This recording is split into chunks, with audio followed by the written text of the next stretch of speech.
The feast hall at the Twins is burning. Not the whole of it. Not yet.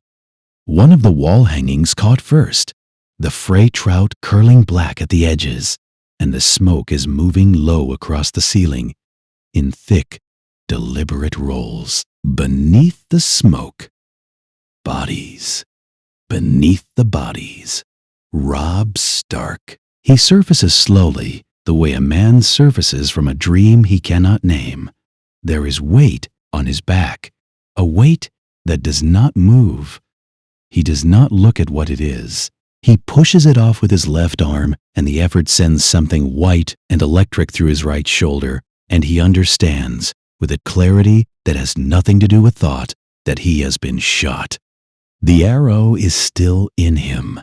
He can feel the shaft against his collarbone when he breathes. Around him, the screaming has not stopped. It comes in waves. A man begging, cut short. Boots on stone, the crack of a crossbow being reset. The sound of a blade finding something soft. Fray soldiers are moving through the feast in a slow and businesslike way, and they are not looking for prisoners. He watches one of them crouch over a northern soldier he recognizes. Sir Wendell Manderley, who laughed louder than any man at the feast, who is not laughing now, and do what a soldier does when he wants to be certain. Robb does not move. He breathes through his mouth, shallow, and waits. His sword is 4 feet away, half under a dead man's legs. He could reach it. His right arm will not lift above the shoulder, and he is left-handed with a blade, the way a man is left-handed with everything he was never taught, which is to say, badly, and not well enough for what is in this room.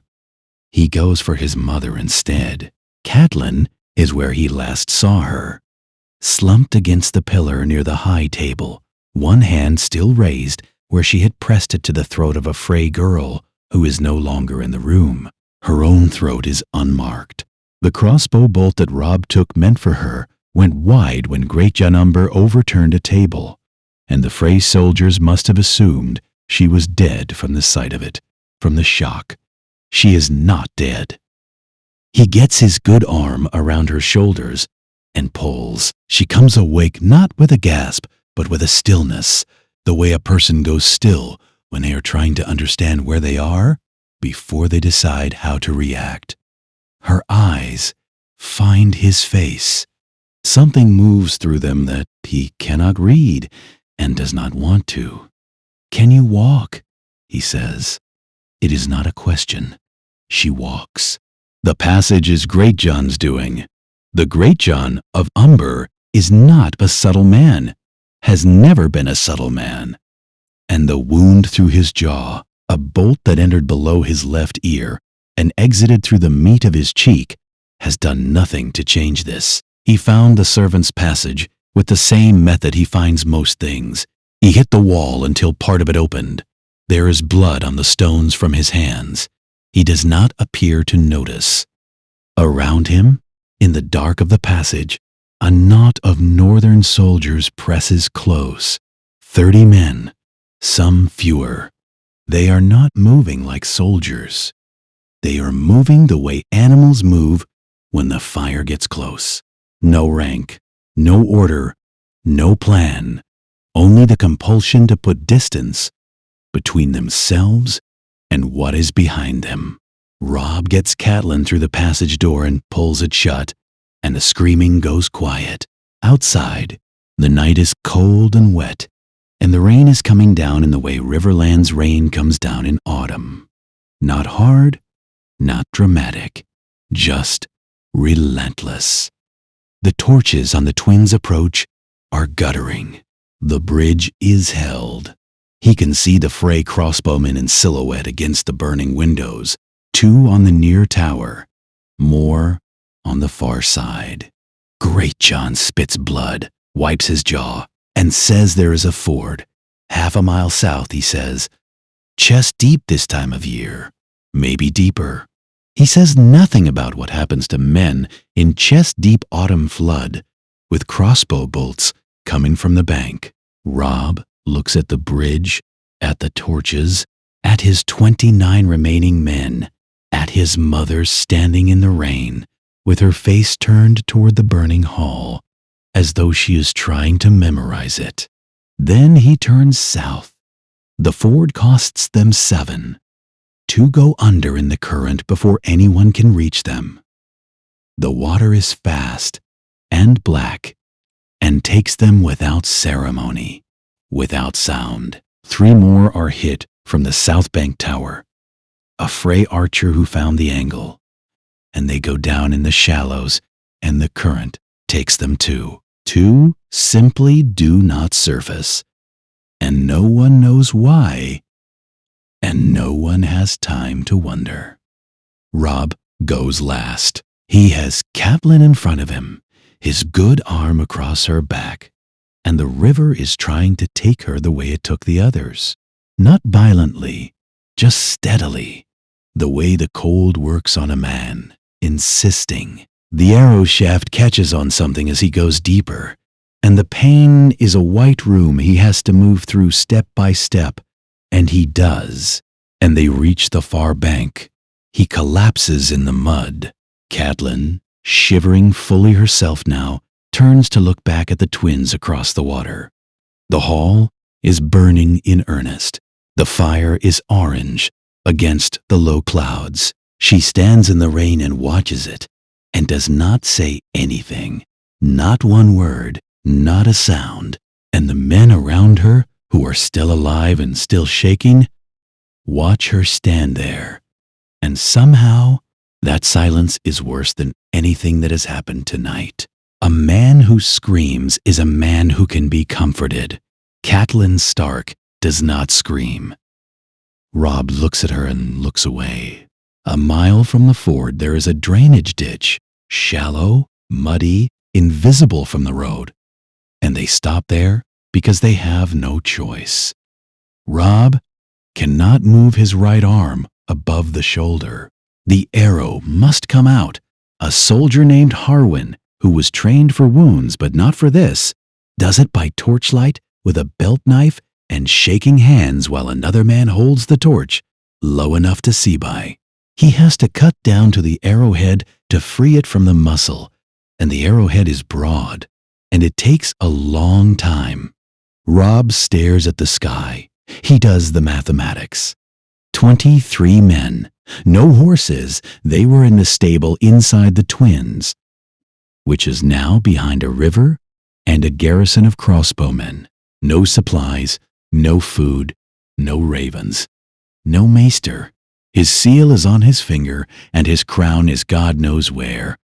And his army, the army he brought south, the army that won every battle it ever fought, is dead in the twins or scattered across the riverlands without orders, or scattered in ways that cannot be fixed. He is counting. He is always counting now. Harwin pulls the arrowhead free, and the sound Robb does not make fills the ditch anyway in some other form. In the tension of the men around him, in the way they all look somewhere else at once, he lies still for a moment with his shoulder wrapped in strips torn from someone's cloak, and he stares at the dark above the ditch. Then he says, very quietly, "Gray Wind." The name sits there. None of the men answer. He turns his head. He looks at Greatjon's face, the wound through his jaw, the set of his eyes, and he finds his answer there, in what Greatjon will not say. Catelyn's hand finds his arm in the dark.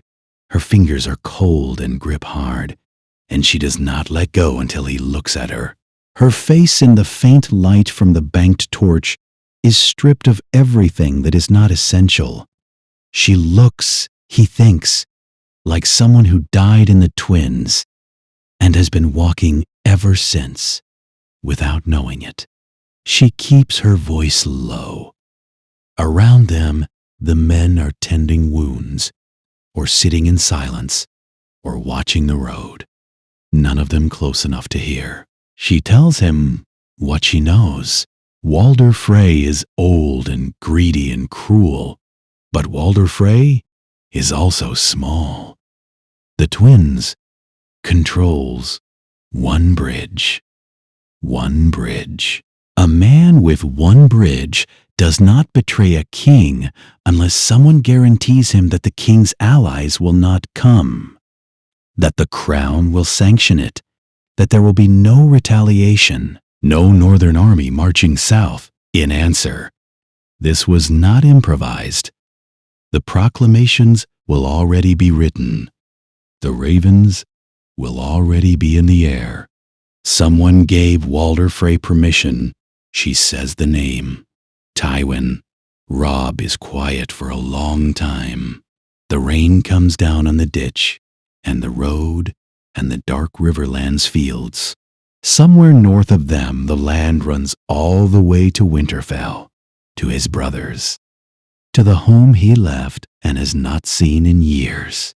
Somewhere south of them, in the Red Keep, a man is already deciding what to do at the north. Now that its king is dead, he was not supposed to survive the night. That much is certain now. The Red Wedding was not a battle. It was a closing of accounts, a pen drawn through a name in a ledger. They needed him dead so completely that there was no question of legitimacy, no rallying point, no banner for the North to march behind. He survived. He does not know yet whether that is salvation or something worse. He lies in the mud of a drainage ditch with 23 men and no horses and no ravens and an arrow wound in his shoulder that is already starting to heat, and the name Tywin Lannister sits in his chest like an ember. And the night has a long time left to run. And somewhere in the dark ahead of them, north, always north, the road back to the north exists, if he can find it, if he can keep these men alive long enough to walk it, if the cost of surviving the Red Wedding turns out to be something a man can bear. He has not yet learned what the cost is. That comes later. 3 days on foot, no banner, no horses, no food that wasn't foraged from the edge of fields they passed in the dark. The men do not talk much. There is not much to say. They are alive, which is more than most of the Northern Army can claim. And they are moving, which is the only thing that matters. At night, they sleep in shifts, in ditches, or tree lines. 2 men awake, listening to the dark. In the mornings, Robb's shoulder is worse. The wound is closing on the surface, but there is heat underneath it, deep in the muscle, that has no business being there. He does not mention it. They follow back roads, cart tracks, paths that barely deserve the name. The Riverlands in late autumn are brown and gray and wet. The sky a low ceiling that presses down. And the small villages they skirt around have the shuttered look of places that have learned to wait out trouble by pretending it doesn't pass through. Nobody stops them. Nobody waves. Small folk in the Riverlands have seen too many armies in too short a time to mistake a knot of armed men for anything but what it is. Robb walks near the middle of the column, not the front. His right arm is bound against his chest with a strip of cloak. He keeps his left hand free. The inn appears on the second morning of the 3rd day. A low building with a stable and a yard, smoke coming from the chimney. 3 horses tied outside, the kind of place that serves the traveling trade without asking the trade its name. Great John wants to pass it. They have passed every inn, every mill, every farmhouse with a light in the window. Robb looks at the horses and then at his men. Cold, wet, hollowed out by 3 days of not enough food and too much walking, and he makes a decision that Great John does not agree with, but does not argue against. They go in twos. Robb and Harwin take the common room while the others filter in from the stable. Common travelers, strays looking for warmth, nothing worth noting. Robb pulls his cloak up and keeps his head down and orders ale from the woman behind the bar, with his left hand flat on the table and his eyes on the fire. The sellsword is at the far end of the room, with a cup he has been nursing too long. He is talking to no one in particular, the way men do when they have been alone on a road for several days. Robb is not listening until he hears the number. 2,000 gold dragons. The sellsword says it the way a man says a price. He has been turning over, considering it from all angles. 2,000, he says. For a corpse, the man adds, almost to himself. Though I've heard the body hasn't been found. Robb does not move. He stares at the fire and keeps his breathing even, and performs the same calculation he has been performing since the twins. What this new fact costs him, what it means, what it changes. The proclamations were already written, not drafted in response to the Red Wedding, prepared beforehand, waiting for the seal, waiting for the night to conclude. The formal language of treason and outlawry takes weeks to draft carefully. Tywin Lannister is a careful man. Harwin's hand moves toward his knife under the table. Robb puts his own hand over it without looking up. The innkeeper has recognized him. It happened the moment they walked in. A small stillness, eyes that went to the face, and then away too quickly, hands that continued their task with too much concentration. The man is behind the bar now, not moving toward them, not moving away, standing very still in the way a person stands when they are trying to decide something. Greatjon comes through the door from the stable. He reads the innkeeper in one look and starts toward him. No, one word. Robb does not raise his voice. Greatjon stops. The silence in the room lasts several seconds. The sellsword at the far end does not appear to notice. The innkeeper looks at Robb, and Robb looks back at him, and what passes between them is not a threat. It is something more complicated than a threat, more like one man asking another man what kind of man he is, and leaving him to answer it himself. Robb puts coins on the table. He stands, nods to the innkeeper, and walks out. The innkeeper says nothing, but he will. They both know it. Outside, in the yard, Catelyn is waiting. She has been in the stable since they arrived, not by instruction, but by instinct, checking the horses, their shoes, their tack, assessing what could be taken and what couldn't, and what the men would need before she was asked. She has been doing this since the twins, moving through practical tasks with a focus so complete it leaves no room for anything else. She does not ask about Sansa. She does not ask about Arya. She has not spoken her dead son's name. Robb does not ask her why. He recognizes it for what it is, a woman keeping herself operational by refusing to open the door that would stop her.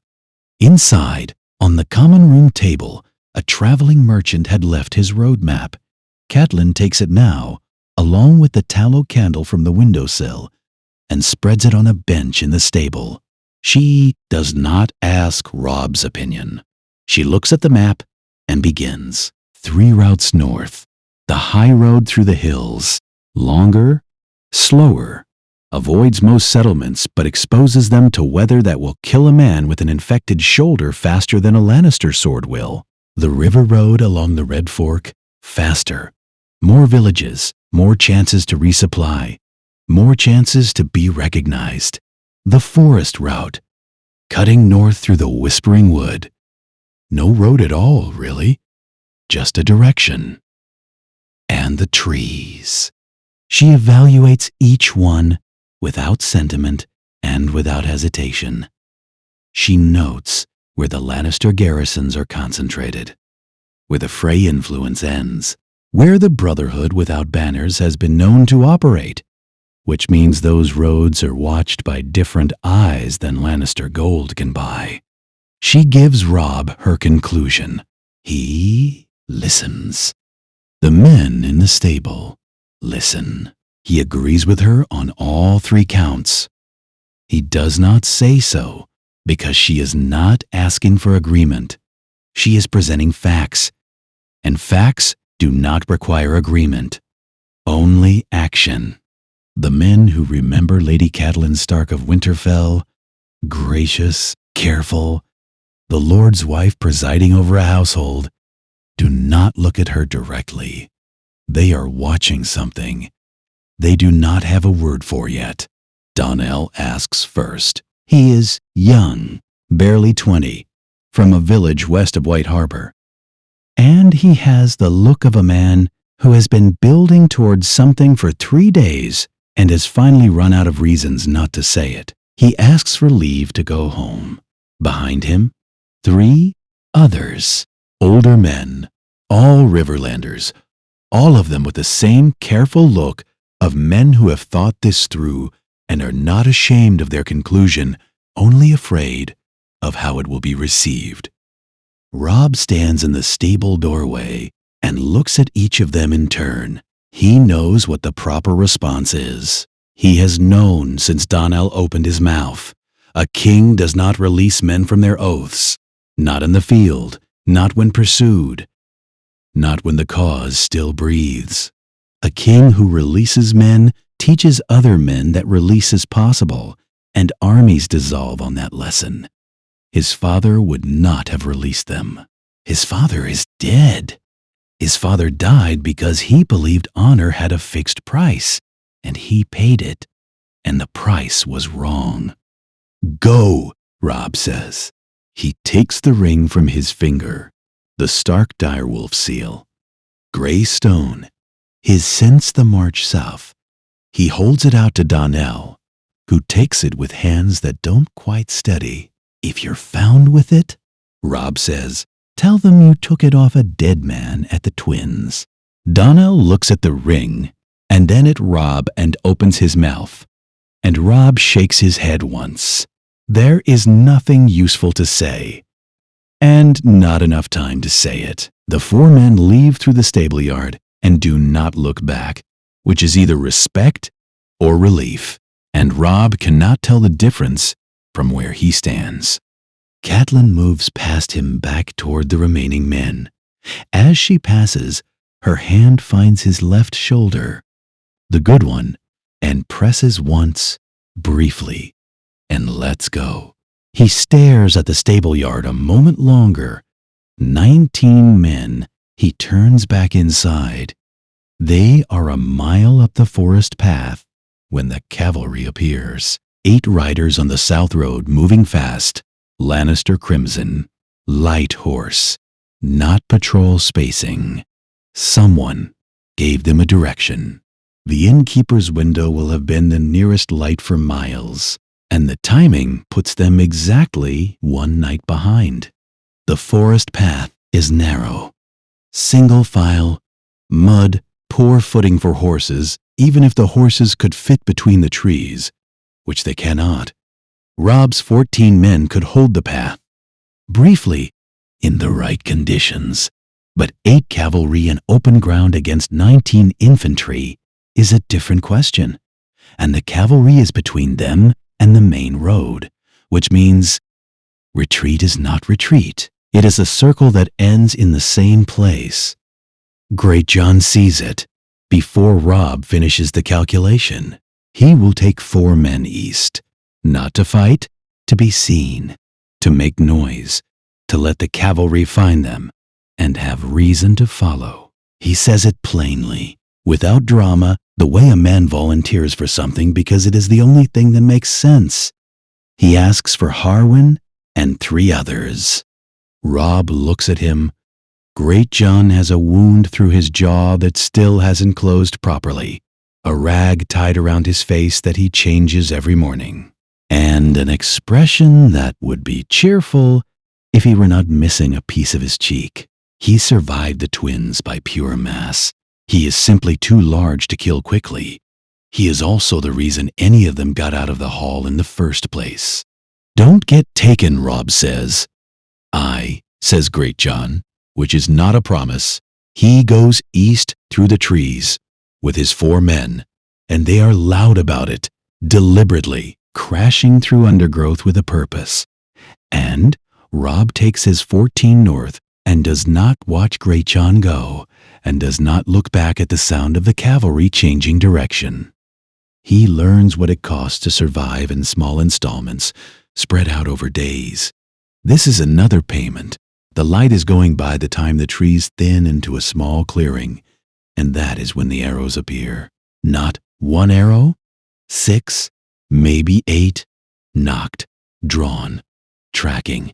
The men around Robb have their hands up before they make the decision to raise them. The figures holding the bows are in hoods, dressed in browns and grays that do not catch the last of the light, and they emerged from the dark of the tree line without sound. A voice from the shadows, somewhere behind the arrows. Who are you? One of Robb's men. Young, frightened, a beat too fast, says the name. Say it before anyone can stop him. The king in the north. The clearing goes quiet. A long pause in which nothing moves. Then one of the hooded figures reaches up and pushes back his hood, and the face beneath it is one Robb has heard of, but not met. Hollow-cheeked, scarred at the throat, with eyes that have seen something men are not meant to come back from. He is lit by the glow of a small fire, and the fire throws him in amber and shadow, and he looks at Robb. Ragged, strapped arm coated in Riverland's mud, with an expression that is not quite amusement and not quite pity, but sits somewhere between the two. Beric Dondarrion says, "Well, a beat. The whole realm thinks you're dead." Another beat. Something shifts in his face. Not warmth exactly, but recognition. One fugitive taking the measure of another. That's actually useful. Robb looks at the arrows still pointed at his men, at the fire, at the thin and ghost-pale face of a lord who has reportedly died 6 times and is still standing in a forest clearing like it's the most natural thing in the world. He thinks about what useful means when it comes from a man who commands no army, holds no castle, and answers to no king. He thinks about 19 men who are now 14, and a brother he left somewhere east of here who may or may not be alive, and a mother standing at his shoulder who has not slept more than 2 hours at a stretch in 3 days. He thinks, beggars. Lower the arrows, he says, to Beric, not to his own men. Beric considers him for one more moment. Then he raises a hand, and the arrows come down. The cave smells of wet stone, wood smoke, and old blood. Not fresh blood, the kind that has seeped into the rock over months, a smell that never fully leaves a place where men come to survive things they weren't supposed to. Robb sits against the cave wall with his back straight, because he will not let himself slouch, and his shoulder is on fire. Not the wound. The wound is dressed, packed with whatever Thoros of Myr had to hand. The fire is underneath it, in the muscle, the specific heat of something that is decided to fight back. He has had infected wounds before. He knows what this means. He keeps his face still and listens to Beric Dondarrion lay out the shape of the world.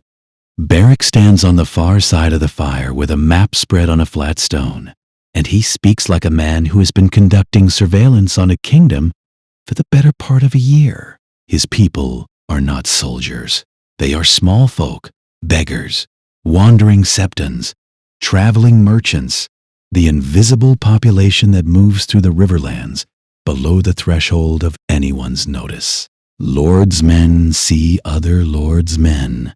They do not see the miller's son walking the same road with flour dust on his boots. The picture Beric builds is methodical and bleak. Frey soldiers hold every bridge crossing on the Trident. Not the old Frey Guard, new garrisons, rotated in from the Twins and the satellite castles. Men with fresh instructions and the attentiveness that comes from knowing their lord is watching. The river is a wall now. The riverlands are cut in half. Roose Bolton has declared for the Iron Throne. The ravens went out from the Twins before the feast was over. Prepared in advance. Beric says, already sealed, already addressed. King's Landing received confirmation that the Northern Rebellion was finished before the bodies were cold. Roose Bolton is being installed as Warden of the North by royal decree, which means Tywin Lannister's name is on the document, which means Catelyn was right. Robb does not look at his mother when this is confirmed. He stares at the map. The remaining northern lords are receiving letters from King's Landing, private letters, individual, each one tailored to the specific fears and ambitions of its recipient. Some are promised land, some are promised safety, some are simply told that the man they swore to is dead, and that cooperation with the new warden is the only future the crown will recognize. The North is not yet gone, Beric says. He looks up from the map. His eyes in the firelight have the quality of eyes that have stopped being surprised by things. But it is going. Robb says nothing for a moment. The fire pops. How long? Before it's fully consolidated? Beric considers. Bolton is efficient. 3 months, if nothing disrupts him. 6 if he has problems with the mountain clans. A year if someone gives the holdout lords a reason to hold. Someone, Robb says. Someone. Beric agrees. Across the cave, one of Robb's men shifts his weight. Robb watches Beric watch that man, and in the watching, understands something about this lord without a castle. He sees everything. He was sent to enforce the king's peace in the Riverlands, and the king's peace dissolved around him. And he is still here, still watching, still enforcing whatever version of peace a man with no army and no walls can manage. It is either madness or the most principled thing Robb has ever witnessed. He is not sure the two are different. You've been doing this for a year, Robb says. Longer. Without a castle, without a seat, without... He stops because the list of what Beric lacks is also the list of what Robb lacks, and saying it aloud serves no one. Beric's mouth moves into something that is not quite a smile. You get used to it. Thoros of Myr is a round man who moves with surprising quiet for his size.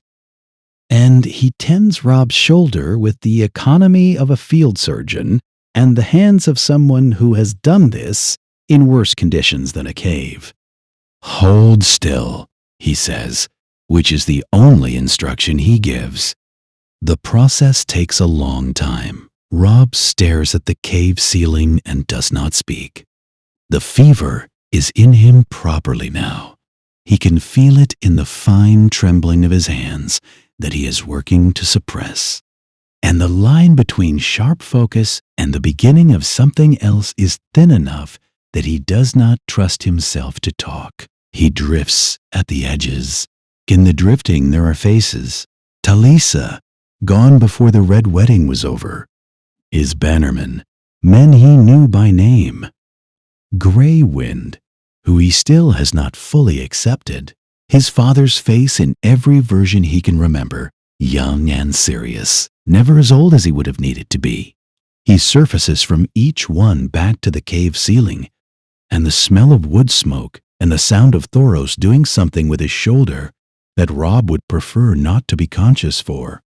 Catelyn is beside him when he surfaces the 4th time, sitting against the same wall, not touching him, watching Thoros with the focused attention of a woman who is looking for reasons to object and finding none. Thoros catches her eye across Robb's body and says nothing for a moment. He is watching her the way he watched Robb earlier, not with pity, which she would not tolerate, but with recognition, with the specific attention of a man who has seen grief in enough forms to identify its species. "You don't sleep," he says. Statement, not question. "I sleep." Not enough. He wrings a cloth over the wound. The red god takes what he takes. Grief doesn't run on a schedule that fits around. I don't want a red god's comfort. That's not what I was offering. He says it without heat, without insistence, without any sense that her refusal matters to him doctrinally. He says it the way a man says a true thing, and then lets it sit. "I was offering to watch him for 2 hours while you sleep. That's all." Catelyn looks at Thoros for a long moment. He meets her eyes steadily, and what she finds there, whatever it is not what she was bracing for. She looks away first. She does not sleep, but she stops watching Thoros with suspicion, which is a different thing and, in its way, the more difficult concession. On the second day, when the fever has broken enough for Robb to sit upright without the cave tilting, Beric comes to him again. He doesn't sit. He stands on the other side of the fire, which Robb notes, and begins by saying he will take them to the neck. "As far as the neck," he says. "Not farther." Robb waits. "My war is here, in the Riverlands. These people." He does not gesture at anything in particular, which somehow encompasses they have no one else. The lords who were supposed to protect them are dead or fled or bending the knee to whoever sends the most convincing letter. I will not leave them. I'm not asking you to leave them. I know. Beric picks up a stick and turns it end over end in his hands, not looking at Robb. I am telling you the terms before you ask, so we understand each other. Robb studies him. The hollow cheeks, the throat scar, which Robb has been careful not to stare at since he arrived. The matter-of-fact quality of a man who has died and come back enough times to have renegotiated his relationship with the concept. "What do you want in return?" Robb asks. Beric is quiet for a moment. "When you sit a throne again," he says it as certainty, not hope. It costs him nothing to say it, which means he believes it. The village is here. The small folk who have been burned out and taxed into the ground and conscripted and forgotten and left to manage between armies that eat their crops and take their sons and call it war. I want them rebuilt. With gold, Robb says. With justice. He says it simply. Gold they've had before, in the form of Lord's coin that buys the silence of the men who burn them. I mean the other thing. The slow, unglamorous thing. The thing your father believed in. Robb looks at him. I served your father, Beric says. He says it as if it is an answer to a question that hasn't been asked yet, or has been asked and answered before in some other room. He says it with a weight that is not performed. He sent me south to bring a knight to justice. I followed the law. I did what was right. And then, a breath. And then the world changed. And everyone who had been doing what was right was dead or hunted. And I am still here doing the same thing in a cave. A silence. Robb says, You miss him. Beric considers this with the seriousness it deserves. I miss the world he stood for. I've learned not to confuse the two. Something moves in Robb's chest, a recognition so precise it arrives as a physical sensation. He has been carrying Ned Stark's ghost since Baelor's Plaza. He has been measuring himself against it, failing the measurement, trying again.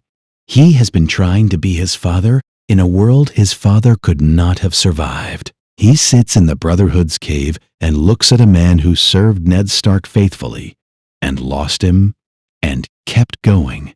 And he understands something he didn't have the language for before.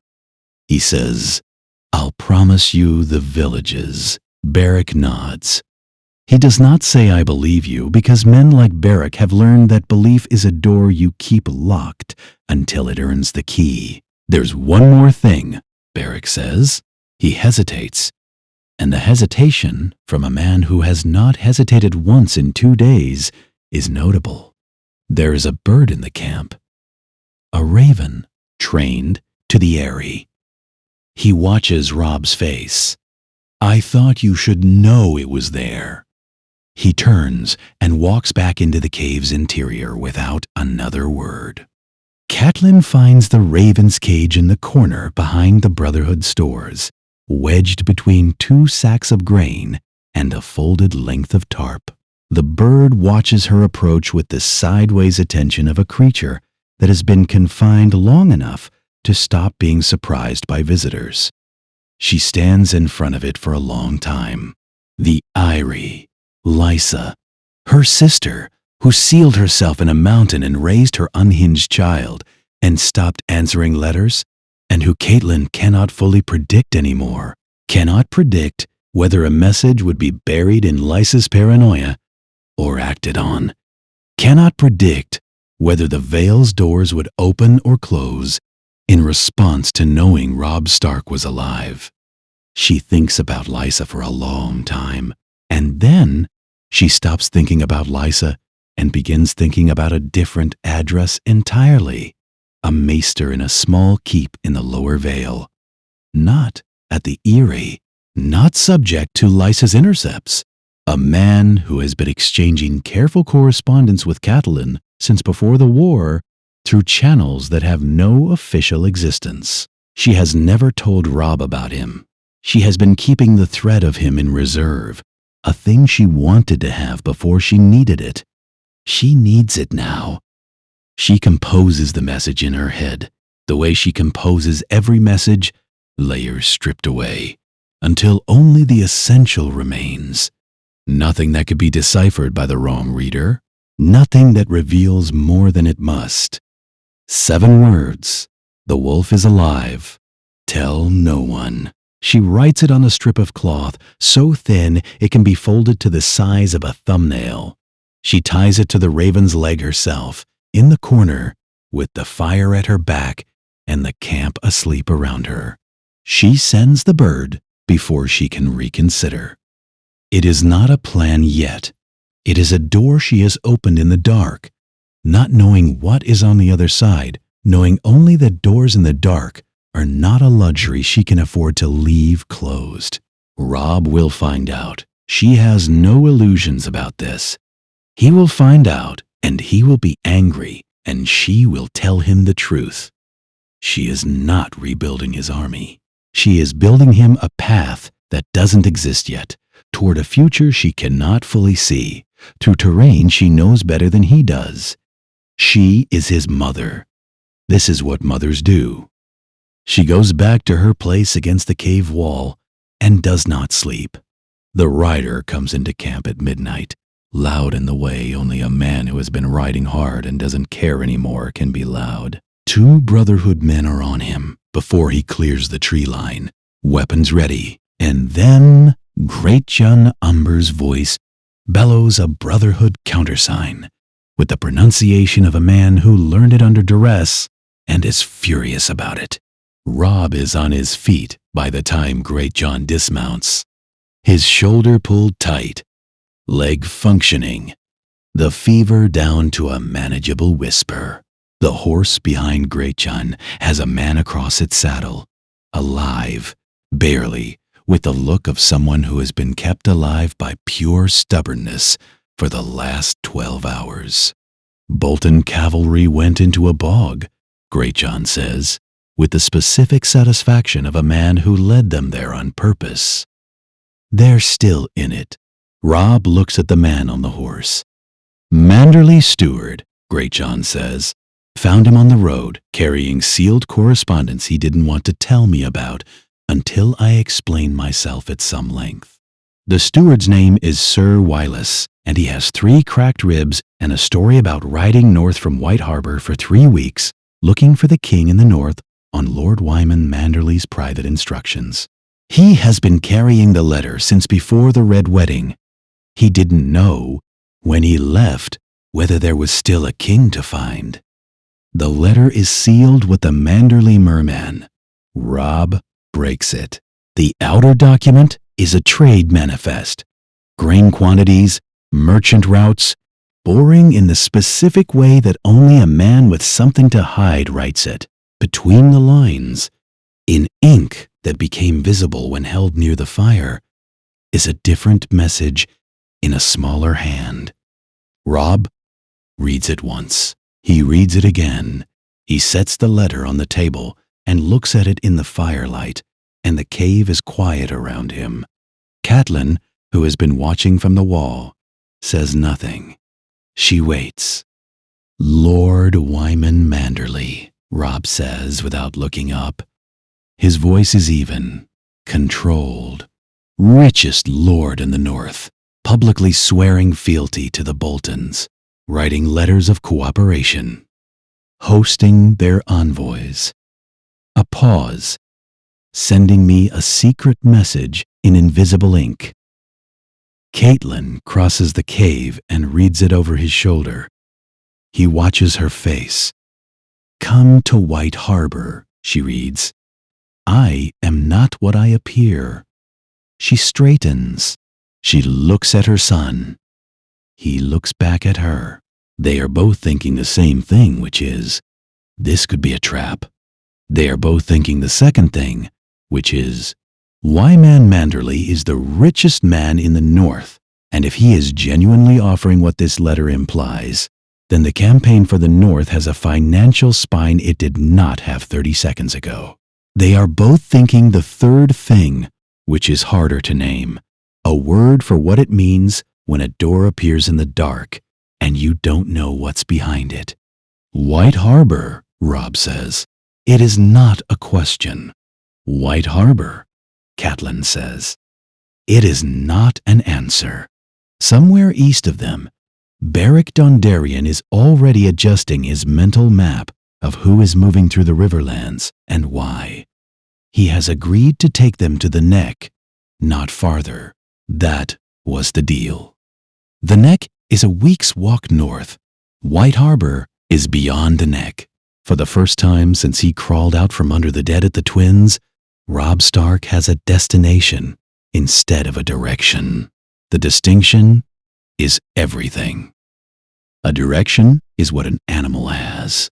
A destination is what a king has. He folds the letter.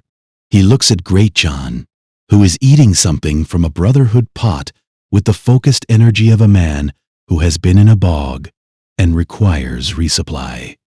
Rest, Robb says. We move at first light. He looks at the cave entrance where the dark sits thick and patient. Somewhere out there, the Lannister cavalry is still circling. The Frey garrisons are still counting crossbow bolts, and Roose Bolton is still installing himself in the north with the quiet efficiency of a man who has been waiting his whole life for exactly this position. None of them know yet that a letter has arrived. None of them know yet that the wolf is not where they left him. That gap between what they know and what is true is the only ground Robb has to fight on, and it is already shrinking.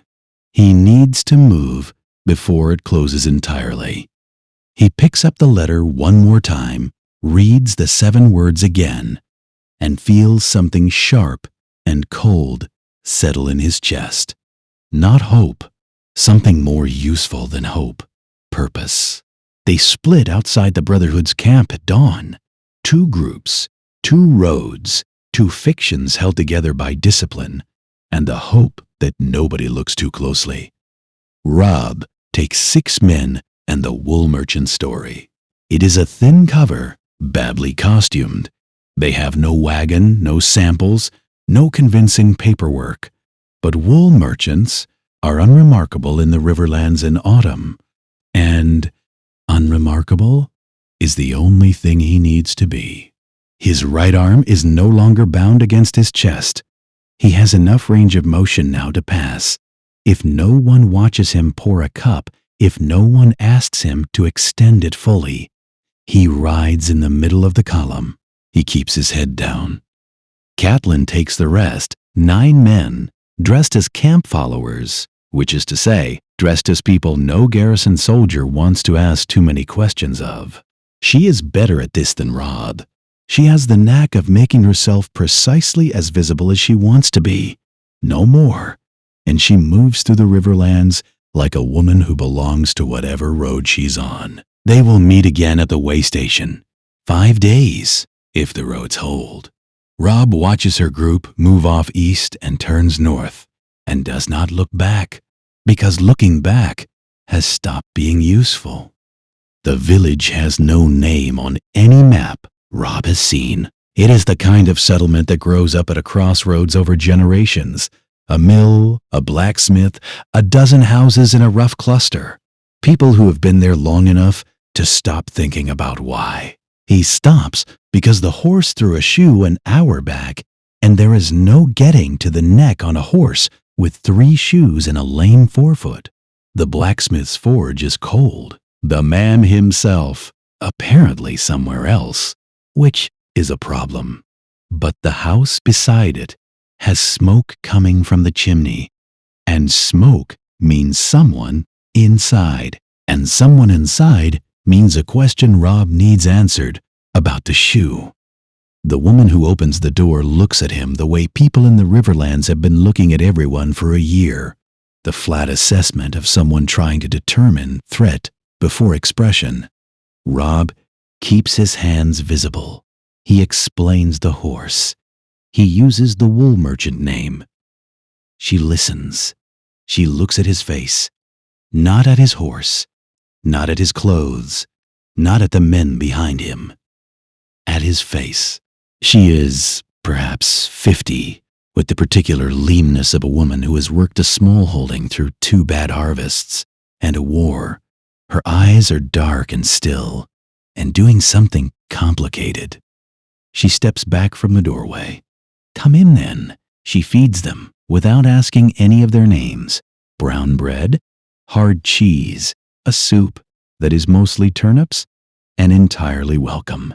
She fills cups and puts them down and does not sit, moving around the room with the efficiency of a woman who has fed soldiers before and knows the rhythm of it. None of Robb's men speak.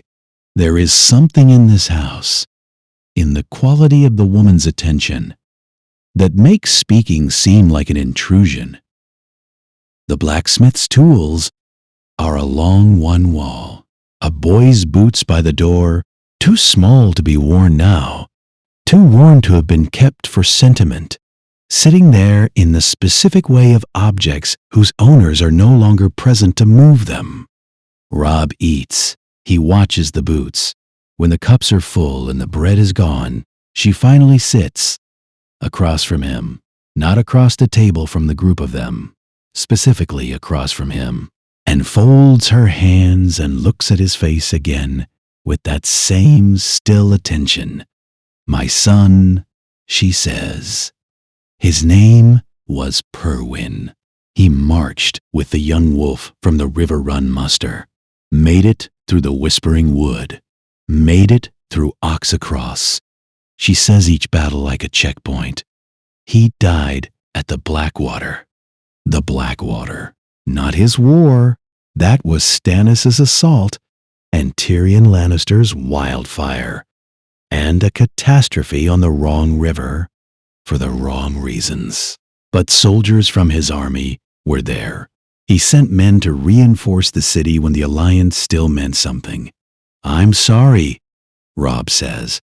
He means it in the specific way, rather than the general one. She nods. She has heard it before. Is it true? she says. The red wedding. He does not look away. Yes.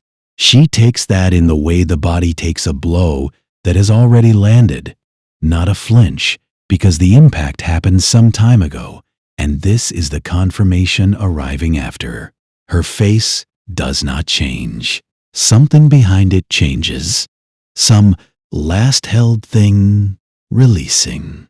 All of them, she says. Most. She nods again. Once, slowly. He used to talk about you, she says. Perwin. He'd come home before the march south, spent 3 days, taught the whole time about the young wolf. Said you were the real thing. She looks at the boots by the door. I memorized your face from what he said, the way a mother does, in case I needed to recognize you, in case I needed to know who he followed. Robb sets his cup down. She stands before he can speak, and the movement has a finality in it, the conversation ending on her terms, which is the only way this conversation can end, without breaking something. She goes to the window and looks out at the gray afternoon. He reaches into his belt for coin. He does not have much left, but he has some, and it is the only thing he has to give. No, she says, without turning. Keep it. He keeps it. He tries to think of something to say and finds that there is nothing. Nothing that weighs the same as what she has just put on the table. Nothing that fits into the space between a dead boy's boots and a king who is still alive when he shouldn't be. He stands. He nods to his men. He moves toward the door. See it through, she says, behind him, still looking out the window. Whatever you're doing, see it through. He goes out into the gray afternoon and mounts the newly shod horse. One of his men found the blacksmith 2 houses down, and rides north. And he carries the image of her sitting down heavily in her own doorway the way you carry a stone in your boot. Present, specific, impossible to ignore. He does not know her name. He never asked, and she never offered. And that seems right somehow. Some debts don't come with names. The Brotherhood writer finds Catlin's group on the 2nd day and transfers the message with the practiced casualness of a man who has been carrying things that don't officially exist for long enough to be good. At it. She reads it in her saddle, alone, holding it low. 3 words and a map location. The words are in the same invisible ink hand as her message. Her contact in the Vale, the maester she has been cultivating in careful silence for 2 years. The thread she has never shown anyone. The map location is a shepherd's way station 2 miles off the King's Road, reachable in 5 days from their current position. She folds the message. She rides north. She tells Robb when they meet at the crossroads on the 3rd day. She tells him everything.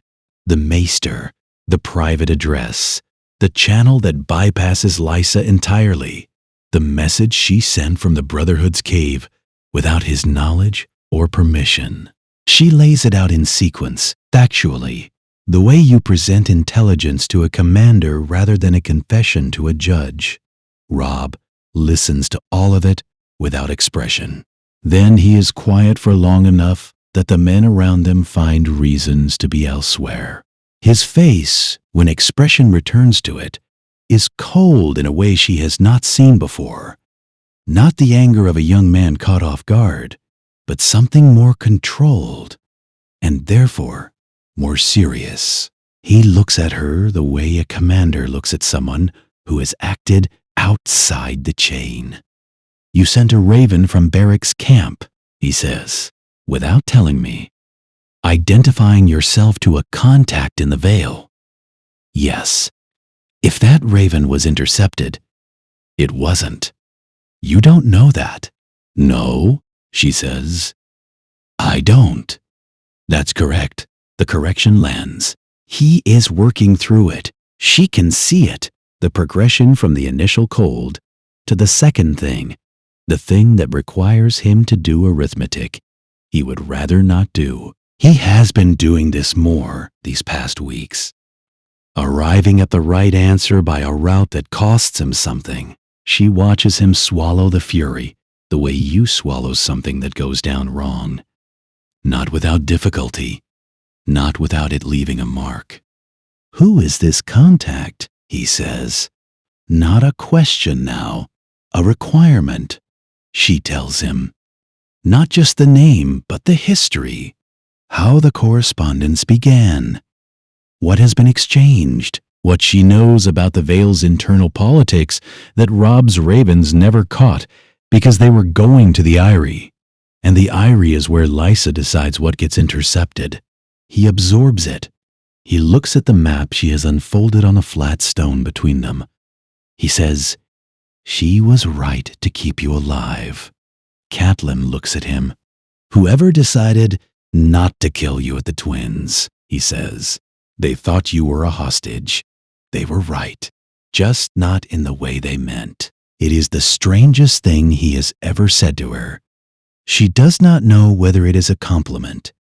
She does not know whether it is meant as one. But it tells her something about where her son is now. In the architecture of himself, the part that is already thinking in instruments and contingencies, that reads people as resources and liabilities, and calculates accordingly. This is new. This is not the boy who rode south. She is not entirely sure how she feels about it. She knows it is what the North needs. She folds the map. 5 days, she says. The way station is a shepherd's shelter. 3 stone walls, a partial roof, a fire pit that has been used recently enough to still hold warmth in its ash.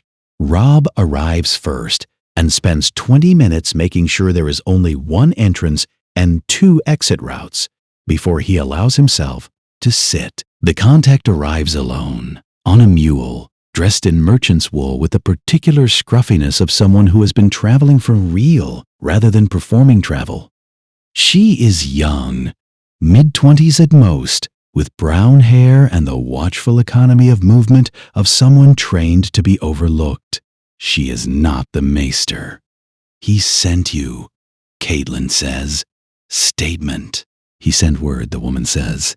"I carry it." She looks at Robb. "You're shorter than the songs." "There are songs?" "There were." She says it without apology. Past tense, for the moment. She introduces herself as a friend of the Vale, which is a phrase with a specific meaning in the network Catelyn has been building. A phrase that means, I know enough to be here, and I know better than to tell you more than that. Robb accepts it. He has learned in the past weeks to accept the credentials people are willing to give and extract the rest from what they say. She speaks for perhaps 20 minutes. She speaks the way people speak when they have memorized something and are reciting without the paper, careful, sequential, attentive to emphasis. Lysa Arryn has closed the bloody gate, not in support of Robb, not in support of the Lannisters, in support of no one, the Vale withdrawn from every conflict, its gates shut, its ravens going unanswered. A declaration of pure neutrality that looks, from outside, like prudence, and is being read by the people managing Lysa as opportunity. King's Landing has sent ravens. Multiple ravens, sequential, growing in specificity.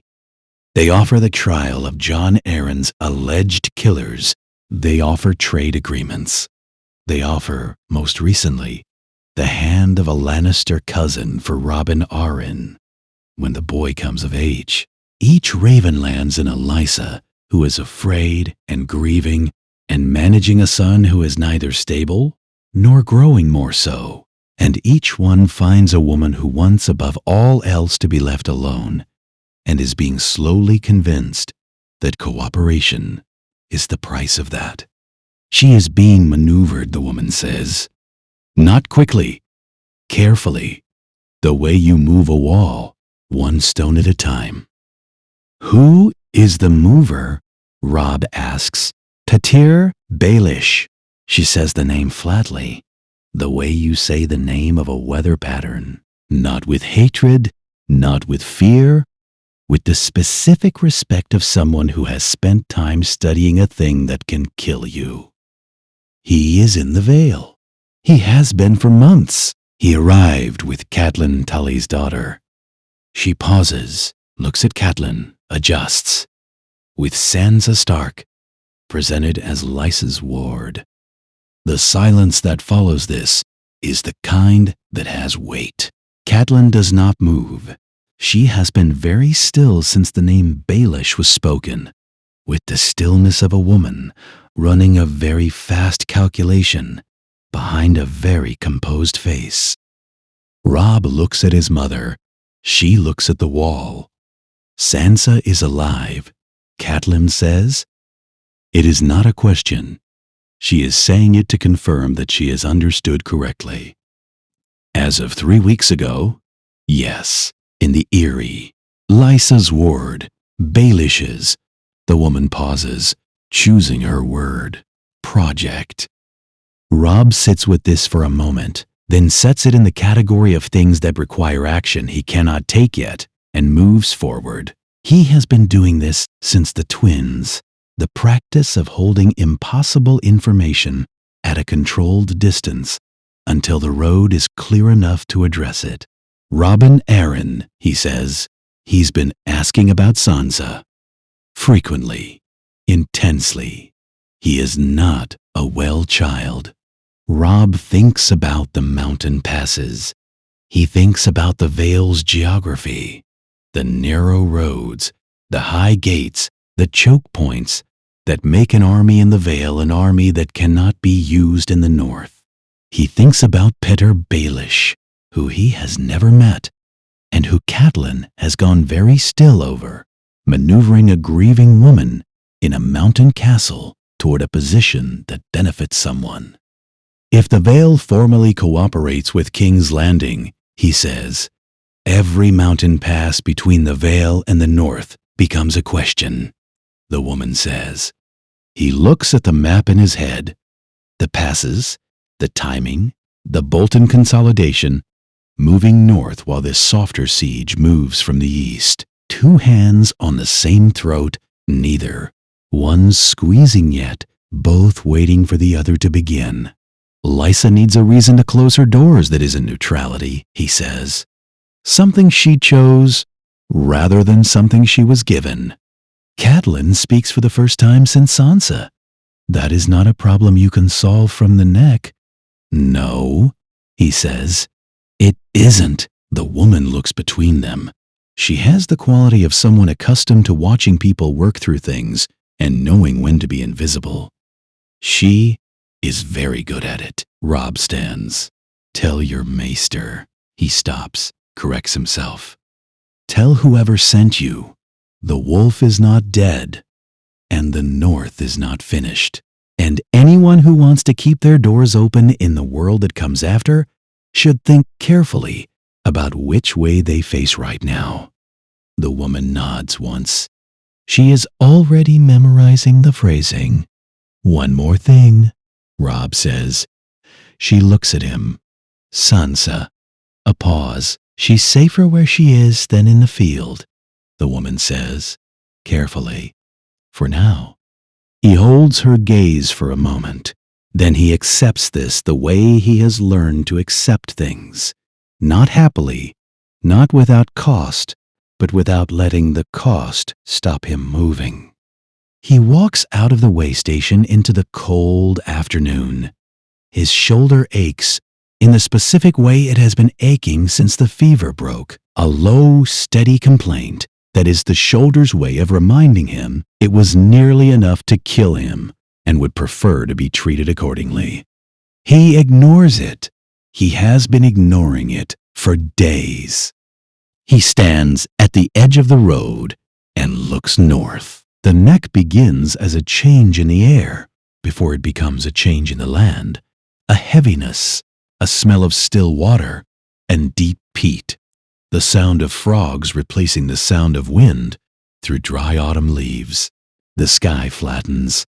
The road degrades from packed earth to mud to something that is technically still a road, only because people have been walking it in a line for long enough that the line has a name.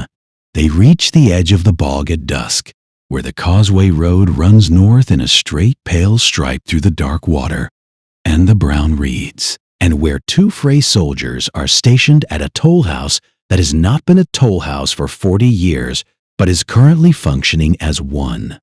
The causeway is the only way through the neck that an outsider knows about.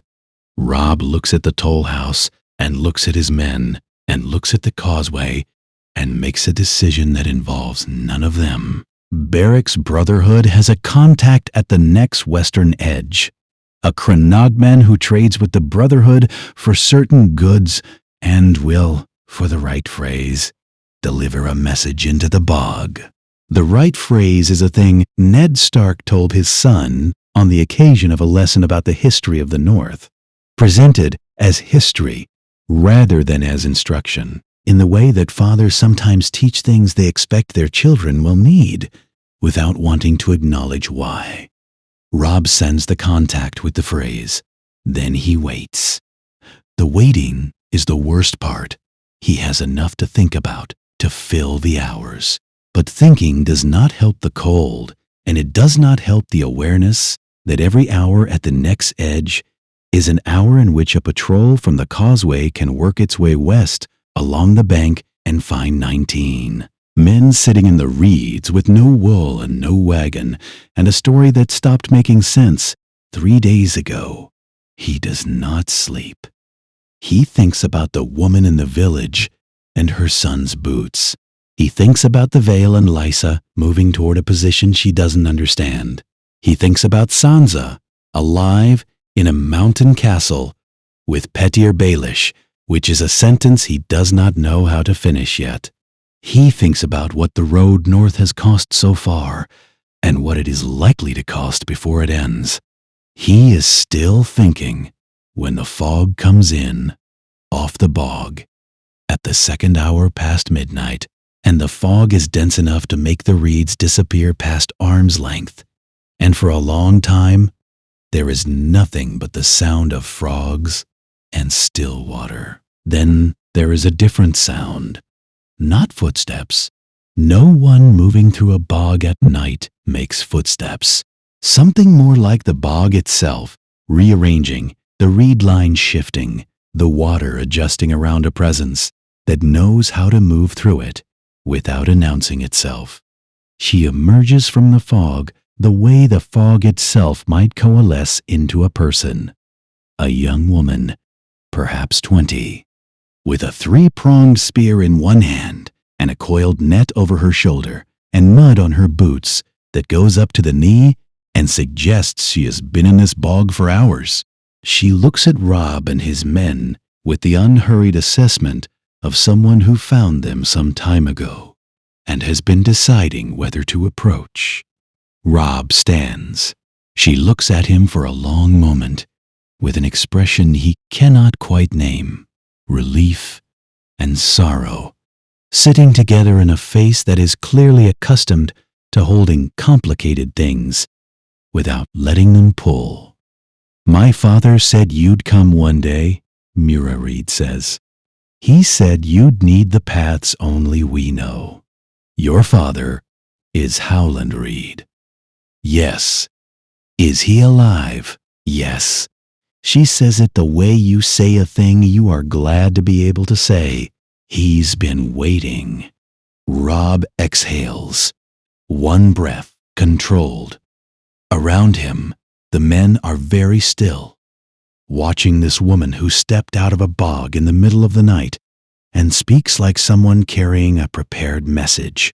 He said something else, Mira says.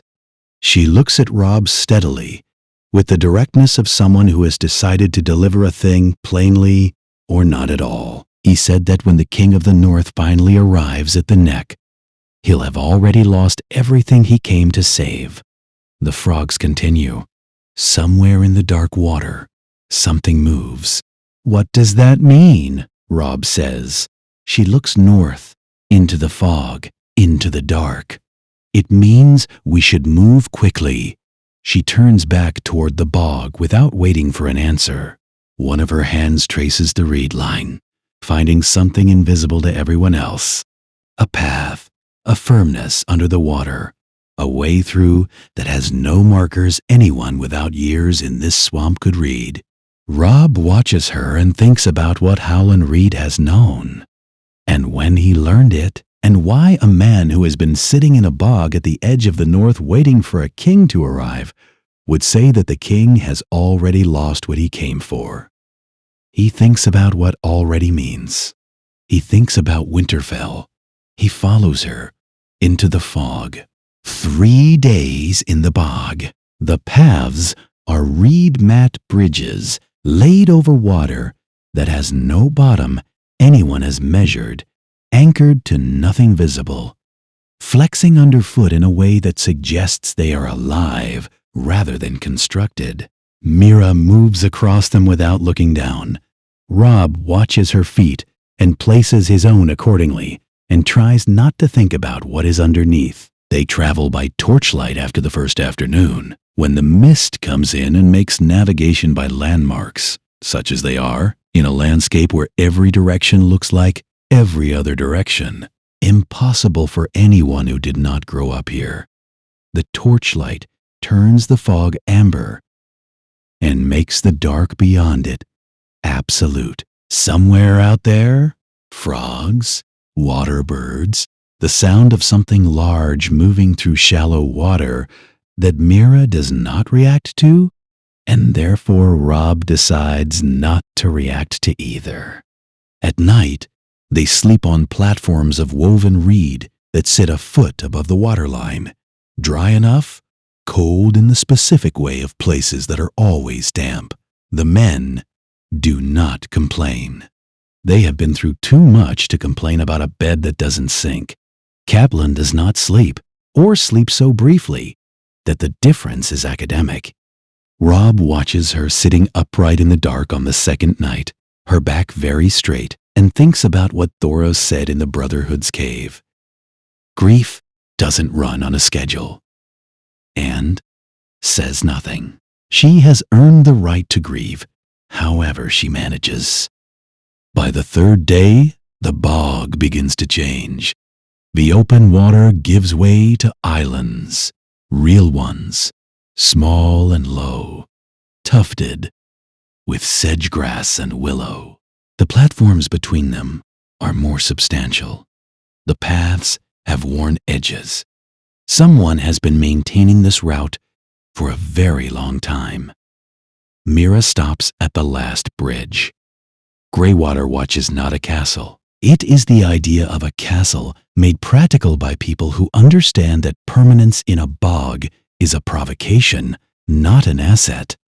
6 structures on islands of deep peat, hall, storehouse, stable of a kind, maester's quarters that have clearly been empty for some time, connected by rope bridges that sway in the wind and are, Robb registers, designed to be cut.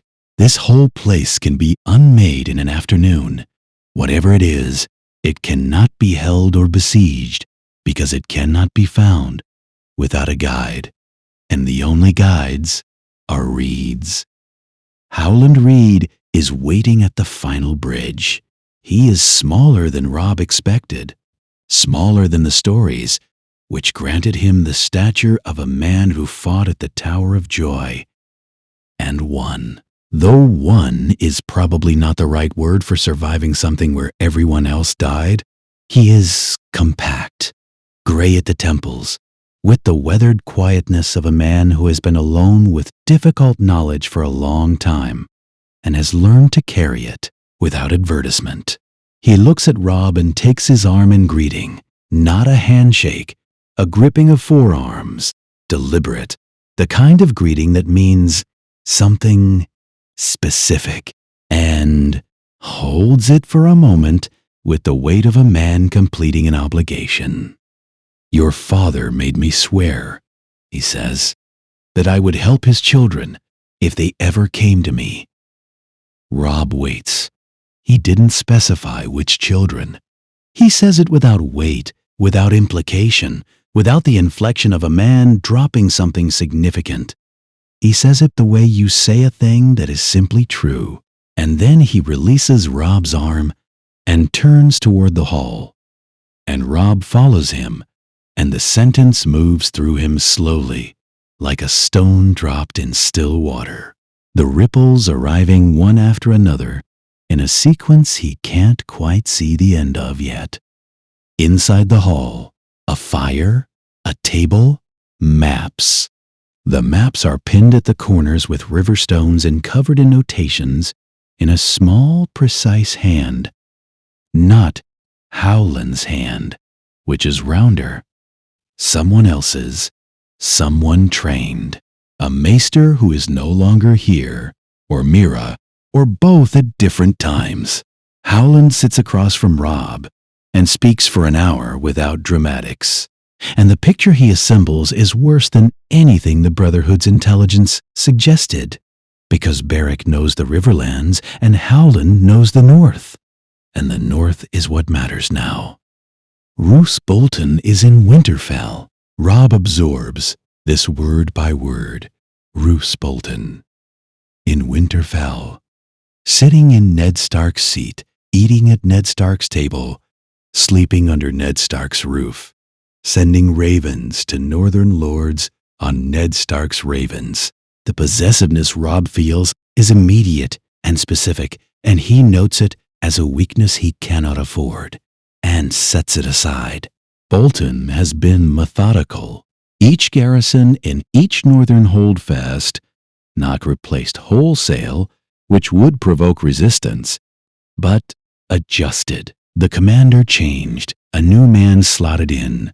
One Bolton loyalist, or one paid sellsword per castle, enough to ensure the garrison's ultimate loyalty is to the warden rather than the lord.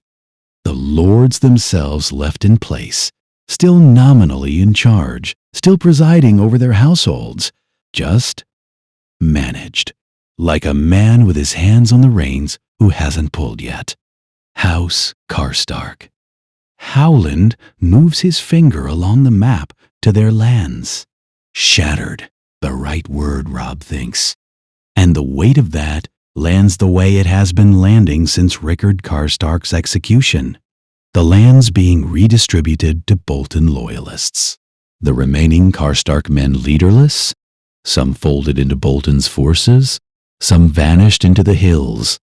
A house he broke, and Bolton has now swept up. The Umbers. Howland's voice here is careful. The Great John's capture or death is not confirmed. Intelligence from the region is fragmented. The Umberlands are remote, but the Umbers are currently without a functioning lord, which means without a voice in any council, which means they are available to be spoken for by whoever claims that seat first. The Glovers, the Tallhearts, the Mormonts, each one receiving private letters, each letter different, tailored, specific, written by someone who knows the particular pressure point of each house. Land promises for some, safety guarantees for others.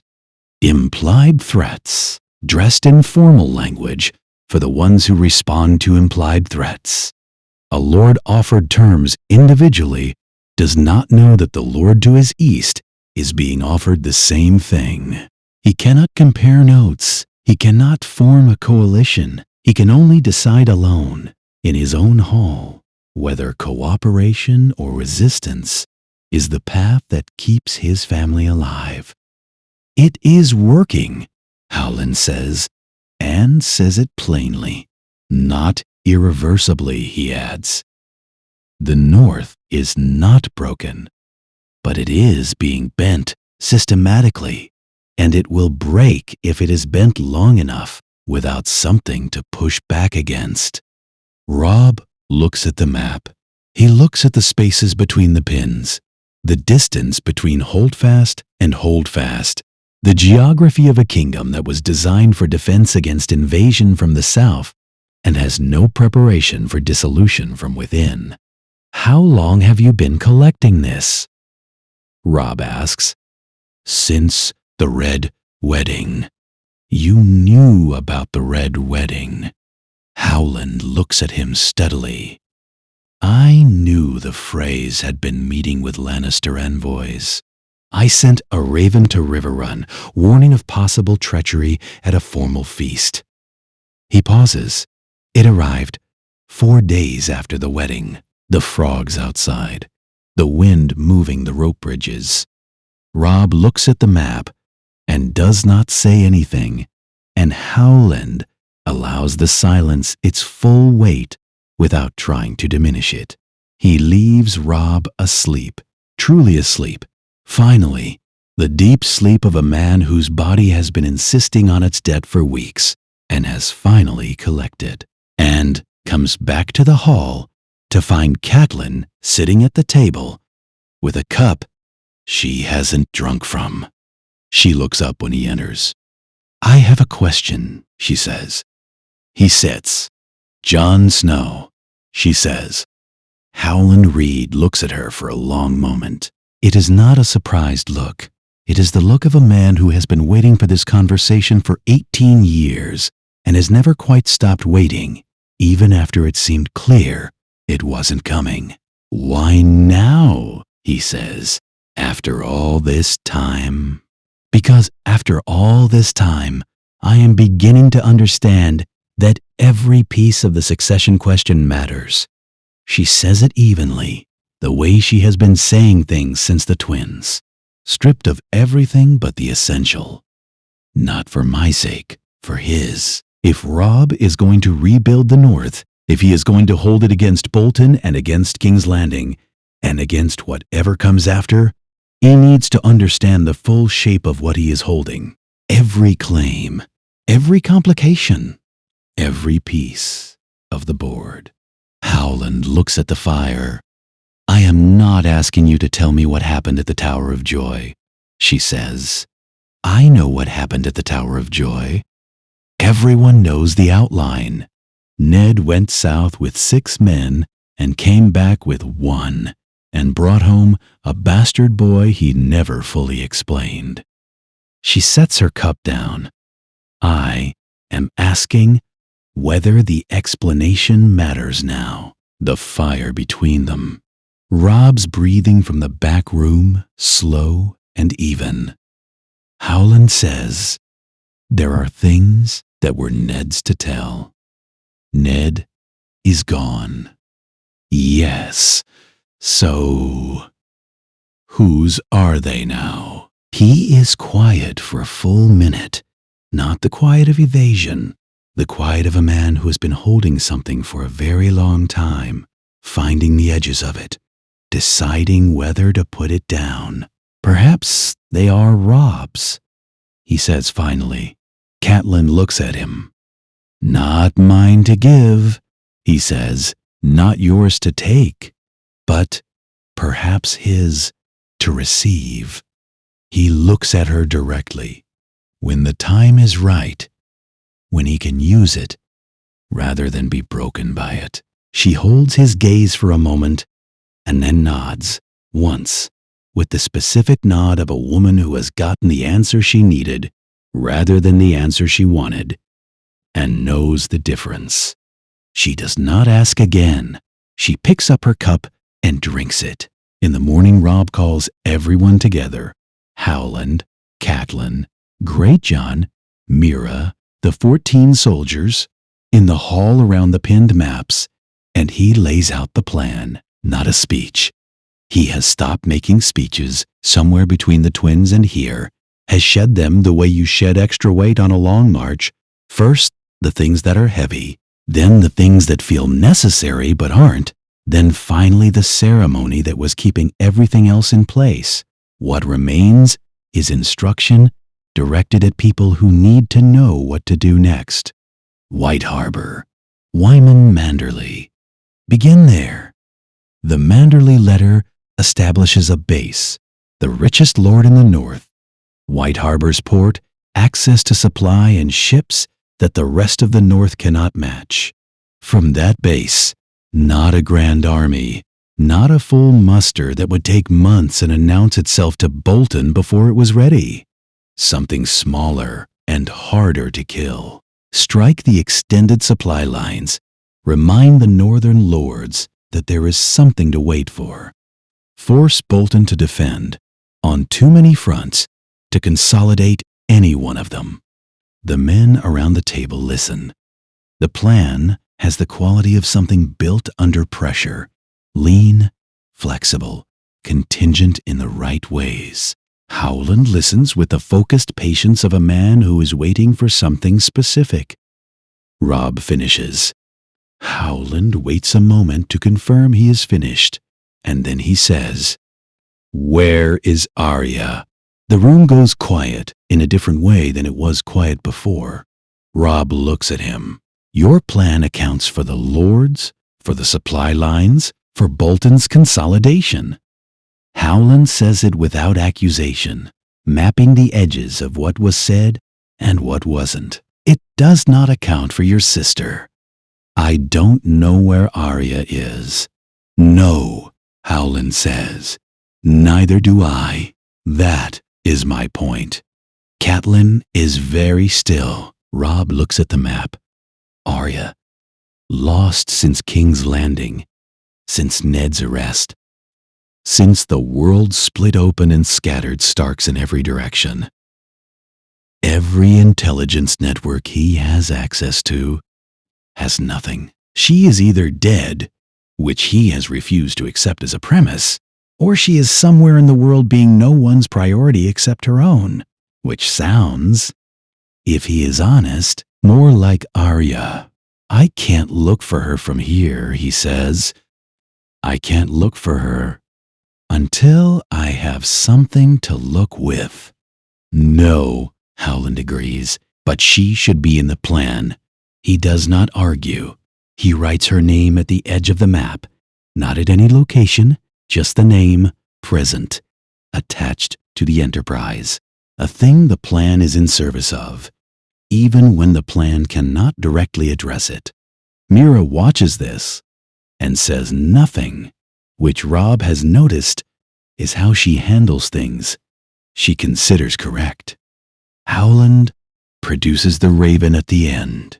He sets it on the table the way you set down something you have been uncertain about, not reluctantly, but with care, the care of a man who has been deciding how to present it for 2 weeks. It arrived, addressed to the king in the north.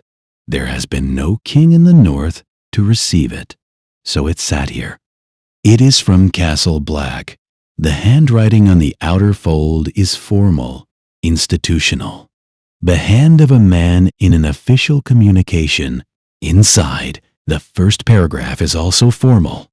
Jon Snow, formerly a brother of the Night's Watch, has been elected Lord Commander by a majority of the surviving Black brothers.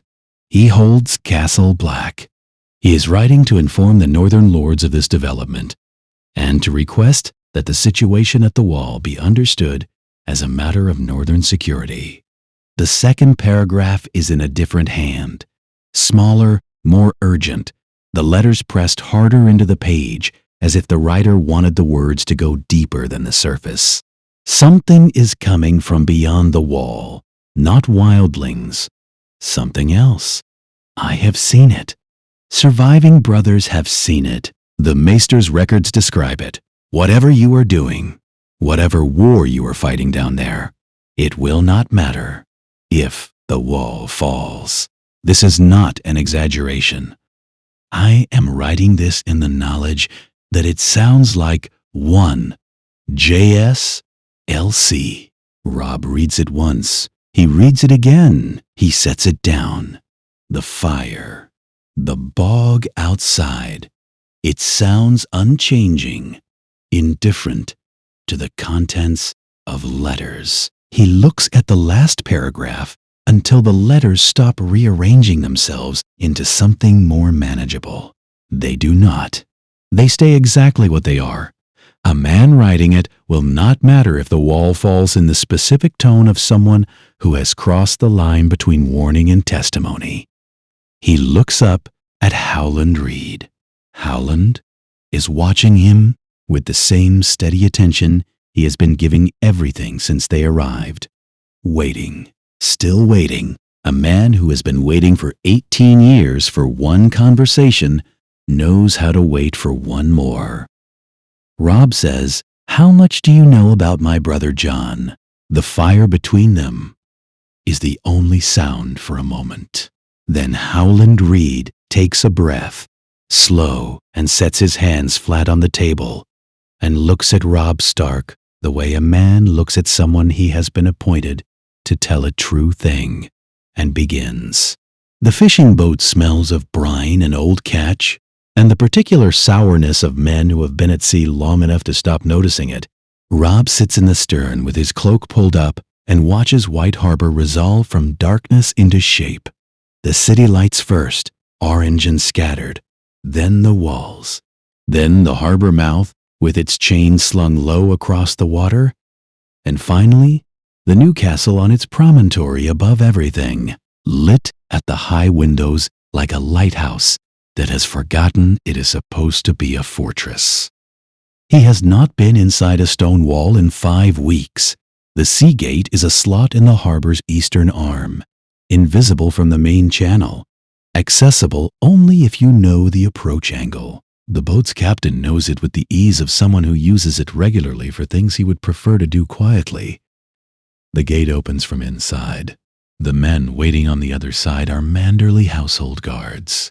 No livery, plain wool, weapons worn but not drawn, and they move Robb and his men through a passage cut in the harbor wall with the efficiency of people who have rehearsed this, which they have, because Wyman Manderley has been preparing for this possibility for months.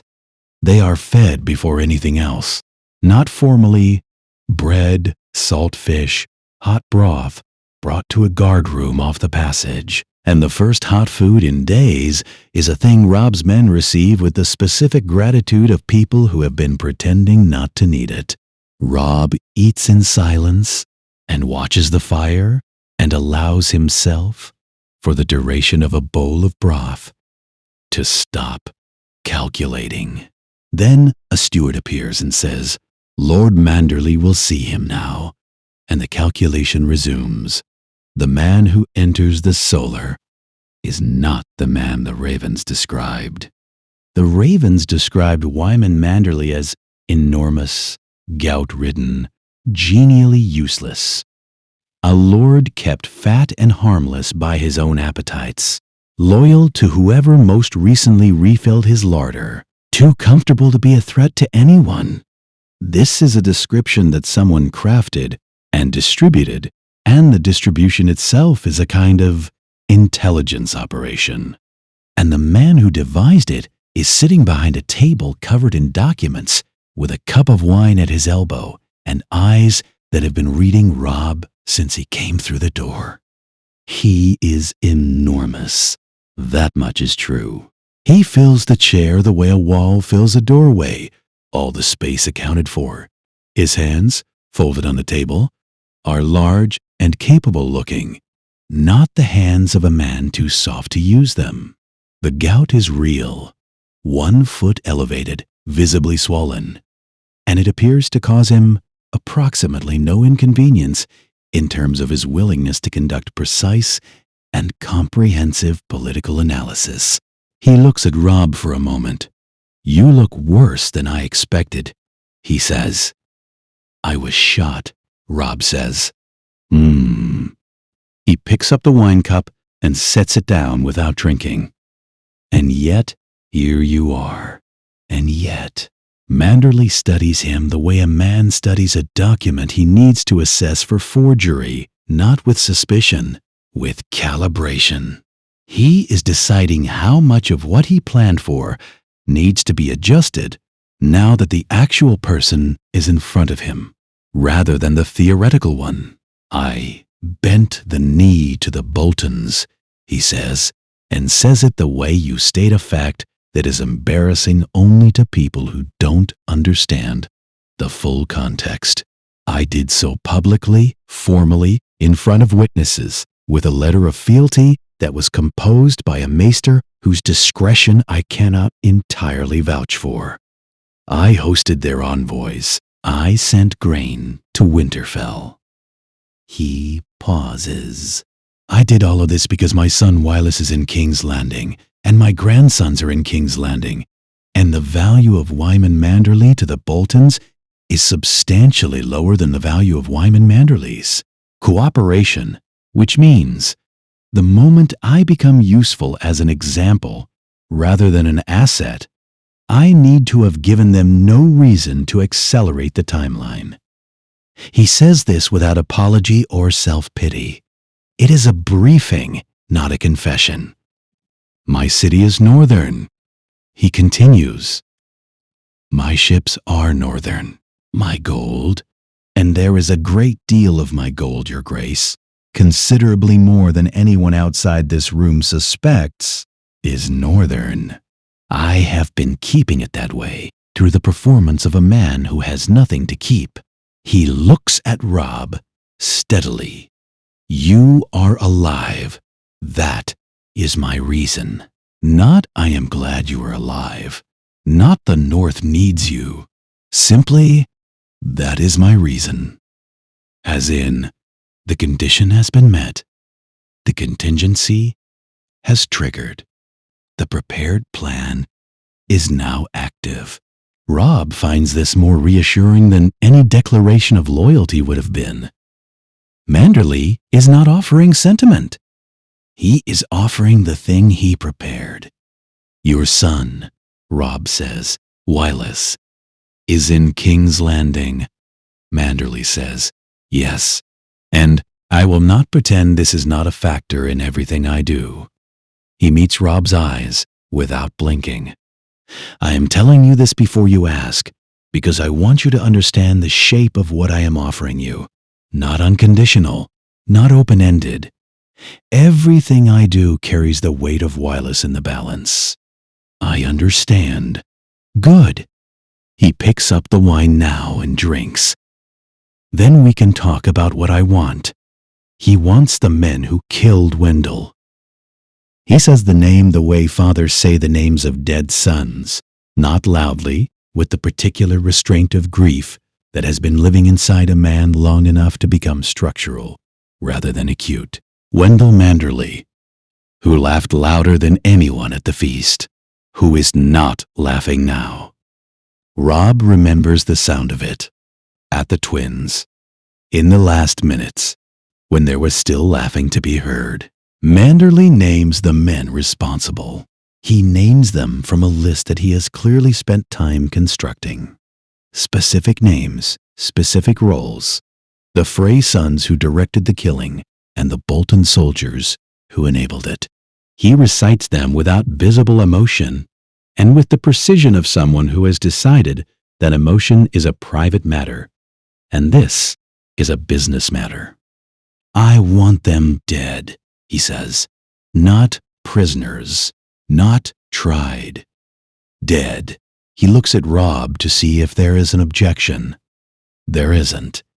Before I fully commit, before I open the treasury, before I put the Manderley fleet in your service, before I stand publicly with the king in the north, I want that settled first. Robb says he understands, and he does. He does not tell Manderley that he will need his resources before the list can be addressed, because Manderley is not asking for that conversation. He is setting terms. The terms are noted.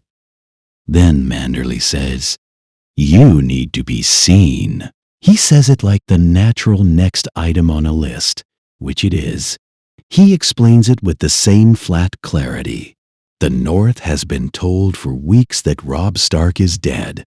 The Bolton Ravens, the royal proclamations, the managed silence of lords who have bent the knee, all of it points in one direction.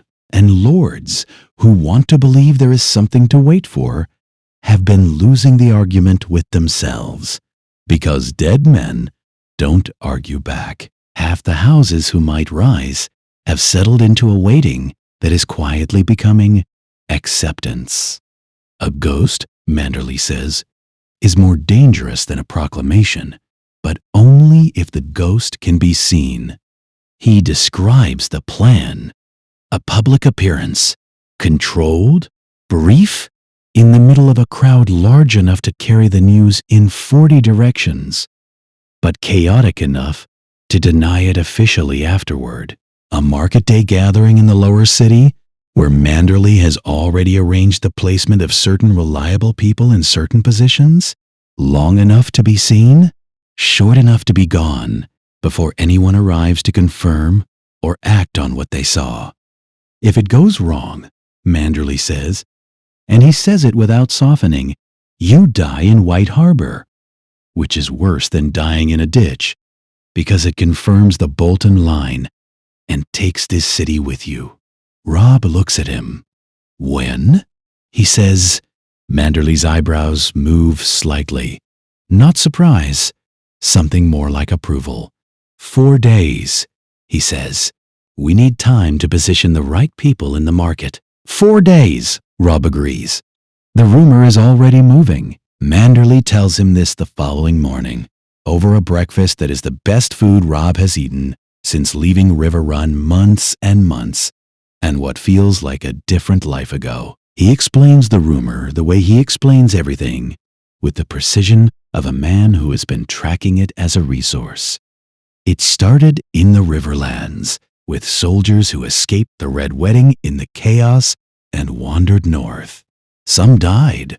Some reached their homes and told their families what they saw, which was incomplete and traumatic, and therefore exactly the kind of story that spreads. The specific thing they described, the killing, the betrayal, the scale of it, was so appalling that people began to resist believing the final chapter.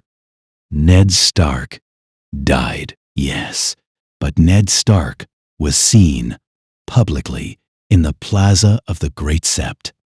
There was no body at the Red Wedding. There were bodies, but in the chaos, no one could confirm which was the king's. Absence of a body, Manderley says, is not the same as proof of death. Small folk understand this. The difference is that lords have been given very strong incentives to publicly accept the Bolton version, regardless of what they privately believe, while small folk have not been given anything. And small folk talk. The Boltons have been sending ravens, Manderley says, spreading butter across bread with the care of a man who appreciates bread, calling it hysteria. Treason talk. They've arrested 3 men in the last month for spreading false rumors about the survival of the attainted traitor Robb Stark.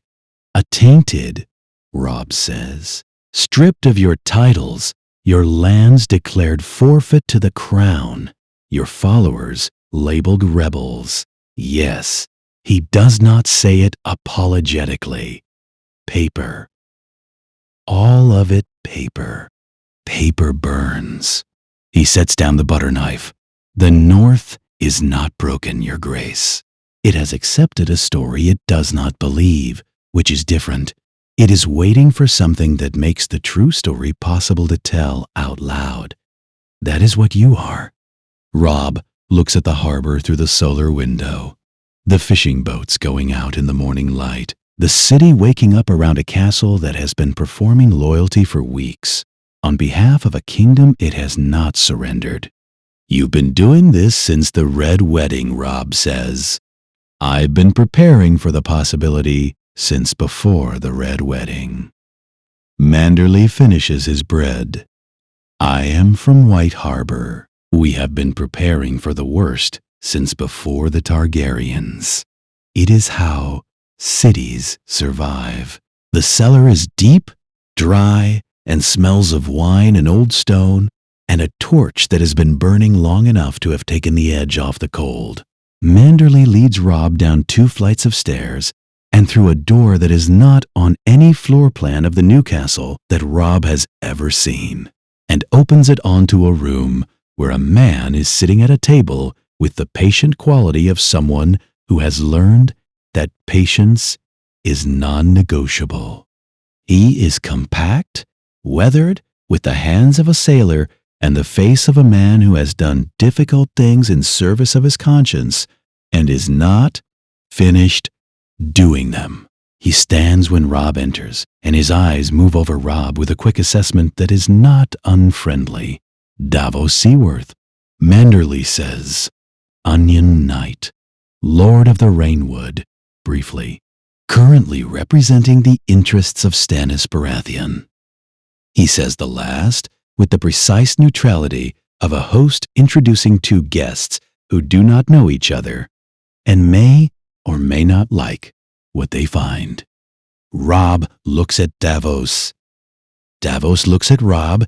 Manderley says he will leave them to it, which is transparently false. There is a door on the far wall that does not close all the way, and leaves. They sit. Davos says, I was sent to convince Lord Manderley to support King Stannis' claim. I have been here 9 days. I have not yet convinced him. He says this without embarrassment, with the directness of a man who sees no point in pretending about his situation. You arriving has made my situation somewhat more complicated. And less, Robb says. Davos looks at him. You're here because Stannis wants the North's support, Robb says.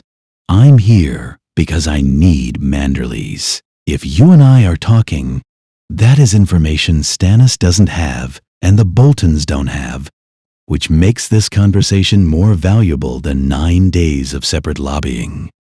He watches Davos take this in. Make your case. Davos makes it. He makes it honestly, without the inflation of a man trying to sell something he doesn't believe in. Stannis Baratheon, the rightful king by succession law, the only claimant with a clean legal position, since Joffrey was Jaime Lannister's son and Tommen no different, the man who held the wall against the wildling assault and understands better than anyone sitting in King's Landing what the wall means. He is not warm. He does not inspire love. He inspires the specific confidence of a man who does what he says he will do, which Davos argues is more useful than warmth in a world where promises have been demonstrated to be worth exactly the cost of the parchment they're written on. He does not argue that Stannis would be a just king. He argues that Stannis would be a consistent one.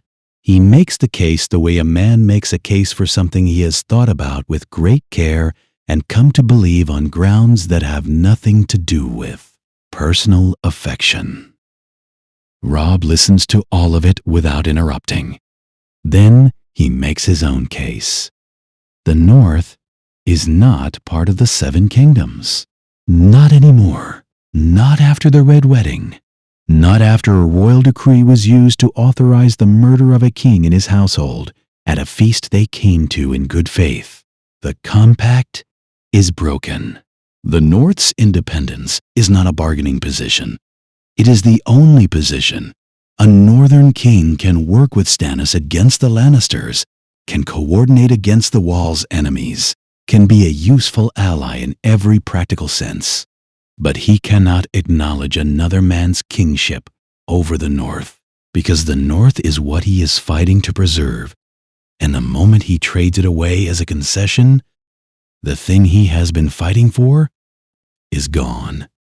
He says it plainly, the way Davos made his case plainly, and they are left sitting across from each other in a wine cellar in White Harbor with the full shape of their disagreement between them and no resolution available.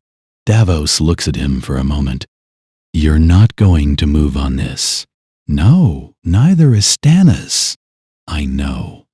A pause. So what are we doing here?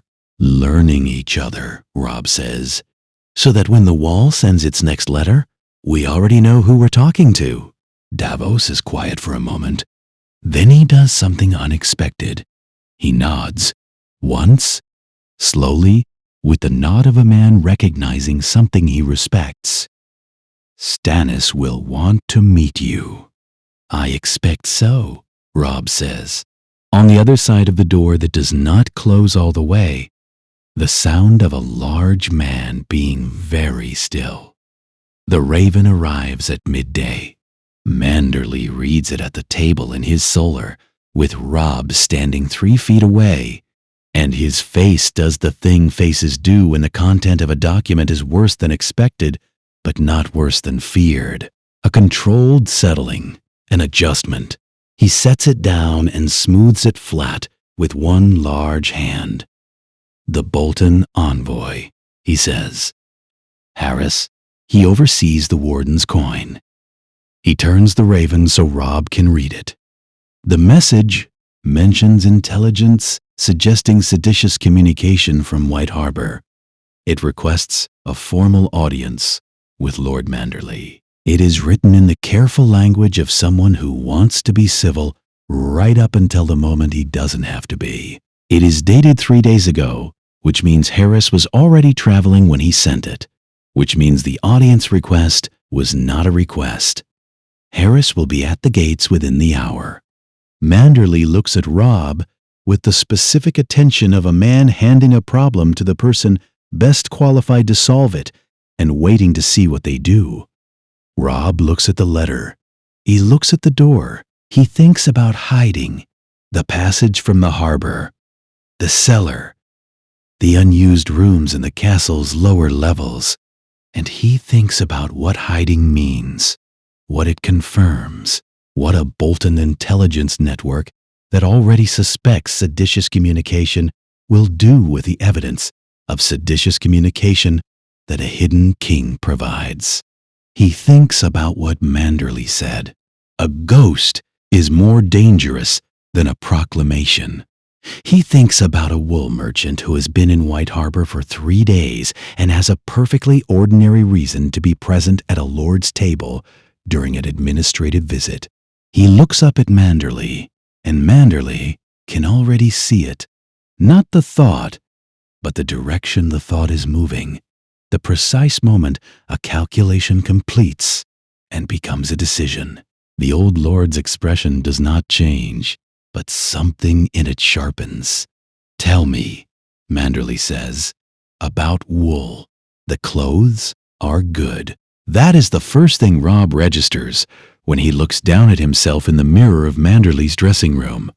Good fabric, well cut, the specific quality of a prosperous merchant who has done well enough to afford something better than necessity, requires but not so well as to invite envy.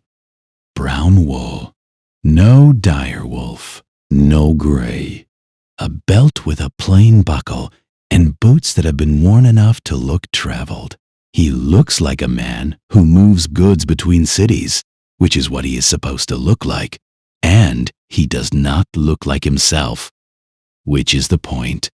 He looks at himself for a moment longer than necessary. The man in the mirror has a shoulder that sits slightly wrong, pulled in by scar tissue that has finished knitting, but not forgotten the damage. He has the kind of lean that comes from 5 weeks of insufficient food and too much movement. He has the face of a 19-year-old who has been through things that most 19-year-olds have not been through, which cannot be changed with good cloth and a plain belt.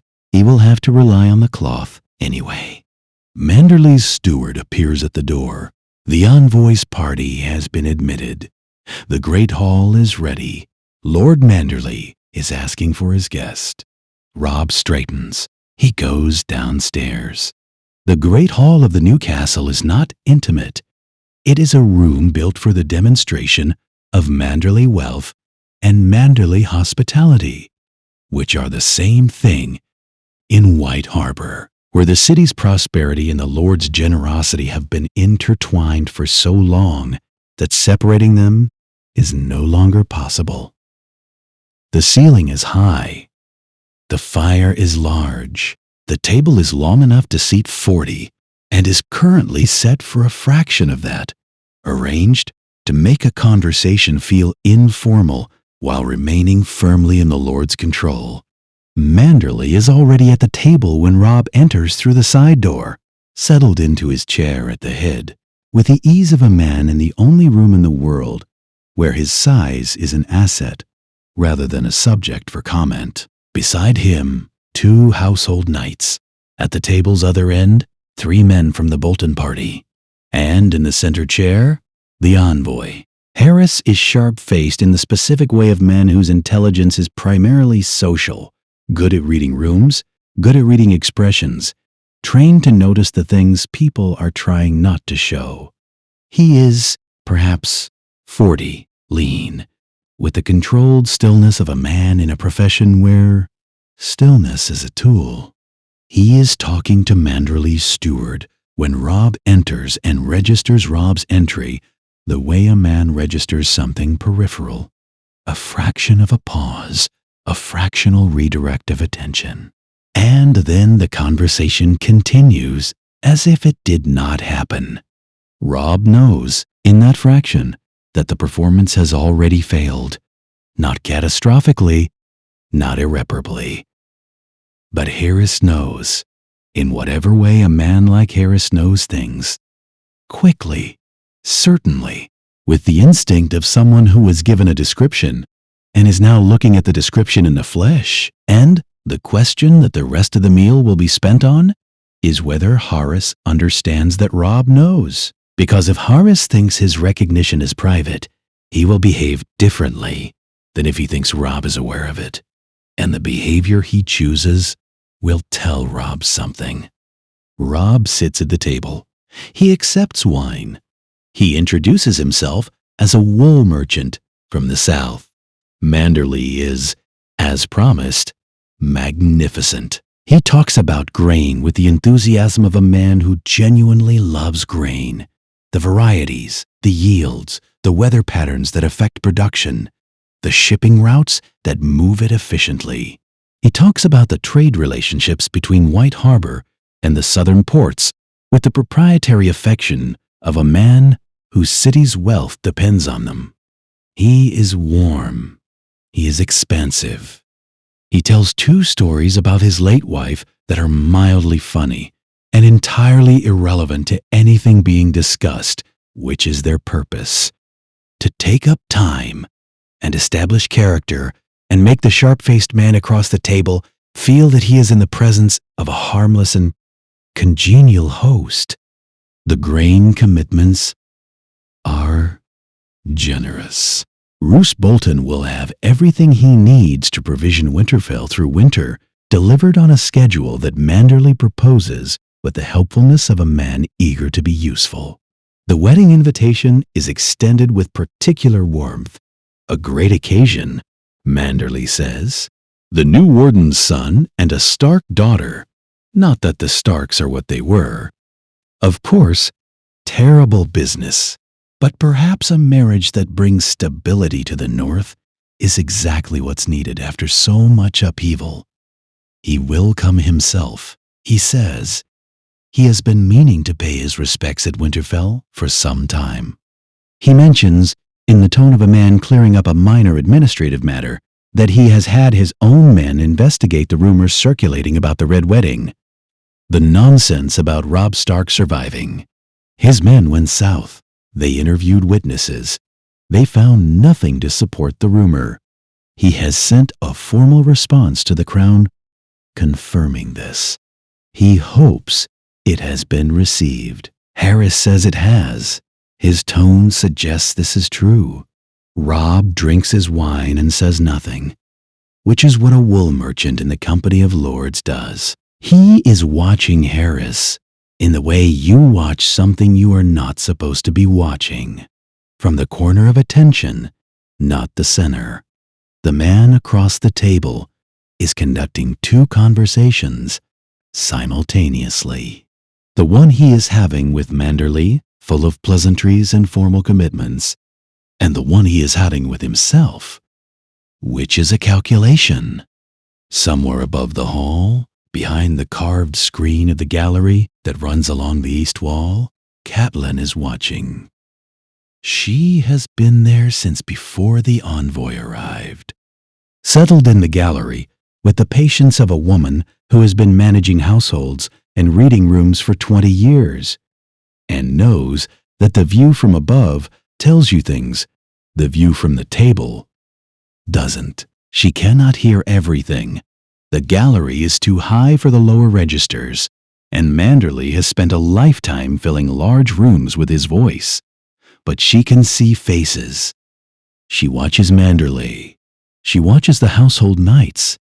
She watches Harris. What she is looking for, and what she finds within the first quarter hour, is the thing Horace is working to conceal.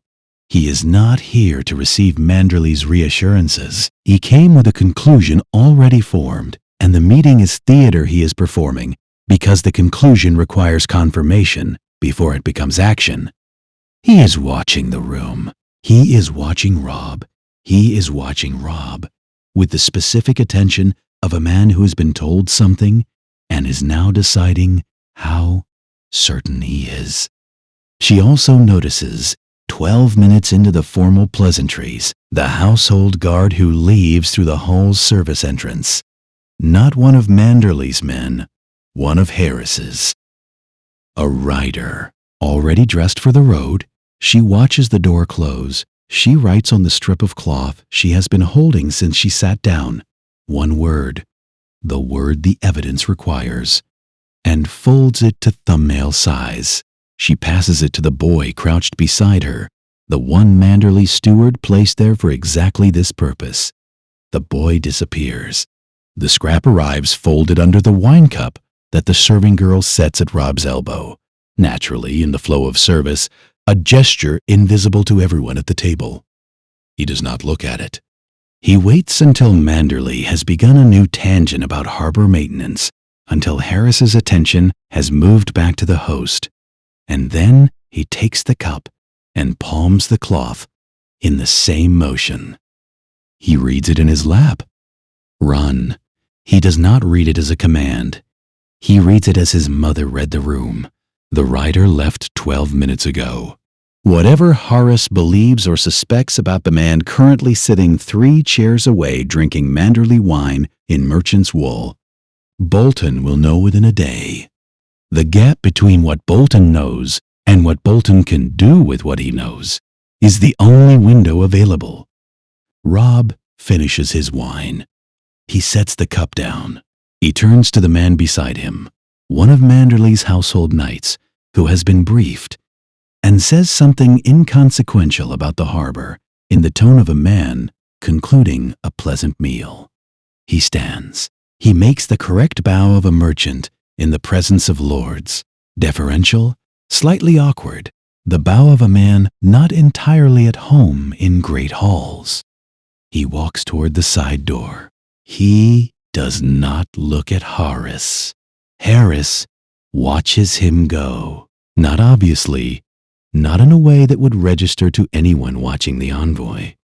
But Robb feels it in the back of his neck, the specific attention of a man committing something to memory, and he walks through the door and pulls it closed behind him and stands in the passage for a moment with his hand flat against the stone. Then he moves. Manderley's solar, door barred, fire banked. Caitlin arrives 4 minutes after Robb, still moving with the unhurried precision of a woman who left the gallery at the right pace to avoid notice. Greatjohn is there, having spent the last 2 hours in the stables convincing Manderley's horses he was not interesting. 3 of the original soldiers, the ones who have made it this far, Manderley himself enters last, squeezing through the door with the practiced sideways movement of a large man accustomed to doorways that were not designed for him, and drops into the chair behind his desk with the care of a man attending to his gout. Robb says, "We move tonight." Manderley nods. He was already expecting this, which is evident from the fact that he does not argue. 3 ships, Robb says. Soldiers, however many you can provision in 6 hours. And the list. Manderley opens the desk drawer and takes out a paper, already prepared, already compiled, the work of weeks, and sets it on the desk between them. 12 names. Northern houses, each one with a notation in Manderley's small, precise hand. What message was sent? what was received in return, what the house's current public posture is versus what private communication has suggested. 12 lords who have bent the knee to Bolton. 12 lords who have, in one form or another, in letters that used careful language and plausible deniability, and in visible ink and coded phrases, let it be known that their knee is bent, but their hearts are not entirely in it. Robb picks up the paper. He reads it the way he reads intelligence, quickly, linearly, tracking not just what each entry says, but what the pattern of them together implies. He reads it twice. He sets it down. He picks up the pen. He circles 4 names. He looks at them for a moment. He puts the pen down. These 4, he says. He slides the paper back to Manderley. Contact them. Tell them what we're doing and where we're going. Give them the timeline. Manderley looks at the 4 names. He nods slowly, with the nod of a man who is going to argue and has found he doesn't need to. The 4 are correctly chosen. The others, tell them nothing until we have to. The silence in the room processes this. Catelyn looks at the desk. Greatjon looks at the wall. The men who have traveled from the twins to the neck to the bog to here look at their king circling 4 names on a list of 12 and keeping the 8 others in the dark. And what they are looking at is not the boy they followed south. That boy would have summoned all 12, would have trusted the North to rise, would have believed that his survival, his appearance before them, his name and his blood were enough. This man has looked at 12 lords and decided which 4 are solid and which 8 are unknowns, and has protected the operation from the unknowns, not because he doesn't trust the North, but because he understands now that trust is not a feeling. It is a calculation, and the calculation includes the cost of being wrong. Manderley looks at Robb for a moment with an expression that is very nearly the expression he used when his son was alive and said something that pleased him. He folds the list. He finds Robb in the passage outside the solar. An hour later, when the provisioning is underway and the household is the controlled chaos of a place preparing to do 3 things simultaneously and not be seen doing any of them, Manderley moves with surprising quiet for his size when he wants to, and he wants to now. "There is a thing I should have told you earlier," he says. He says it the way you say a thing you have been holding back. Not reluctantly, exactly, but with the awareness that you have been waiting for the right moment, and the right moment has arrived in a way that compresses the available time. "Then tell me now," Robb says. Manderley tells him. His informant, inside Winterfell, a woman in the kitchen staff, reliable in place since before Bolton arrived, sent a physical description of the girl the Boltons are calling Arya Stark, the girl who is to be married to Ramsay Bolton, whose presence in Winterfell has been used as proof that the Stark succession is being managed honorably, whose name appears in every official communication from the warden's seat as evidence that the remaining Stark children are safe and accounted for. Wrong height. He says it flatly. The description from his informant is specific. The girl is too short for Arya Stark's age. Wrong coloring. Brown-haired, where Arya is dark. Wrong age, or what the age suggests, in terms of size and bearing. Robb stares at him. "Your sister," Manderley says, carefully, with the care of a man who understands exactly what he is saying, "is not in Winterfell." The passage is quiet around them. From somewhere in the castle, the sound of men moving supplies. "Then who is?" Robb says.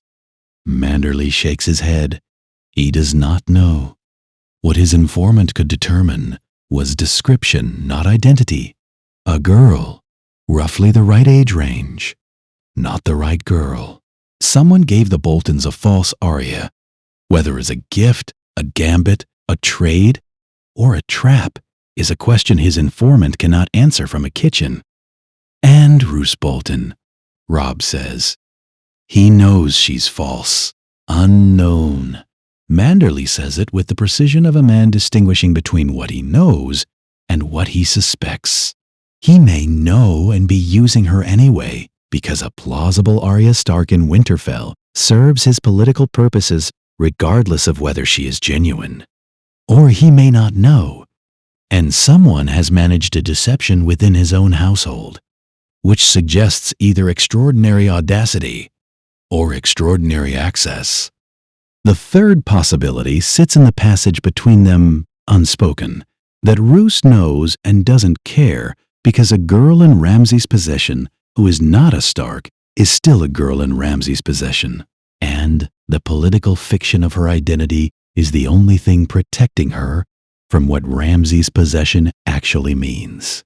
That Roose Bolton is either complicit in her suffering or indifferent to it, and the distinction is a moral one that does not change her situation. Robb thinks about Arya. Sharp, impossible Arya, who was never where anyone expected her to be, and was furious about it when she was. He thinks about the last time he saw her, in Winterfell, before the march south, before the world divided. He thinks, wherever she is not in a Bolton castle waiting to be saved. She is somewhere in the world being herself, which is a different kind of terrifying, but a better one. He thinks about the girl in Winterfell who is not her. What's her name, he says. I don't know, Manderley says. Robb nods. He looks at the passage wall. He adds this to the growing list of things that require action he cannot take yet, except that this one is different. This one has a name attached to it. Even if the name is wrong, and the name means Ramsay Bolton, and Ramsay Bolton is a category of problem that Robb has been trying not to look at directly, because looking at it directly requires accepting certain things about what kind of war this is and what it will take to win it. He looks at it directly now. After White Harbor, he says, after the campaign begins. Not a question, a placement, a thing given its position in the sequence. Manderley looks at him. The girl will still be there. I know, Robb says. He says it the way he has been saying many things since the twins. Plainly, without flinching, with the specific flatness of a man who has had to learn to hold terrible information at a functional distance. But girl will still be there. That is true. It is also the kind of truth that costs something every time you use it. He turns and walks toward the harbor. 3 ships, 100 soldiers, the names of 4 lords who might hold, and 8 more who might not, and a north that is waiting for something to wait for. He is going to give it something. At sea, the north looks like the edge of the world. Not dramatically, not cliffs and crashing waves, and the kind of coast that announces itself. The stony shore is low and gray and relentless. A line of rock and scrub that goes on in both directions without apparent end, and the water between the ships and the land is the same color as the sky, and the sky is the color of everything in the north in November, gray on gray. The cold comes off the water in a way that is not wind exactly, but something more diffuse, more patient, the kind of cold that finds the gaps in your clothing and takes up residence. 2 days out of White Harbor, 3 ships running close to the coast, navigating by landmarks that Manderley's captain knows by feel rather than by chart. Robb stands at the prow of the lead ship and looks at the stony shore and thinks about 100 men. He has the manifest. He has read it 3 times in the 2 days, since White Harbor, sitting in the ship's narrow cabin with the manifest spread on the bunk and the motion of the water making the lamp swing in slow arcs across the page. 100 soldiers, northern-born, every one of them. Manderley does not employ men he cannot vouch for, and he has been in the business of knowing which men he can vouch for longer than Robb has been alive. They are trained, they are equipped, they are loyal in the specific way that Manderley's household is loyal. Not to a king they have followed south and back, not to a banner they have fought under for 2 years, but to the North as a concept, the North as the thing worth protecting.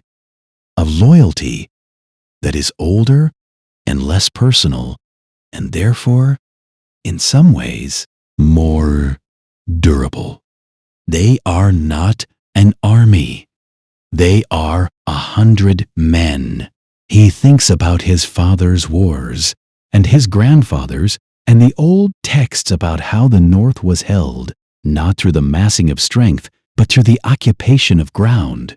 The North is too large to hold with any single force. It has always been held through the lords, through the houses, through the understanding that the king in the North is the symbol around which smaller loyalties coalesce, rather than the source of the military power himself. The army is the Lord's. The Lords are not currently his. He thinks about what 100 men can do that an army cannot. Move fast, stay invisible, strike a target before the intelligence of its location can travel to the nearest Bolton garrison and return with a response. Disappear into the terrain before the response arrives. The North in November is not hospitable to large movements.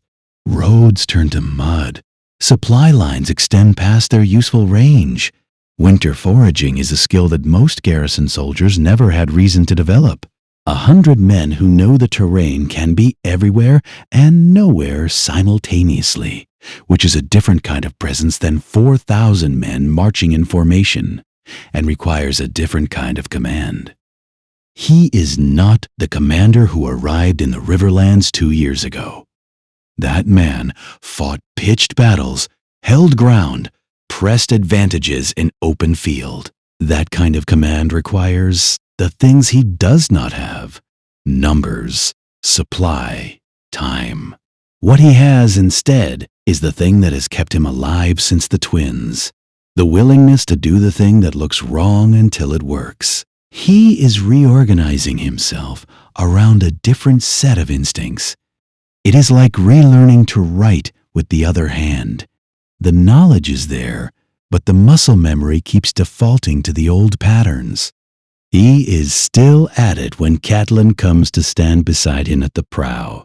She watches him think for a moment with the patience of a woman who has been watching her children think since before they could speak. Then she asks, "Is this Robb Stark? Or is this someone you're becoming?" He looks at the stony shore. He thinks about the question honestly, which is the only way it deserves to be answered. "I don't know yet," he says, "but I think it might be what the North needs."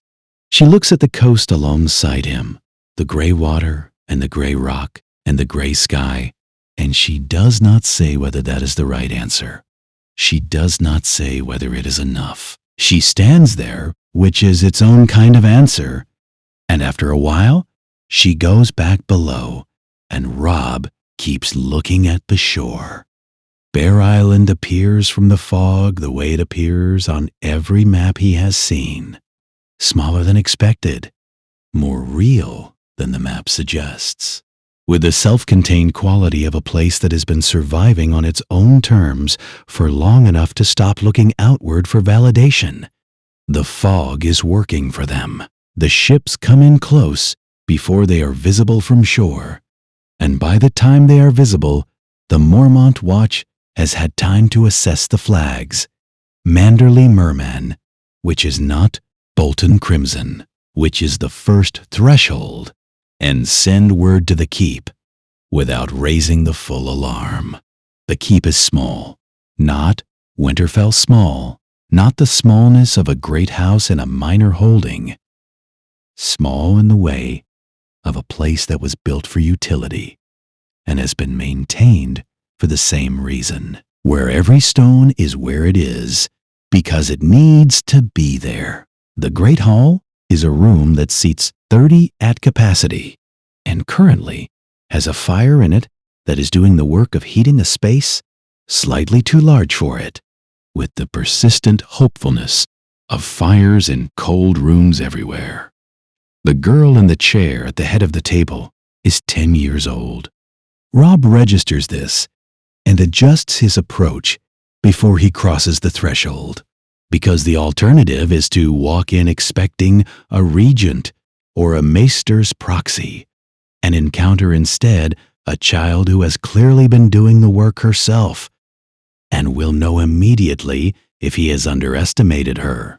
Lyanna Mormont is small and dark-haired and dressed practically, and she looks at Robb with the specific assessment of a person who has recently had to start making decisions that have real consequences and has learned to read the rooms those decisions happen in. She does not look at his clothing. She does not look at his men. She looks at his face, and specifically at the part of his face that tells her whether he takes her seriously. She asks no questions about who he is. She does not ask him to prove his identity, which would be an insult dressed as caution. And she is not interested in insults. "What do you want from Bear Island?"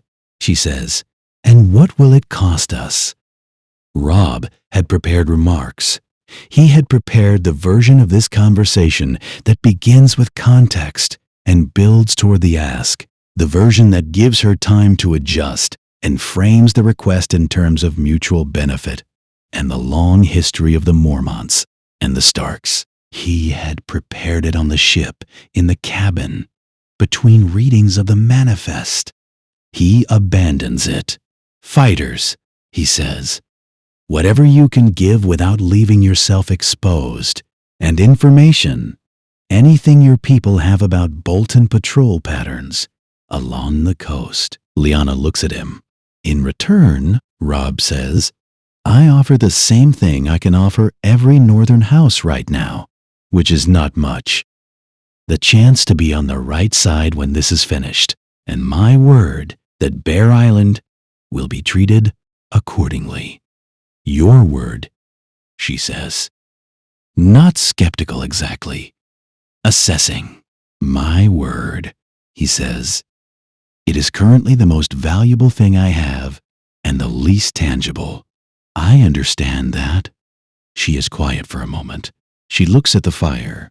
She is, he thinks, doing a calculation that is not simple.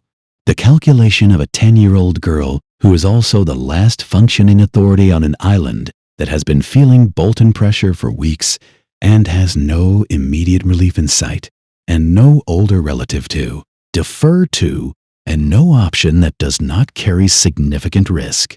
She does not ask for time to consider. "We have 62 men who can fight."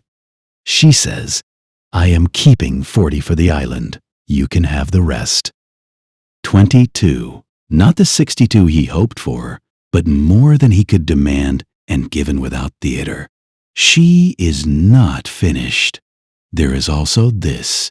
She stands, shorter standing than seated somehow, the authority of the chair redistributed but not diminished, and goes to the table against the wall, where a map is rolled and held with 2 smooth stones. She spreads it.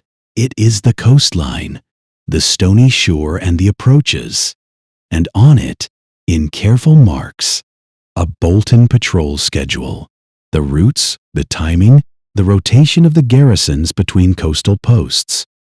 Detailed, accurate, the work of people who have been watching from boats, who have been watching from the shore, who have been treating the documentation of enemy movement as the unremarkable domestic task it is to people who live on an island that has been attacked from the sea more times than anyone has bothered to count.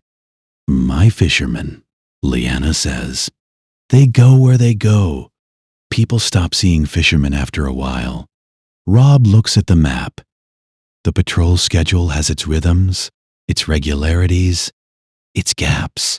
He follows the gaps with his eye, moving north along the coast, toward the interior, toward the places a force moving fast could reach from the shore before the nearest Bolton garrison could respond. Catelyn comes to stand beside him. She reads the map the way she reads everything, quickly, completely, her eyes moving in the pattern of someone who is already 3 steps ahead. Her finger comes down on a point inland from the stony shore. She taps it once. Deepwood Mott, Robb says. The small vessel appears off the southern coast of Bear Island in the gray afternoon, running without flag, approaching the lead ship with the unhurried confidence of something that knows it will be allowed to come alongside. A single ranger, Night's Watch black, salt stiff, with the exhausted look of a man who has been at sea longer than intended.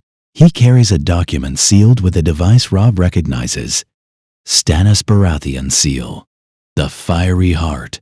The stag within the flames. Not Jon's hand on the outer fold. Not Castle Black's institutional script. Stannis' own hand, which is angular and pressured and looks exactly like what it is. Robb reads it standing on deck, with the cold wind off the water, making the document move, and Catelyn reading over his shoulder, and the ranger waiting with the patience of someone who has delivered messages in difficult circumstances before, and understands that the recipient needs a moment. Stannis will support the independence of the North. He will recognize the claim. He will coordinate the campaign against Bolton. He will commit forces from the Wall when the Wall can spare them, which is not immediately, but is a commitment rather than a courtesy. In exchange, Robb publicly acknowledges Stannis Baratheon as the rightful king of the 7 kingdoms. That is the condition. Not negotiable, the letter implies without saying so explicitly. The implication is in the sentence structure, in the way the offer is framed as a single package rather than a set of individual terms. Stannis wants legitimacy from the last king standing in the north, because Stannis understands that legitimacy is the thing that cannot be manufactured and must be collected from sources that have it. Robb reads it once. He folds it, he looks at the ranger. "Tell him I'll consider it," he says. The ranger nods. He goes back over the side. Catelyn says, "You won't consider it." "No," Robb says. "Then why?" "Because closing that door today costs me something I can't afford to lose." He watches the small vessel move away south. "If I refuse formally, Stannis has to respond formally, and a formal refusal closes every channel between us at the exact moment we need those channels open. Consider it means the conversation continues. The conversation continuing means when the Wall sends its next letter, we're still talking." She looks at him. He puts the letter in his jacket. He goes back to the map. The smoke appears at the second watch of the night. Robb is on deck. He has been sleeping badly since White Harbor, the shoulder aching in the cold, his mind running calculations that don't resolve cleanly enough to stop. When one of the watch calls it out, he comes to the rail and looks south toward the mainland. It is not the small orange bloom of a campfire or the sharp, bright tongue of an accident. It is a column, steady and wide at the base, rising in a way that suggests it has been burning for some time and intends to burn for some time more. The color against the night sky is not orange, but the deeper red of structures, wood, thatch, stored grain, the particular fuel load of a settlement, rather than an isolated fire. He watches it for a long time. One of Lyanna's fishermen is aboard. He came as a guide for the coastal approach, knows these waters the way Bear Islanders know everything about water. And Robb finds him at the stern. He asks, "What is there?" "On the mainland," south-southeast, in that direction. The fisherman looks at the smoke. He names a village without hesitation, the way a man names a place he has passed 100 times. A Glover settlement, he says, one of the smaller ones, an hour inland from the shore. He furrows. Men from that village marched with the young wolf, he says. When the muster came, they went. Robb keeps his eyes on the smoke. The fisherman adds, carefully, that the Boltons burned 2 other settlements last week. He heard it from a cousin on the mainland, not because the settlements did anything or had anything worth taking, because there were men from those settlements in the army that marched south under the Stark banner, and the Boltons are making a point about what association with that banner costs. Not a military operation. A message. Robb stands at the stern and watches the village burn and does the thing he has been doing since the twins whenever the full weight of something arrives. He holds it still and looks at it without looking away. The village, the men who marched from it, the families they left who have been waiting, the message being sent to every northern house that is still deciding which way to lean, the message that says survival has a price, and the price is visible, and the price is this. He has been thinking about this as a war of signal fires and rumors and vanishing. He has been thinking about speed and flexibility in the surgical campaign that doesn't give Bolton a fixed target to destroy. The fire on the mainland tells him that Bolton is not waiting for him to develop a strategy. Bolton is already in the middle of his own strategy, which is simpler and more direct. Make supporting Robb Stark expensive before Robb Stark can make supporting him cheap. Every village that burns is a northern lord calculating the cost of the next one. Every burned settlement is an argument against waiting to see who wins. The timeline he was given at Bear Island, 2 weeks, the patrol gap, Deepwood Mott, was already aggressive. It is no longer aggressive enough. He turns from the rail. Kaplan is there, which does not surprise him. She has been appearing in his peripheral vision since White Harbor with the reliability of a woman who has accepted that sleeping is not currently on offer. She looks at the smoke. She says nothing. I need to move faster, Robb says. I know, she says. The patrol gap at Deepwood. We can't wait for it. I know that too. He looks at her. She is looking at the smoke with the expression she has been wearing since the twins. Not grief, not anger. Something harder and more useful than either. The expression of a woman who has been through the worst thing and is now on the other side of it, in the place where the worst thing is not an argument against continuing, but evidence that continuing is the only option that means anything. Less preparation, he says. Larger risk. Yes, people will die who might not have died if we'd had 2 more weeks. Yes, she says again. She says it the way you say a true thing that does not need elaboration. And then she says, and more will die in the villages if you wait. He looks at the smoke a moment longer. He calls for the captain. The forest is birch and pine, close grown, the kind of woodland that does not permit formations. Robb stands in it an hour before dawn with 122 men, the Manderley soldiers and the Bear Island fighters, gathered from the ships at the Stony Shore landing and moved inland through the dark without torches, and explains what is going to happen. No speeches, the shape of the assault in plain language, the gate, the wall's eastern corner, where the stonework is oldest, and the footing uncertain for defenders, the hall, the garrison, quarters. 4 actions, simultaneous. Each group knows its target and its fallback. Each leader knows what the others are doing and in what order. It gives them the full picture, because men who understand why they are going where they are going make better decisions when the plan encounters the reality of the thing, which it always does.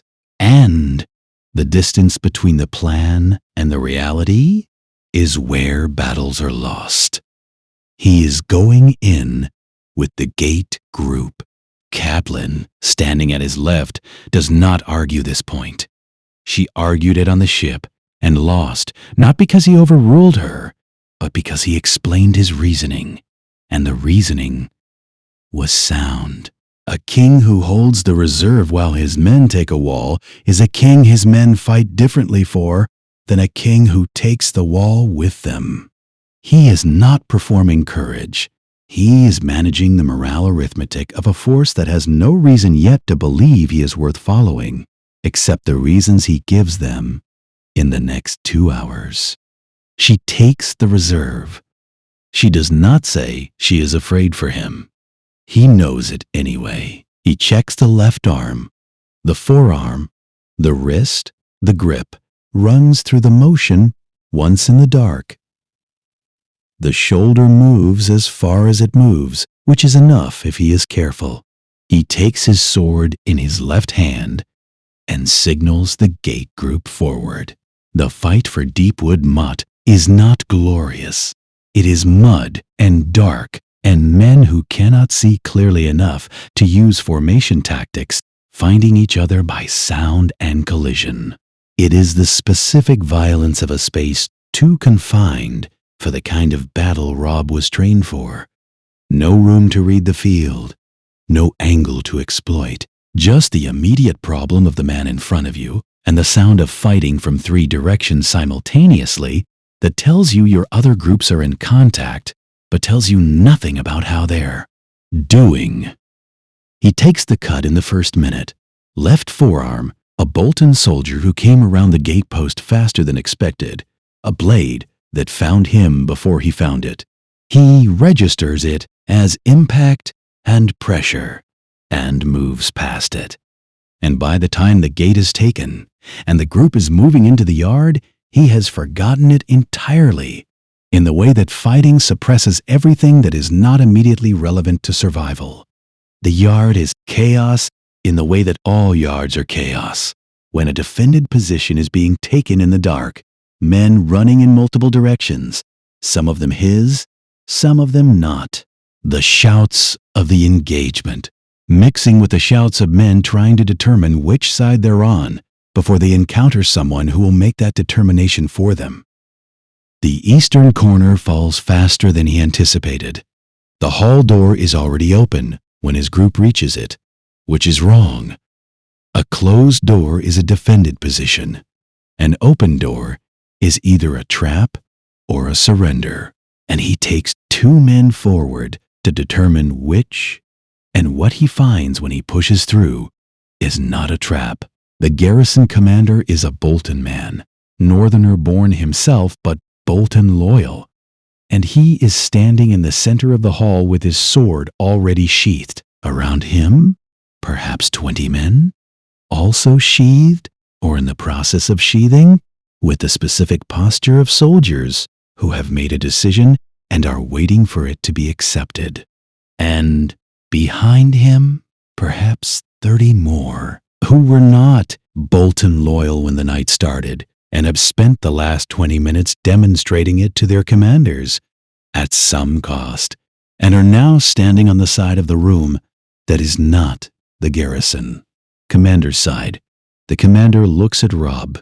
He looks at the northern-born conscripts behind him, who have just ended his resistance by removing themselves from it. He says, "I yield. The 20 minutes of fighting is over. The Motte is taken." Robb stands in the hall of Deepwood Motte with blood on his forearm that he is only now beginning to feel as pain, and looks at a Bolton garrison that broke not because his 122 men were enough to break it, but because a third of the garrison had already broken it from inside.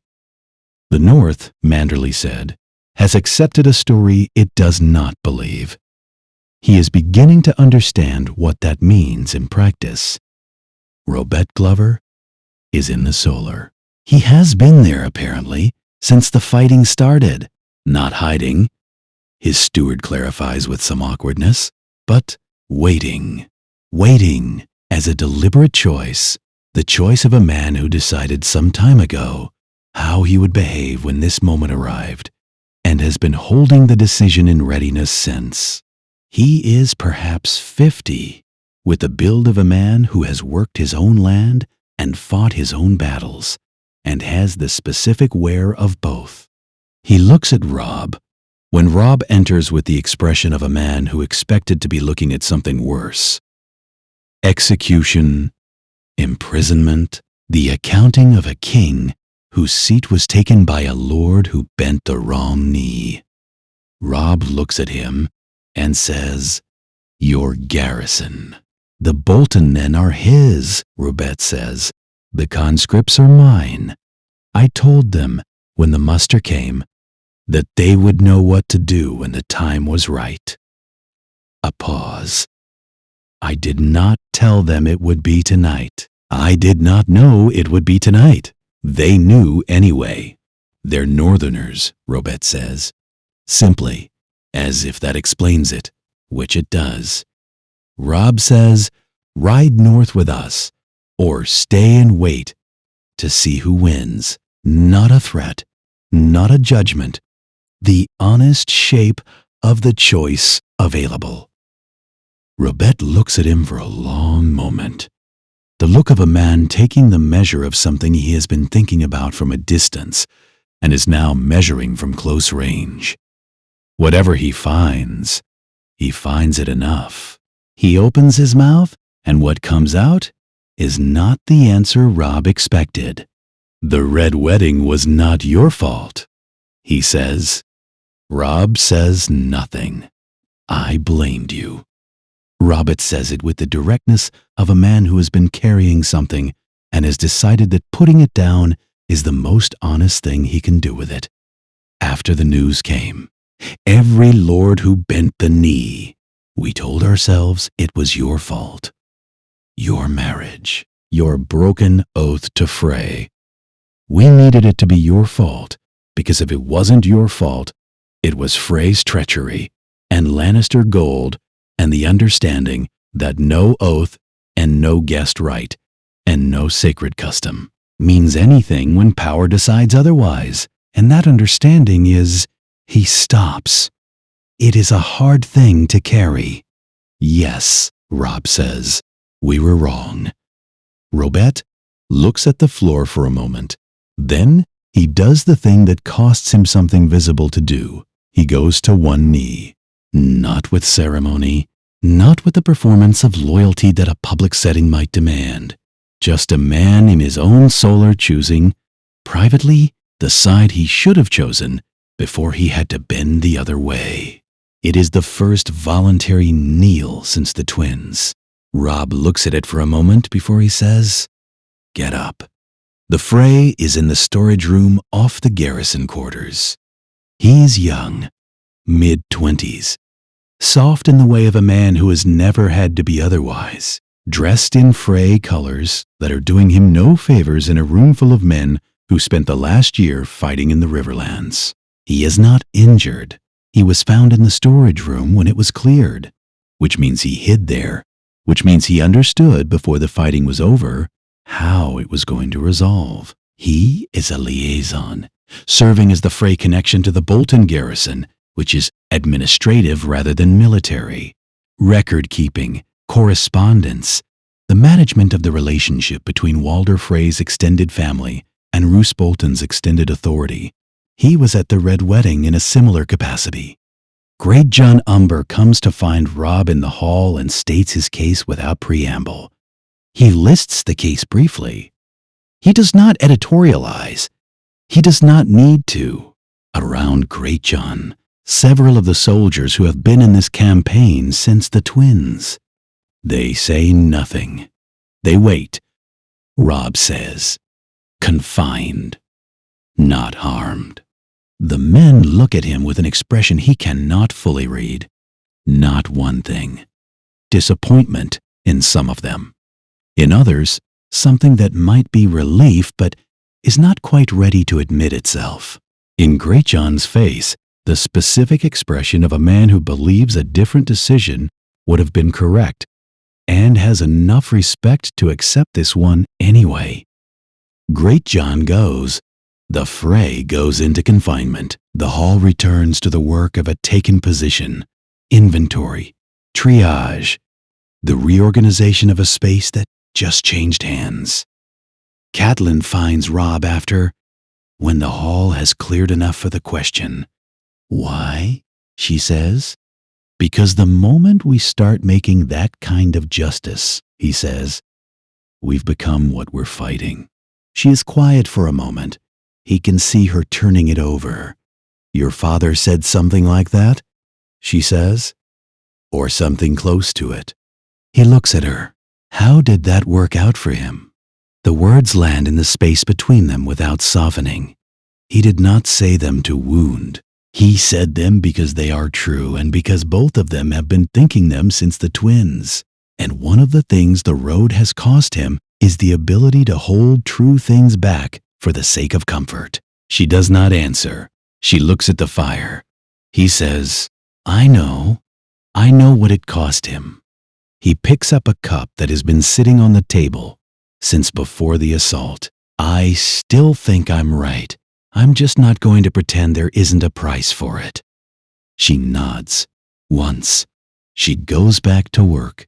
The tower is the highest point of Deepwood Motte, a square of old stone that predates the rest of the keep by a century at least, and Robb climbs it in the afternoon of the first day, with 2 men carrying prepared materials, dry wood, pitch, the specific arrangement that produces visible fire, rather than visible smoke, because what he wants is visible fire. The signal pattern is a thing Ned Stark explained to his children as a piece of Northern history. The old system, pre-Targaryen, used by the ancient kings of winter to communicate across the distances that ravens could not cover quickly enough in winter conditions when roads were impassable. A sequence of fires in a particular rhythm. A code old enough that most people have forgotten. It is a code rather than simply a historical fact about how the North once communicated. Robb lights it from memory. He does not know if anyone is watching. He does not know if anyone who might be watching would remember the pattern or recognize it as signal rather than accident. He does not know if the chain the old system relied on, fire answering fire across the distances between peaks and towers, has anyone at its other stations. He lights it and waits. 6 hours later, a fire answers from the mountains to the east. The rhythm is correct. He looks at it for a moment and then says nothing and does not move, because moving would interrupt his ability to watch for what comes next. And what comes next is what matters. Another fire further north, then 3 more in sequence, forming a chain that extends toward the interior, toward the roads that lead south to Winterfell, toward the heart of a kingdom that is apparently not as dark and quiet as Bolton's ravens have been insisting. Someone is watching. Someone was watching before the signal was lit, waiting for exactly this pattern, which means someone has been maintaining these stations, keeping the wood dry, keeping the positions clear, on the assumption that someday someone would light the first fire.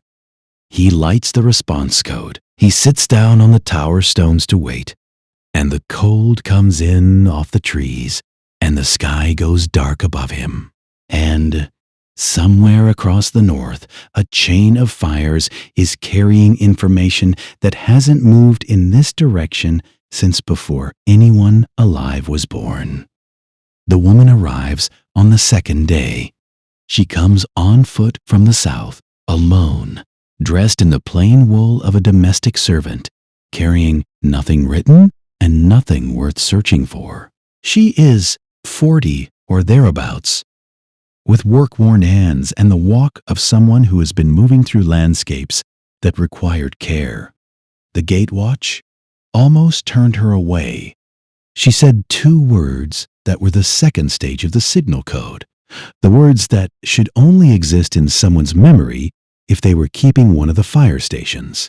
And they brought her to Robb instead. She stands in the hall with the studied unremarkability of someone whose safety has depended for some time on not being noticed, and she recites from memory. She does not know who sent the message. She was told to memorize it and bring it here if the fires were lit. The fires were lit. She came. 7 words. The girl in Winterfell knows the way out. Robb looks at her. What girl? The one they're calling Arya Stark, the woman says. The hall around them. The fire.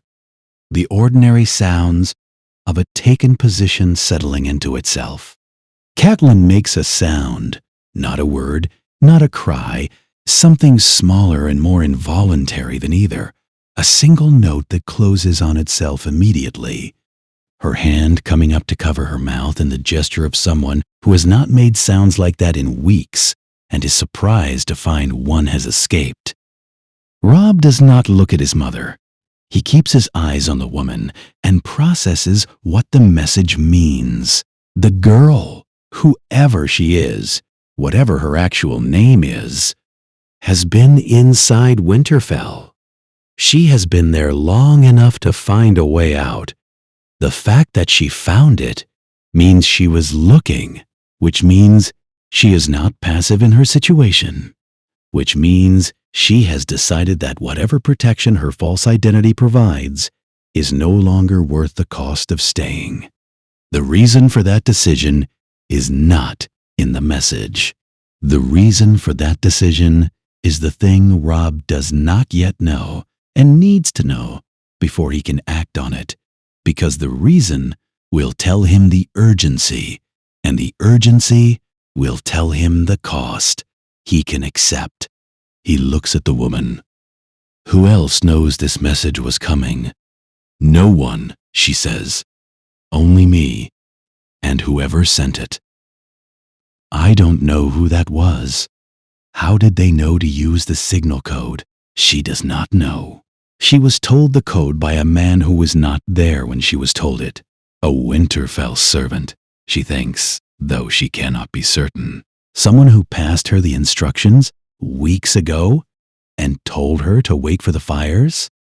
The fires were waiting for Robb. Robb's fires were waiting for a reply. The reply led here. Someone inside Winterfell has been maintaining this line of communication since before Robb arrived at Deepwood Motte, which means someone inside Winterfell either knew he was coming or was prepared for the possibility that he would come, which means someone inside Winterfell has been doing exactly what the North outside has been doing, waiting. He sends the woman to the kitchen to be fed. He looks at the fire for a moment. Catelyn's hand has come down from her mouth. She is steady again.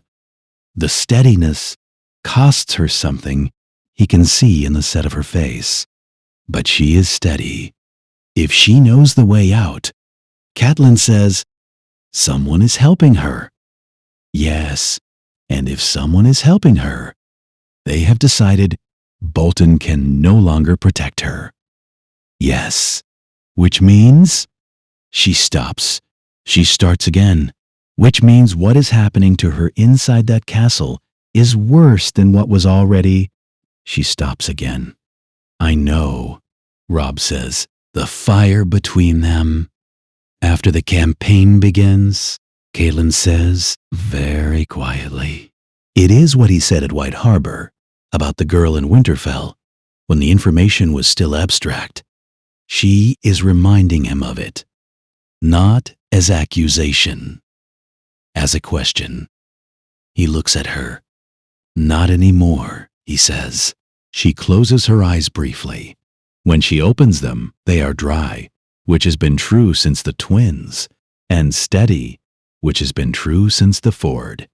She says, then we need a way in. The great hall of Deepwood Motte holds 20 at a crowded table, and currently holds 11, which is every Lord's representative, every senior soldier, every person whose council Robb has decided is worth the risk of the full picture.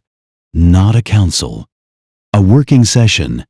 There is a map on the table, and the map has marks on it, and the marks represent real things. Bolton garrison positions, patrol routes, the chain of signal fires that is still answering across the north in the mornings and evenings, like a slow conversation between people who have been waiting years to speak. The hall is cold despite the fire. Deepwood Moats Hall is always cold. A structural problem nobody ever corrected. The cold coming up through the stone. And there is food on a side table that has been there long enough to no longer be interesting. Catelyn is standing. She does not pace when she thinks. She stands at the end of the table with her hands folded in front of her and speaks the way she has been speaking since the twins, methodically, without performance, as if the information she is delivering is a set of objects she is laying out for inspection rather than a case she is making. The effect is that every fact she presents seems to arrive with slightly more weight than a fact delivered with urgency would carry. She is telling them what she knows about Ramsay Bolton.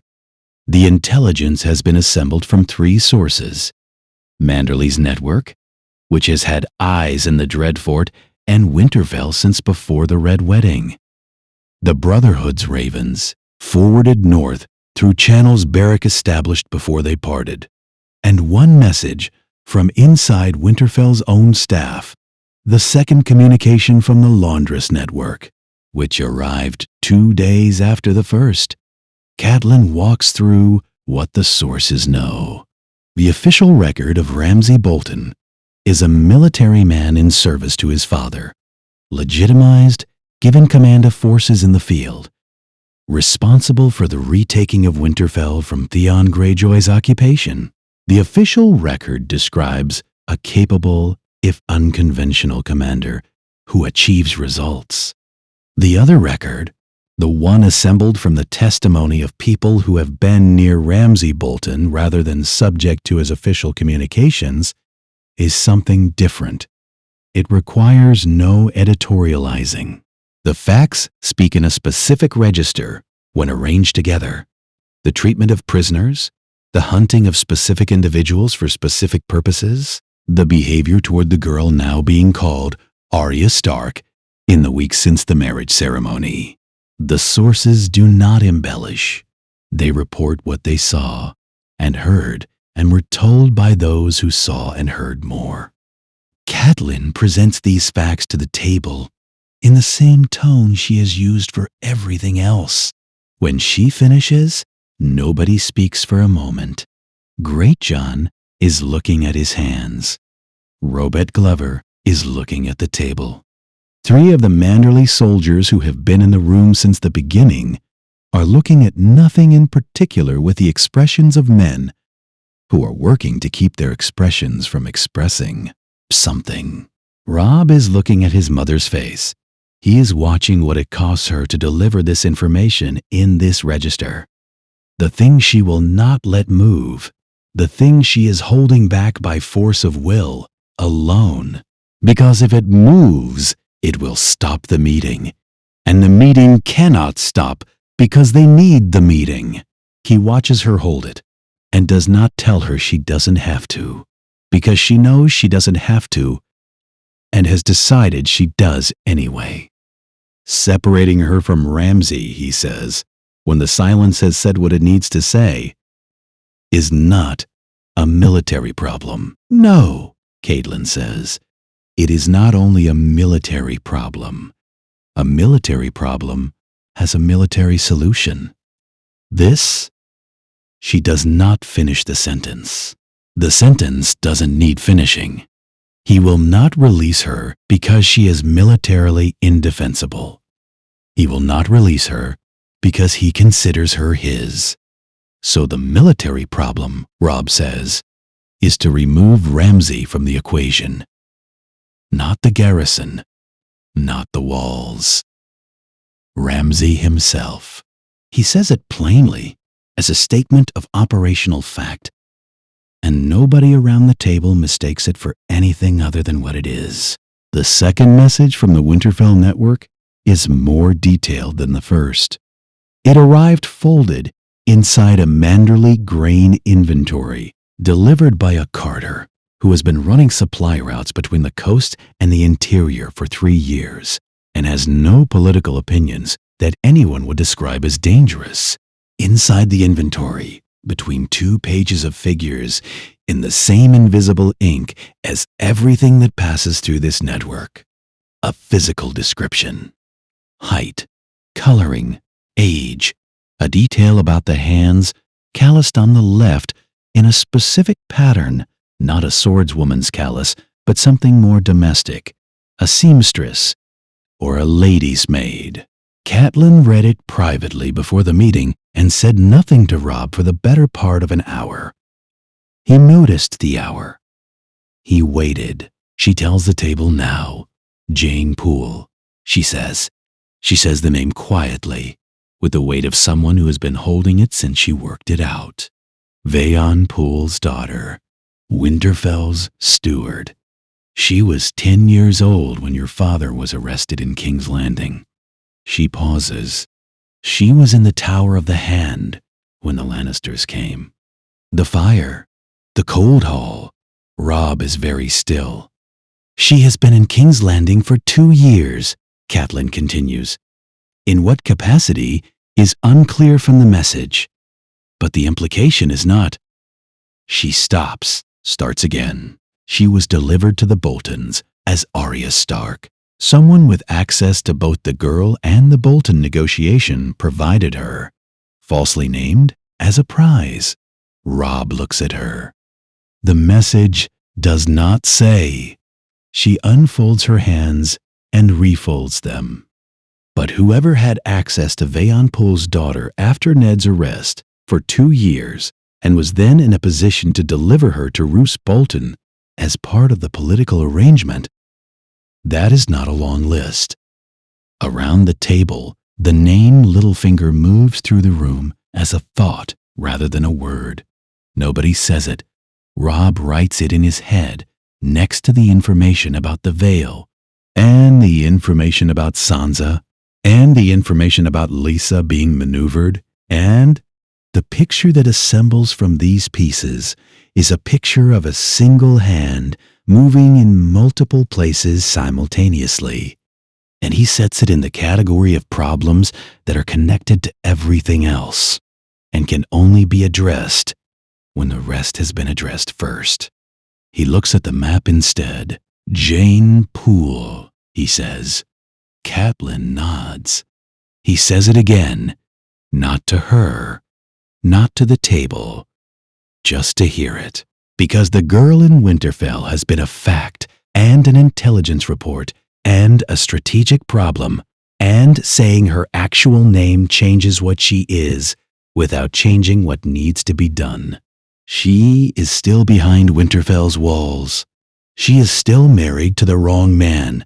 The name does not fix anything. It changes what it costs him. He watches his mother's face and learns something about the kind of men he is fighting, not from what Catelyn says, but from what she doesn't say, from the gap between the facts and what the facts mean, from the specific economy of a woman choosing not to describe certain things in front of soldiers because some knowledge doesn't make better fighters. It just makes men who are fighting with something extra in them that isn't useful. He files the something extra away. It is not useful yet. It will be later. He unfolds the Stannis letter at the War Council.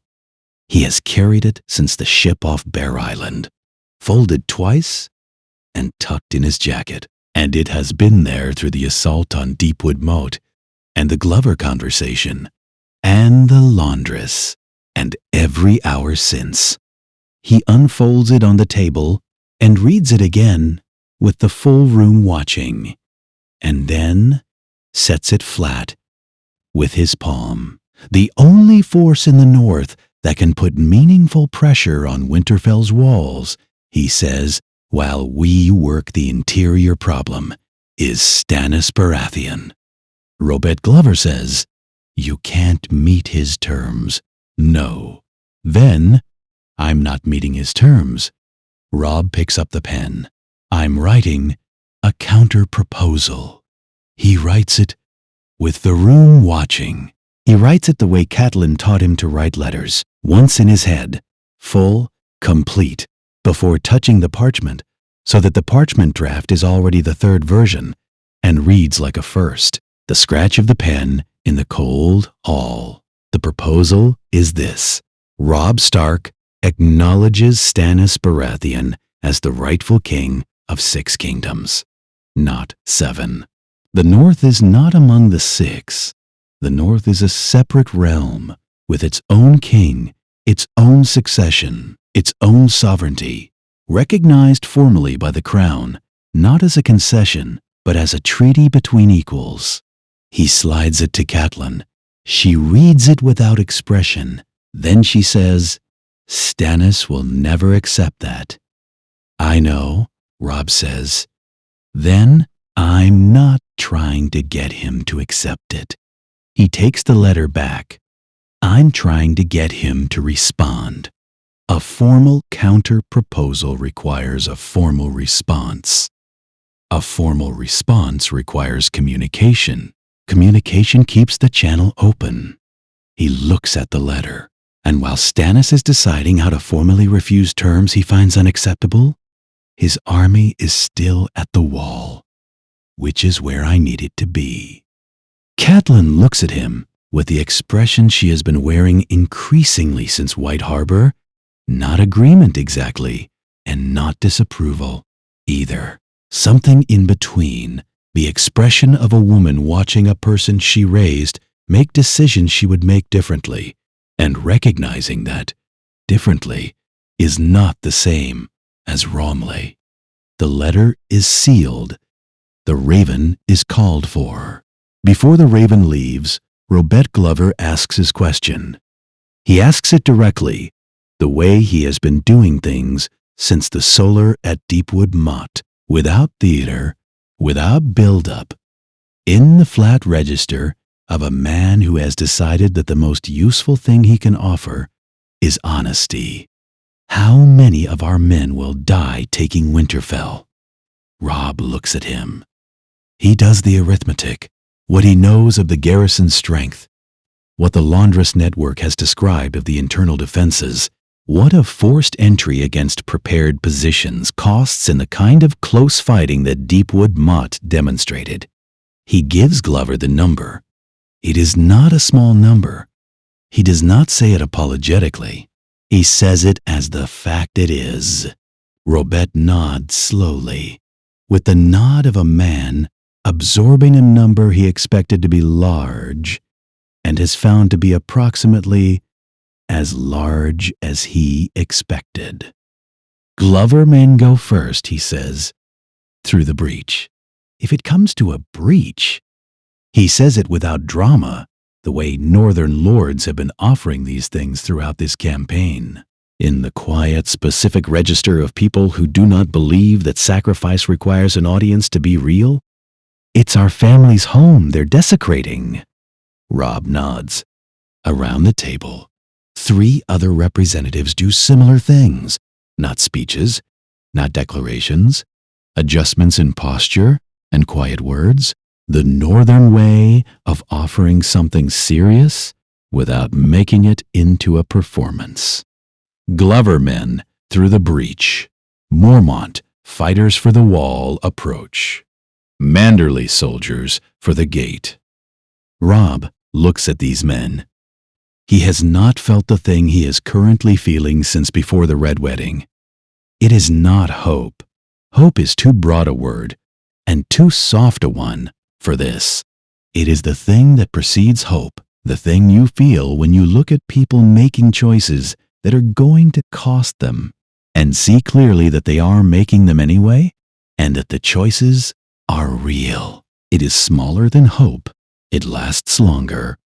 He does not speak to it. It is not the kind of thing that benefits from being named aloud. "The Raven goes tonight," he says. We move at first light. The scout is one of Lyanna Mormont's people. She arrives at Deepwood Moat's gate at midnight.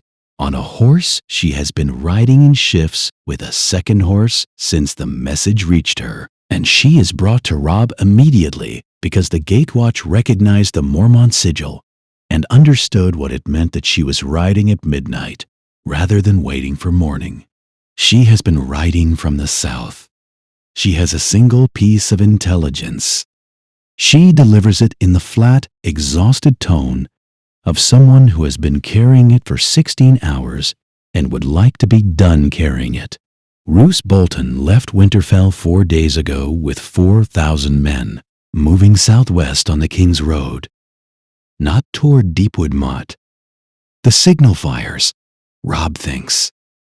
The signal fires were visible from Bolton outposts. Bolton has known since the moment they were lit that something was moving in the northwest, and he has spent 4 days determining what and calculating the response, and his calculation is not Deepwood Moat, White Harbor, because Robb Stark, with 162 men in a captured moat, is a problem to be mopped up by a detachment. But Robb Stark's supply line, his port, his gold, his ships, the Manderley network that has been feeding him intelligence and resources since this campaign began. That is the thing worth 4,000 men and a personal march. Wyman Manderley. 600 soldiers, a city full of civilians, walls that are solid but not new, a harbor that can be supplied by sea but cannot be relieved by land if the road is held. 5 days at Bolton's pace, perhaps less.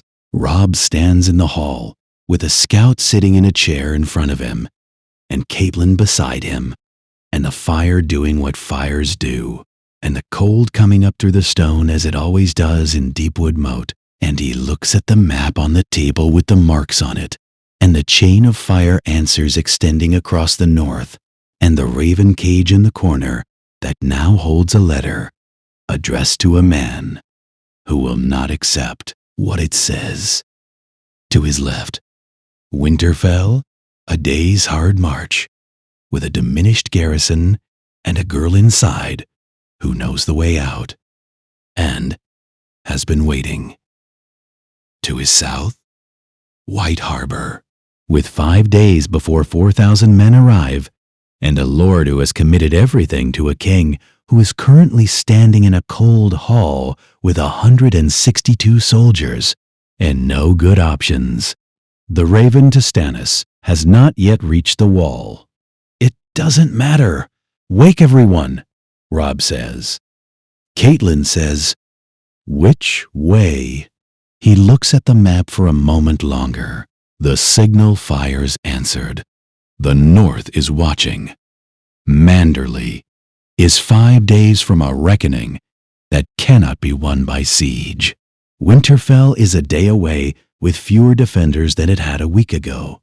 There is no answer that is not wrong in at least one direction. He makes the one that is wrong in the direction he can survive. Call them in, he says. All of them. I need to talk to everyone at once.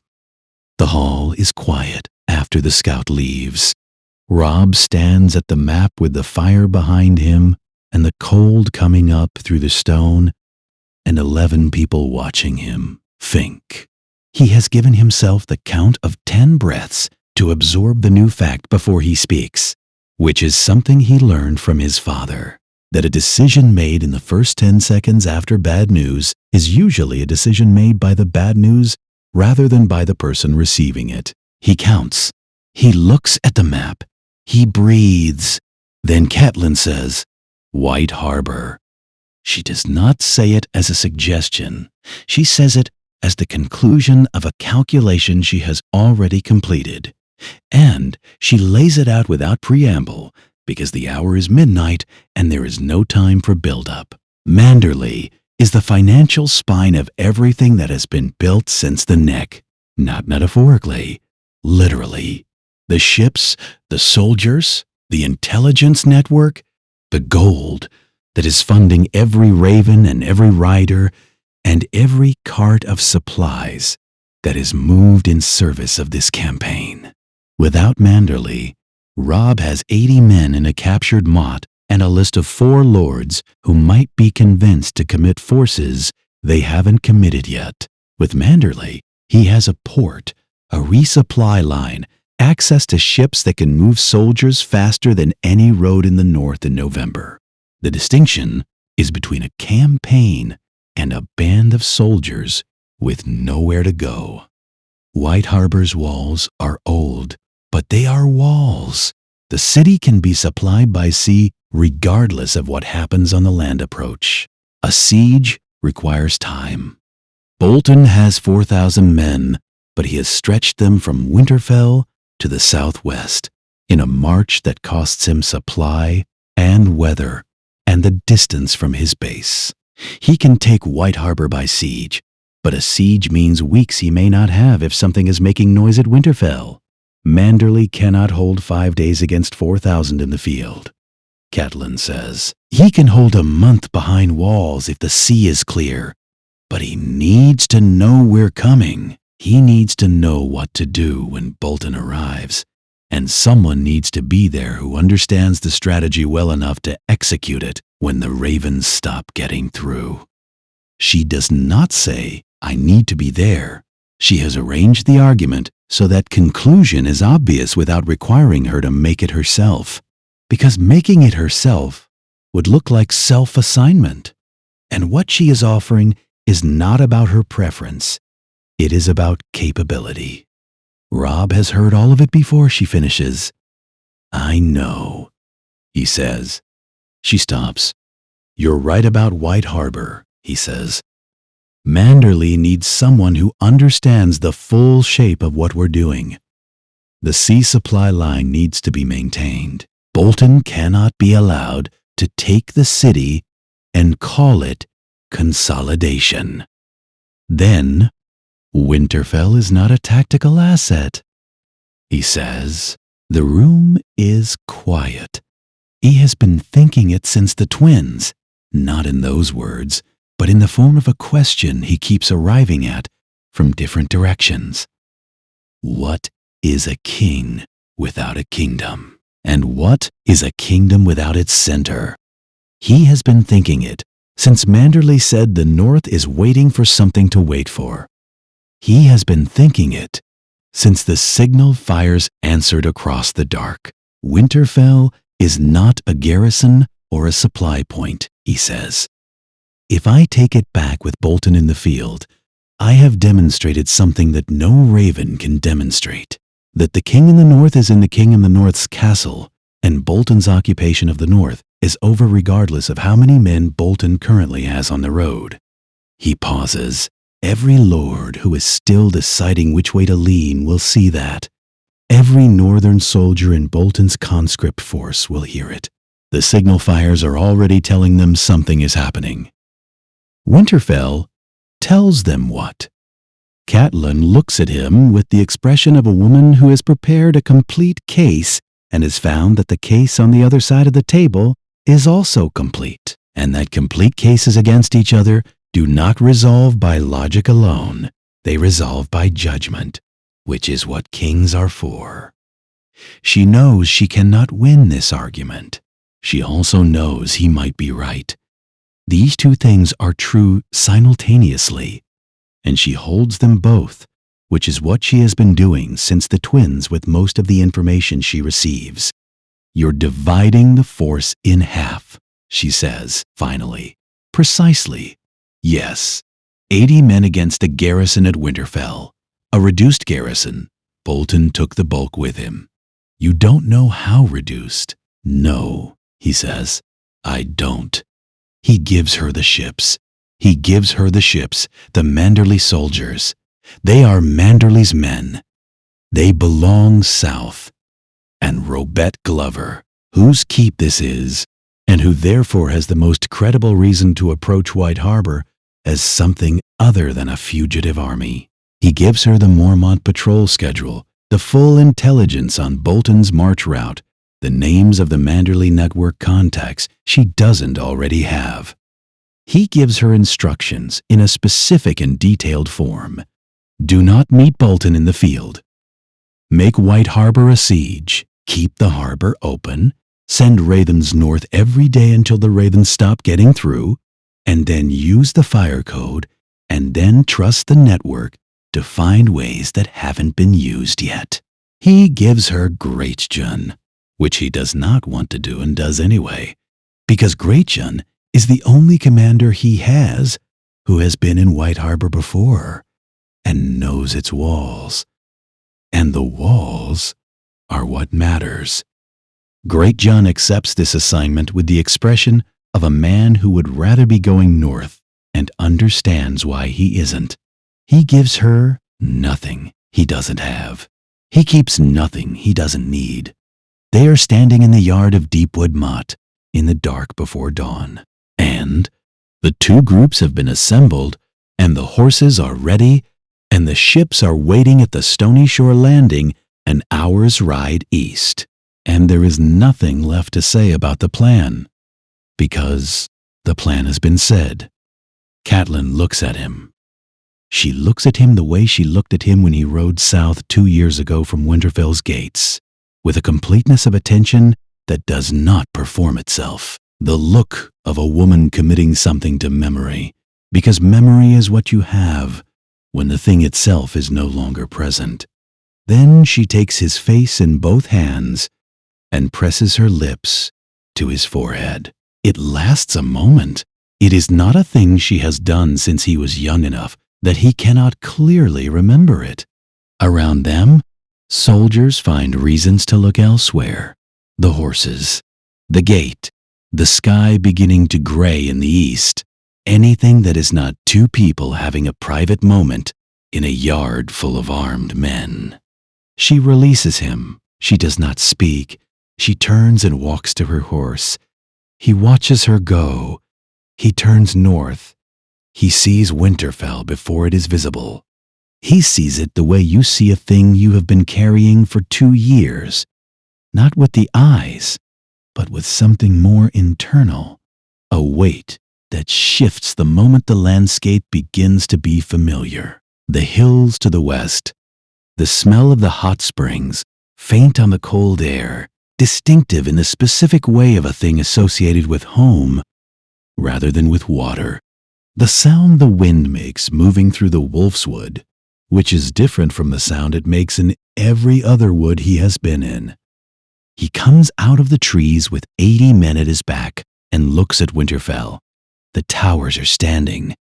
Ramses burning in Theon's time took the wooden structures, the stables, the kennels, but the stone core, the curtain wall, the great keep, the drum towers, was rebuilt under Bolton occupation, with the thoroughness of a man who understood that occupying a ruin conveyed a different political message than occupying a castle. Roose Bolton occupies a castle. He has been governing from it, receiving lords in it, holding court in it. The rebuilding was not for Robb's benefit. It was for Bolton's legitimacy. It stands before Robb now, his, not his, occupied whole. The warm springs still flow. He can see the steam rising from the outlets along the western wall, the same as it has always been, the same as it was when he was a boy running through the castle in all weather, because the warmth underground made Winterfell survivable in ways that other northern holds were not. The crows wheel above the towers in the pre-dawn gray. The same crows or the descendants of the same crows, indifferent to who holds the walls below them. He looks at it for a long time. Then he sees the candle, the highest window of the great keep, the window that has the longest sightline toward the south approach, the window that a person watching for arrival from the south would use, has a single candle in it, not a lamp, not a torch, a candle burning with the deliberate steadiness of something placed rather than forgotten. The servant's signal. He knows it from childhood. The way he knows the household codes and the castle's back passages and the sound the broken tower makes when the wind comes from the east. Someone is watching from inside.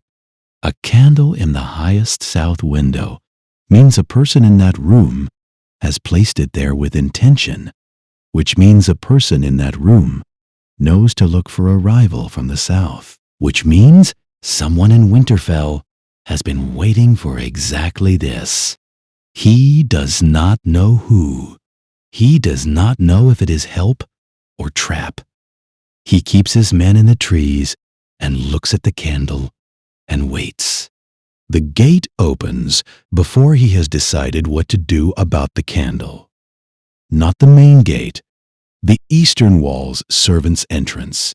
A narrow door in the old stonework that was built when the castle was young enough that the distinction between servant and lord was managed by separate thresholds rather than separate floors. A door that is invisible from every main tower because it faces the mill yard rather than the approach.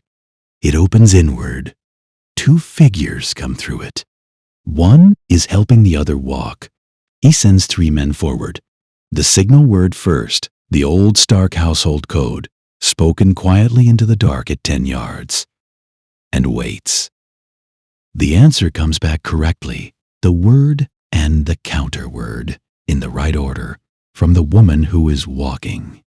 He rides forward. She looks up at him from 8 feet away, and the dark is not complete. There is the beginning of gray in the east, and his eyes have adjusted. And he knows the face, not from a wanted notice, or a description, or a physical report assembled from a kitchen network. He knows it in the specific way you know the faces of people who were part of your childhood before childhood ended. He was 12. She was 10. She lived in Winterfell because her father lived in Winterfell, and she was present at every feast and every ceremony and every ordinary day in the way that children of the household are present, visible, unremarkable, part of the fabric of a place. He saw her face 10,000 times across 10 years and then left for war, and she disappeared into the chaos that followed Ned's arrest. And he assumed. He did not know what he assumed. He assumed the category of thing that happens to people when the world falls apart, the thing that does not require specification because the mind refuses to specify it. Her name is Jane Poole. She is standing in the mill yard outside the eastern gate of Winterfell, helping the second woman stay upright, and she is looking at Robb with an expression that contains several things he cannot separate at this distance and in this light. He dismounts. She grabs his wrist before he can do anything else, before he can speak, before he can direct anyone, before the logistics of what comes next can begin. Her grip is stronger than he expected from someone who looks the way she looks, which is the grip of a person using the last reserve of something. There is someone else left inside, she says, low, fast, with the urgency of information she has been waiting to deliver. Ramsay doesn't know about him. He's been hiding in the crypts. Robb looks at her. Since before Bolton came, she says. Since before, he's been surviving down there, in the dark. Someone inside has been feeding him. Who? Robb says. She says the name. He goes absolutely still. Behind him, the 80 men who have been with him since Deepwood Mott, or Bear Island, or White Harbor, or the Twins, are watching their king stand in a mill yard in the pre-dawn dark outside his own castle. And none of them ask what he is thinking, because what he is thinking is written on his face with a legibility that has nothing to do with performance.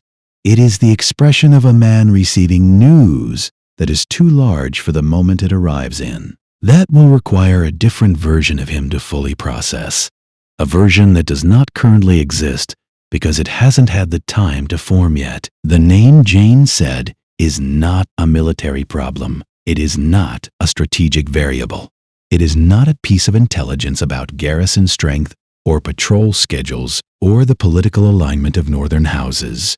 It is a person who was supposed to be dead or lost or beyond reach, who is in the crypts of Winterfell 40 feet from where Robb is standing. It is a complication that changes the shape of everything, not because it makes the campaign harder, but because it makes the question of what the campaign is for more complicated than Robb has been allowing himself to think about while he was focused on the campaign. He looks at the castle. The candle is still burning in the highest window. The crows are beginning to move in the gray light. He looks back at Jane. "Can he walk?" he says. He goes down alone. Not because it is tactically sound. It isn't. Which 3 of his men point out in the specific way northern soldiers point things out, which is to say, by positioning themselves near the entrance with the posture of men who will follow regardless of instruction. He goes alone because the person at the bottom of these stairs is owed that much, and because some conversations cannot be conducted with an audience. The crypts of Winterfell go deep, deeper than the fighting above. The garrison rotation Theon outlined is already in motion. 4 small unit actions moving through the castle in the dark. His men working against a garrison that has no center to coordinate around, because Theon told him where the centers were. He can hear the sounds of it, muffled, distant, through the stone above his head. He descends anyway. The torch finds the statues first, the kings of winter in their stone seats, each with a direwolf at his feet and an iron sword across his knees, each face worn to a greater or lesser degree by the centuries and the cold. They watch him the way stone watches, without judgment, with a permanent patience of the permanently dead. He has been walking past them his entire life and has never found them comforting, and does not find them comforting now. He finds his father's alcove. The statue is new, too new, the stone not yet matching the gray of the older figures, the carving not yet softened by the cold. Ned Stark sits in stone with the same expression Ned Stark had in life, or as close as a stonemason who knew him at a remove can approximate. Grave, contained, a face that holds things rather than displaying them. Robb looks at it for a moment. He moves on. He hears Theon before he sees him. Not movement, the opposite of movement. The specific stillness of someone who has been very quiet for a very long time and has become good at it. A held breath, a quality of presence that Robb registers before the torchlight finds the corner of the alcove where a man has wedged himself between the wall and the base of a statue, so old the direwolf at its feet has lost definition. He brings the torch up slowly. Theon Greyjoy looks at the light the way people look at things they are not certain are real, with the careful attention of someone who has been in the dark long enough to distrust sudden appearances. He is thinner than Robb remembers, which is saying something because Theon was never a large man, and he has the particular hollowness of sustained malnutrition that goes deeper than weight. That changes the quality of the face from the inside. There are other things wrong, things that become apparent slowly as the torchlight settles, that Robb looks at and files without comment, because commenting will not help anything, and there is not time. He is alive. That is more than Robb expected when Jane said the name. Theon does not move for a long moment. He looks at Robb the way the statues look at Robb, except that the statues do not have the expression that is on Theon's face, which is the expression of a man running a calculation about whether what he is seeing is real or is another version of the things that happen in the dark when you have been in the dark long enough. I didn't know if you'd come, he says finally. His voice has a quality of disuse, the voice of a door that has not been opened in years. The hinge stiff, the wood swollen.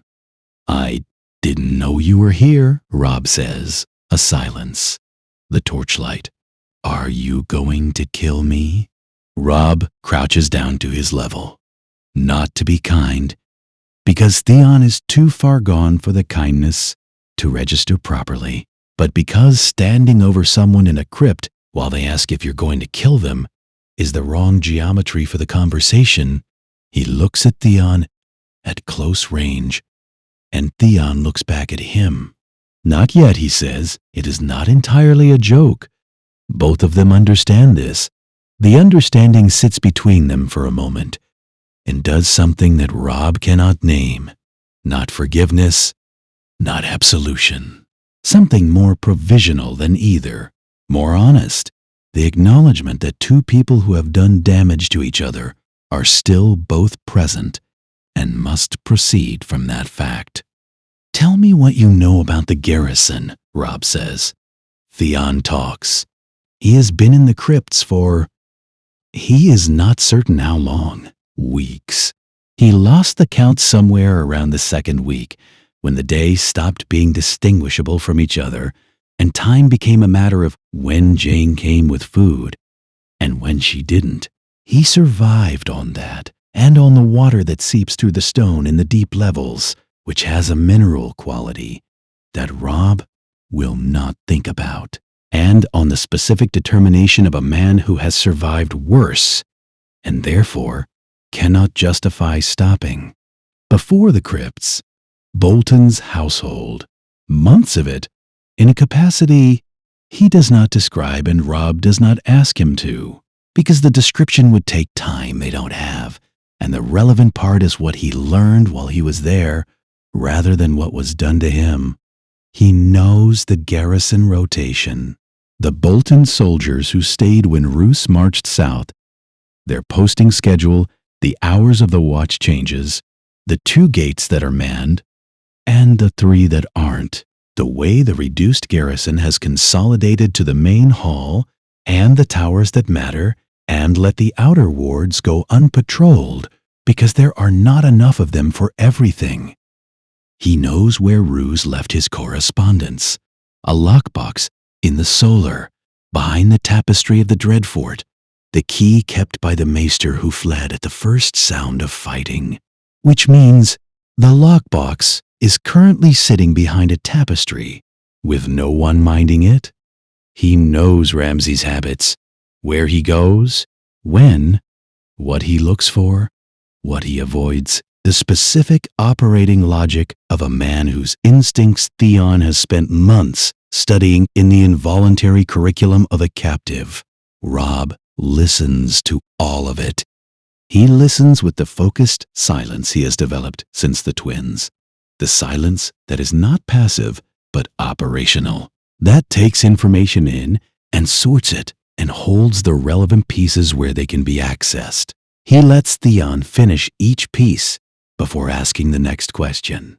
And when Theon circles back to something already covered, Robb does not correct him, because the second pass sometimes contains something the first one didn't.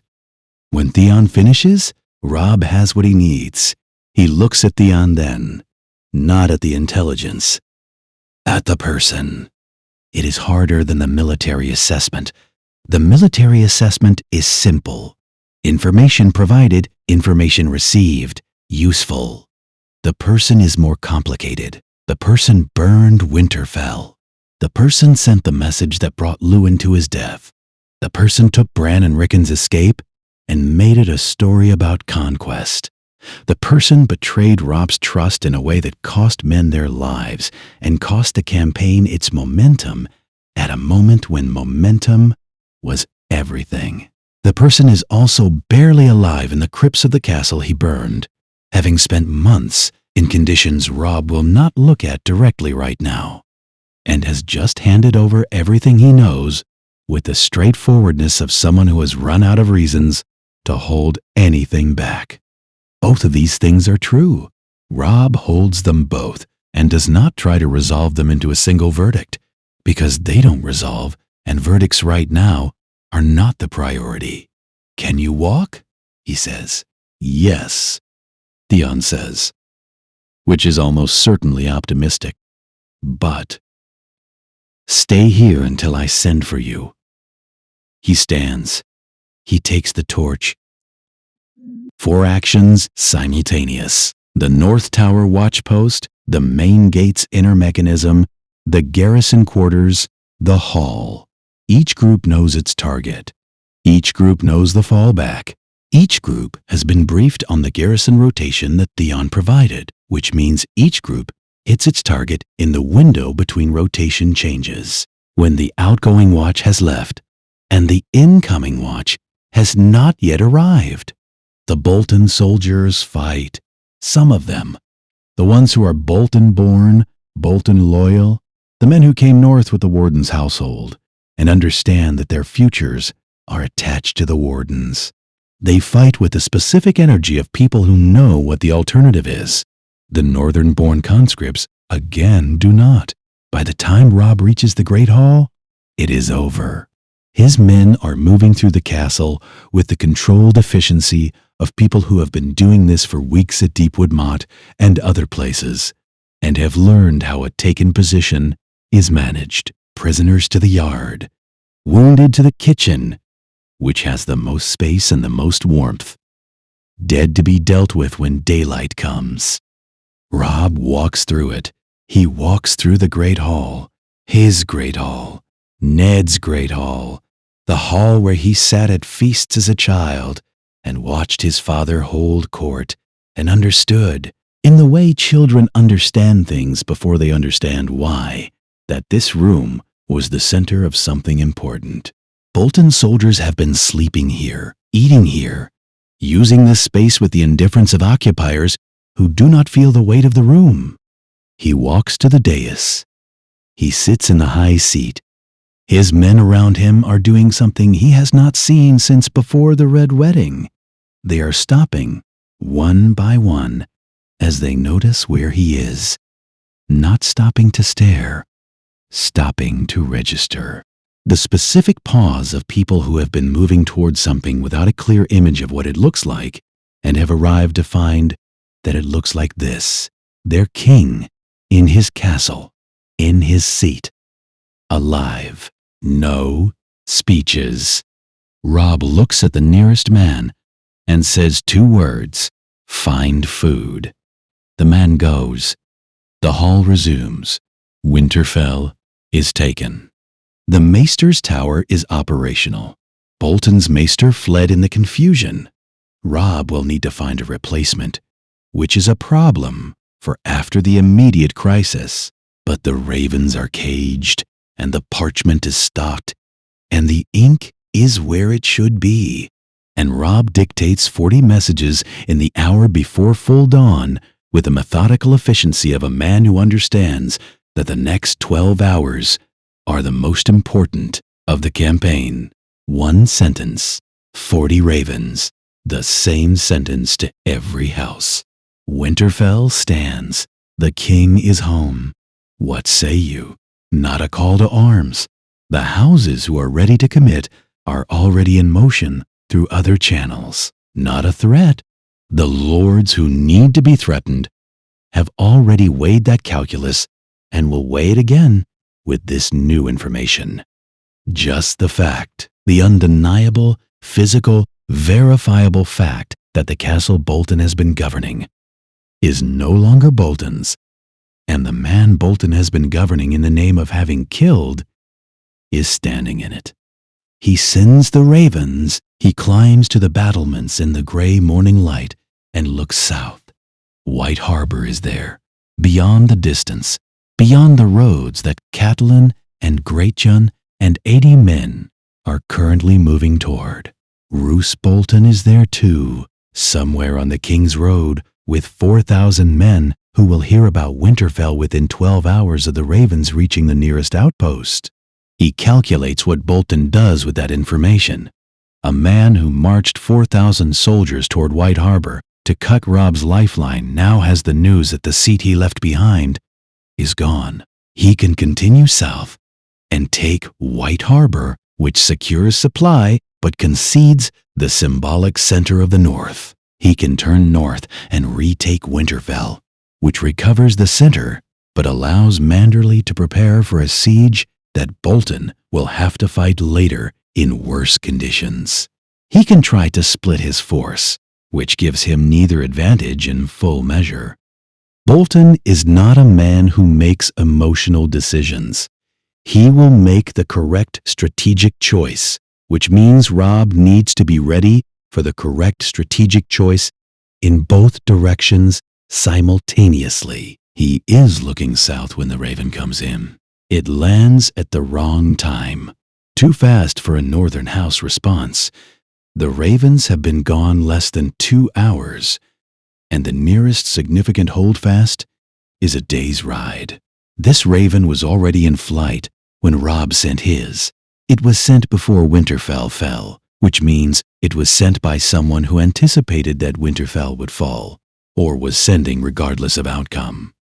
The seal is not a house seal, it is a flayed man. Robb breaks it at the table, in the solar, standing alone. He sent everyone else to their tasks. He reads it the way he reads everything now. Once, quickly for the shape of it. Once, slowly, for the content. It is addressed to the man sitting in my father's seat. Not Robb Stark, not the king in the north. The man in his father's seat. The hand is not Roos's. It is looser, more pressured. The letters formed with the energy of someone writing fast and hard. The information. Ramsay Bolton holds Rickon Stark, has held him for 3 weeks, took him with his dire wolf, Shaggy Dog, named, took him from the people who were keeping him hidden, whose names Ramsay does not provide, but whose deaths he describes in terms that make clear he has been thorough. The promise follows the information. Robb reads it once. The language is specific in the way that a person is specific when they want to be understood, precisely, when they want the reader to have no ambiguity about what is being promised and under what conditions. He turns the letter face down on the table. He stands very still. Rickon is 6 years old. Rickon has Shaggy Dog. Rickon has been in the hands of Ramsay Bolton for 3 weeks, which means since before Deepwood Moat, since before Bear Island, since before the signal fires, since before anyone on Robb's side of this campaign had any reason to believe Rickon was anywhere that could be found. He has been in the dark this whole time, waiting, unknown. Robb stands at the table with the letter face down under his hand and looks at the solar wall and performs the calculation he has been performing since the twins. The calculation he has gotten better at with practice. What this new fact costs. What it changes. What it cannot change. Winterfell stands. The ravens are sent. The North is waking up. What it costs. Everything he thought he was building this for has a new shape, and the new shape has a hostage in it. And the hostage is 6 years old and has his father's eyes. What it changes. Nothing about the next 12 hours. The ravens are in the air. Bolton is on the road. The castle needs to be held. He picks up the letter. He reads it one more time to make sure he has understood it fully, which he has. He sets it down. He looks at the door. On the other side of the door, his men are moving through Winterfell, feeding themselves, tending their wounded, doing the work of a captured position. Somewhere in this castle, Theon Greyjoy is being helped out of the crypts by 2 of Robb's soldiers. Jane Poole is being tended to in a room that is being made warm for the first time in months for someone other than a Bolton soldier. He says it to the empty solar, to the face-down letter, to the window that looks south. Catelyn cannot see this letter. He folds it. He puts it inside his jacket, against his chest. He goes back out. The first Ravenback arrives at dawn on the second day. House Serwyn, 40 soldiers already riding. Lord Major Serwyn dead at the Red Wedding. This raven is written in his daughter's hand. Clay's hand, steady and formal. Winterfell stands. We are coming. The second raven by midday. House Hornwood reduced. The Lord dead in a different war. And the lands under dispute. But the Castellan sending what he has. 20 men. For the king in the north. Robb pins each response to the map in the solar as it arrives. Not with ceremony, with the working attention of a man managing a logistics problem that is also, somewhere underneath the logistics, the most complicated kind of hope. By the fifth day, 17 responses. He reads each one on arrival and sorts it. 11 are commitments, lords' names, soldier counts, estimated arrival windows. The language varying from the formal to the blunt to, in one case, a message from the Umbers consisting of 4 words and a number. Umber comes. 60 men, no lord's name, which means either the lord is still unaccounted for or the decision was made without one. He accepts both possibilities. 6 are non-commitments. He reads these more carefully than the commitments because a non-commitment is information too. Careful language means something different depending on the house. From some, it means we are afraid, but not decided. From others, it means we are watching to see if you survive the week. And from at least 2, it means we sent this raven under duress from someone who will read our copy. He categorizes each one and sets the categories on the map as potential assets and potential liabilities, and waits. None are refusals. He does not draw comfort from this. An absence of formal refusal can mean many things. He draws what comfort is available from the 11, which represent perhaps 1,000 soldiers arriving in fragments over the next fortnight, some already on the road, some within days, some promising arrival that may or may not survive the intervening complications. He has 200 men now, Winterfell's walls, 5 days before Bolton's 4,000 arrive. The numbers are not good. He knows what to do with bad numbers. Bad numbers are information. Bad numbers tell you that the ground matters more than the count, that patience inside walls is worth more than courage in the field, that the side with worse numbers needs the other side to make mistakes. Roose Bolton does not make mistakes. Robb knows this. He plans for it anyway, because planning for a man who doesn't make mistakes means planning for the one place where his discipline becomes a liability. The weight. Bolton will not assault Winterfell's walls. He will starve it. He has the men to close every road, scatter every relief column, hold the siege until the castle runs through its supplies and the math becomes untenable. Against a relief force that arrives in fragments, scattered, uncoordinated, Bolton can destroy each piece separately with overwhelming numbers before the pieces can combine. The ground is Robb's. The ground is Winterfell, which means something that cannot be mapped. He holds it and he waits.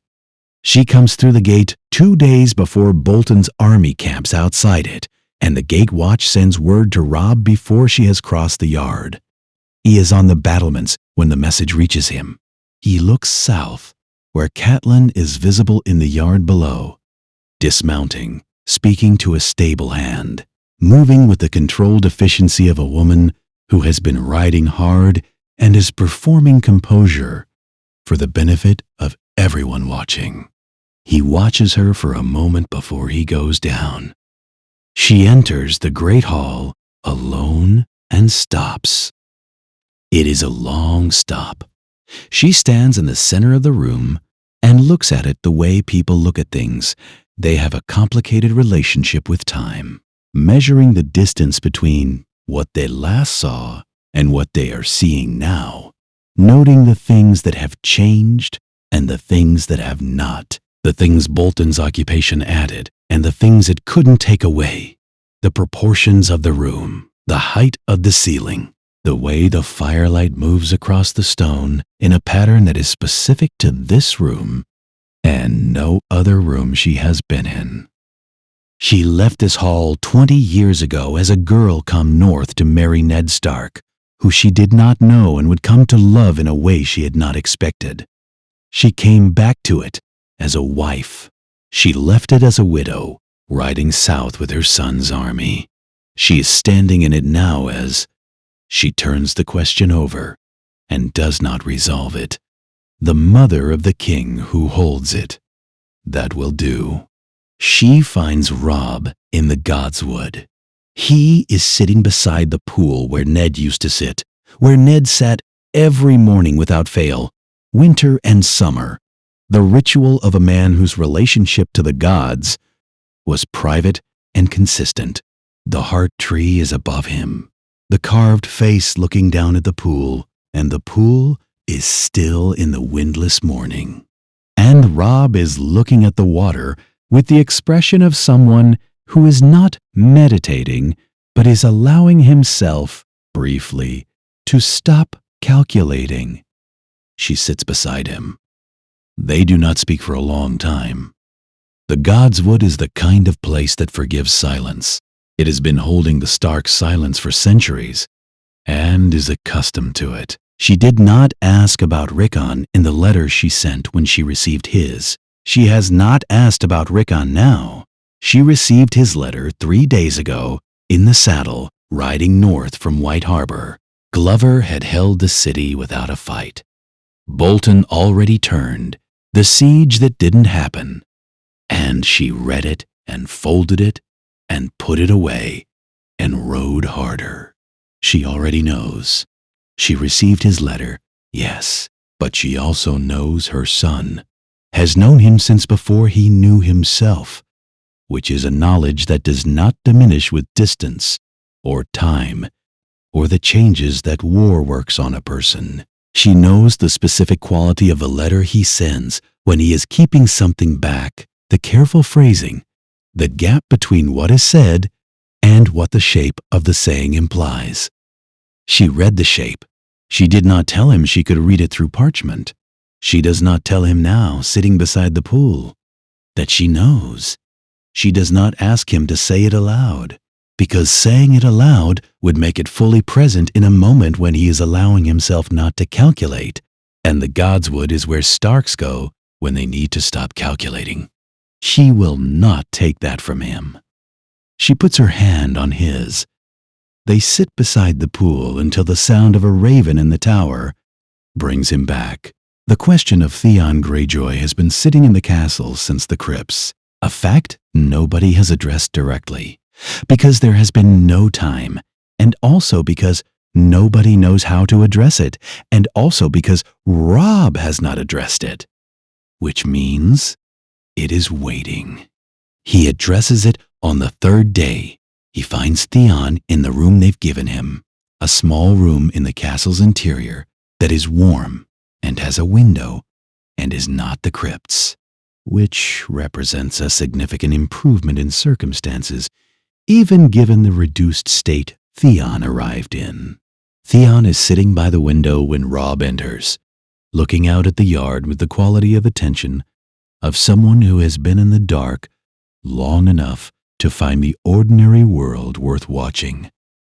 He does not startle when Robb comes in. He turns. "You have a choice," Robb says. He sits across from Theon and makes it equal ground. 2 men in chairs, not one man standing over another. Stay in the keep during the battle. You'll be safe there, or as safe as anyone is when Bolton's outside the walls. Or, he pauses.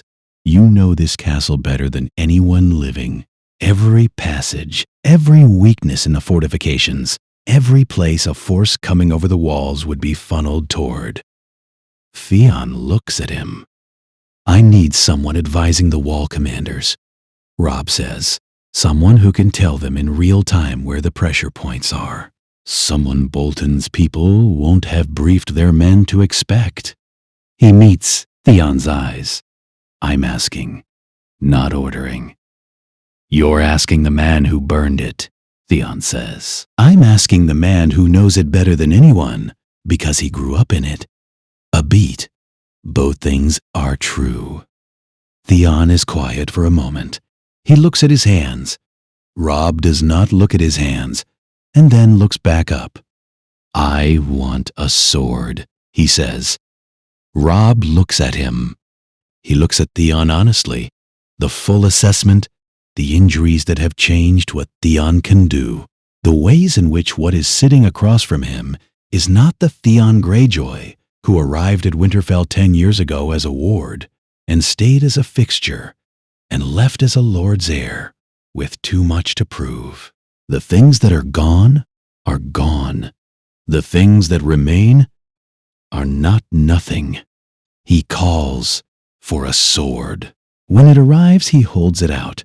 Theon takes it with his left hand, which is not the hand he used to use, which is information Robb notes and does not comment on. He looks at Robb after he has held the sword for a moment. Not at the blade, at Robb. This isn't forgiveness, he says. No, Robb says. Then what is it? Robb thinks about it honestly, because Theon has earned the honest answer. It's what the situation requires, he says, and what you can give it. That's all it is right now? Theon nods. Slowly, with the nod of a man receiving the only kind of answer available and finding it, if not enough, at least true. He goes to the wall commanders that afternoon.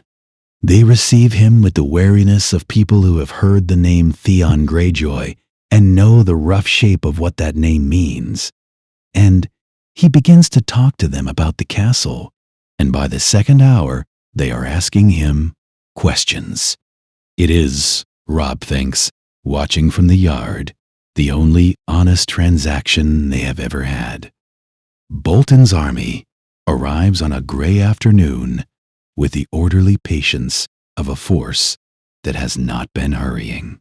Robb watches from the battlements as 4,000 men deploy outside Winterfell's walls with the unhurried precision of professional soldiers who have done this before.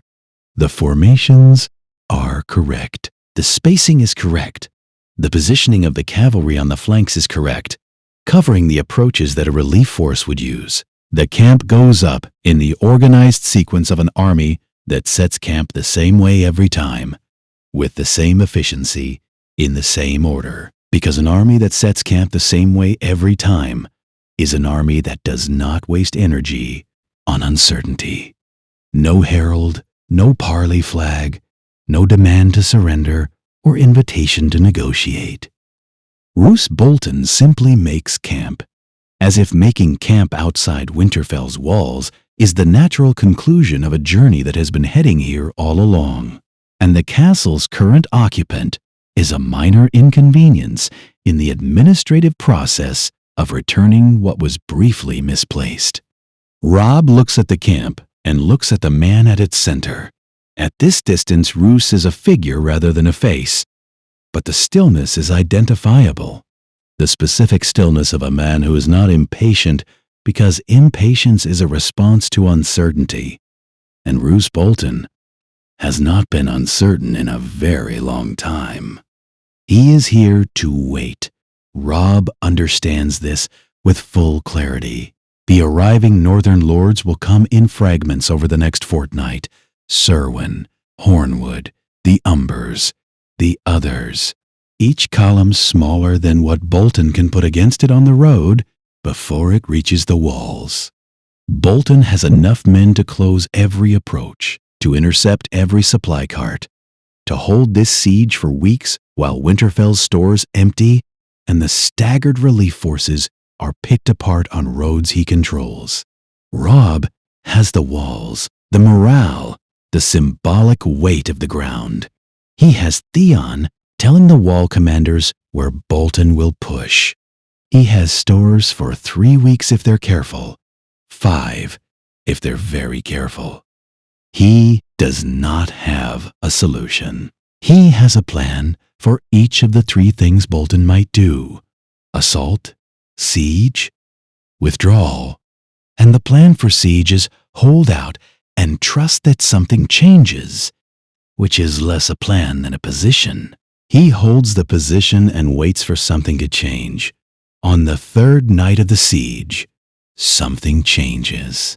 He is on the battlements at the 2nd watch when Catelyn's voice finds him, and he follows her eyes north and sees it.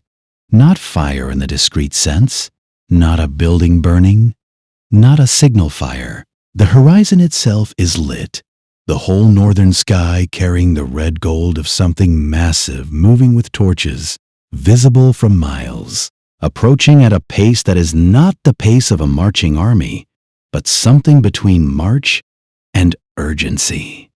Bolton's camp stirs. He can see it below, the camp's fires moving, the faint sound of orders being called, the reorganization of sleeping men roused by their watch with news that does not fit the expected shape of the night. Great John, at Robb's right, says nothing. He watches. His jaw is healed to the extent it is going to heal, a ridge of scar tissue along his cheek, and a slight asymmetry in how he opens his mouth. And he watches the northern horizon with the focused attention of a man calculating. Not the lords, Robb says. The staggered relief forces would come from south and east, not north. And they would not arrive with this scale, this speed, this organization. This force was moving before Winterfell fell, was moving before the ravens, was already in motion from the north toward the north, for reasons that are its own. Below, a rider reaches Roose Bolton's command tent. Robb watches the message delivered, the rider dismounting fast, the exchange, the specific posture of the man who is Bolton, standing very still in the lamplight outside his tent, while he absorbs what he has been told. The stillness shifts. Something in the set of Bolton's shoulders changes. A recalculation. The specific quality of a man who has been operating on one set of assumptions, having those assumptions revised by a single piece of information. The Raven arrives at Winterfell's tower. While Robb is still watching Bolton's posture, he goes down from the battlements. He takes it from the maester's apprentice, a boy of 14, Winterfell born, who stayed through the occupation and is staying still. He breaks the seal. Castle Black's seal. And he already knew it was Castle Black's seal from the moment the boy brought it, because Castle Black is the only message that would arrive now from the north, explaining the horizon. He reads it. He looks up. Catelyn is there. Great John is there.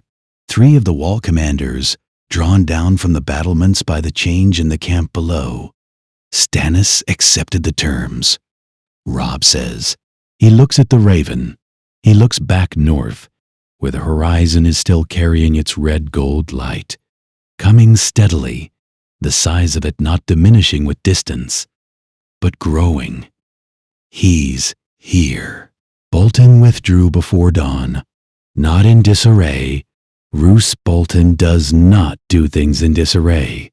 He withdrew in the precise, organized sequence of a man who has received information that makes his current position untenable and has decided that accepting the new reality quickly is preferable to contesting it slowly.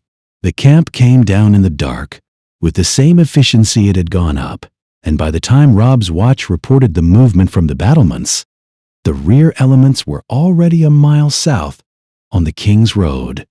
4,000 men gone. Robb stood on the battlements and watched the space where the camp had been and said nothing for a long time. Then He went to sleep for 4 hours, which was the most sleep he had gotten in a single interval since White Harbor, and woke up to a castle that was fully his and a horizon that was not on fire, and the specific silence of a siege that has ended without the battle it was building toward. The snow started in the night, light, early season, the first snow of winter settling on Winterfell's stones, with the patient impermanence of something that knows it is the beginning of something much larger.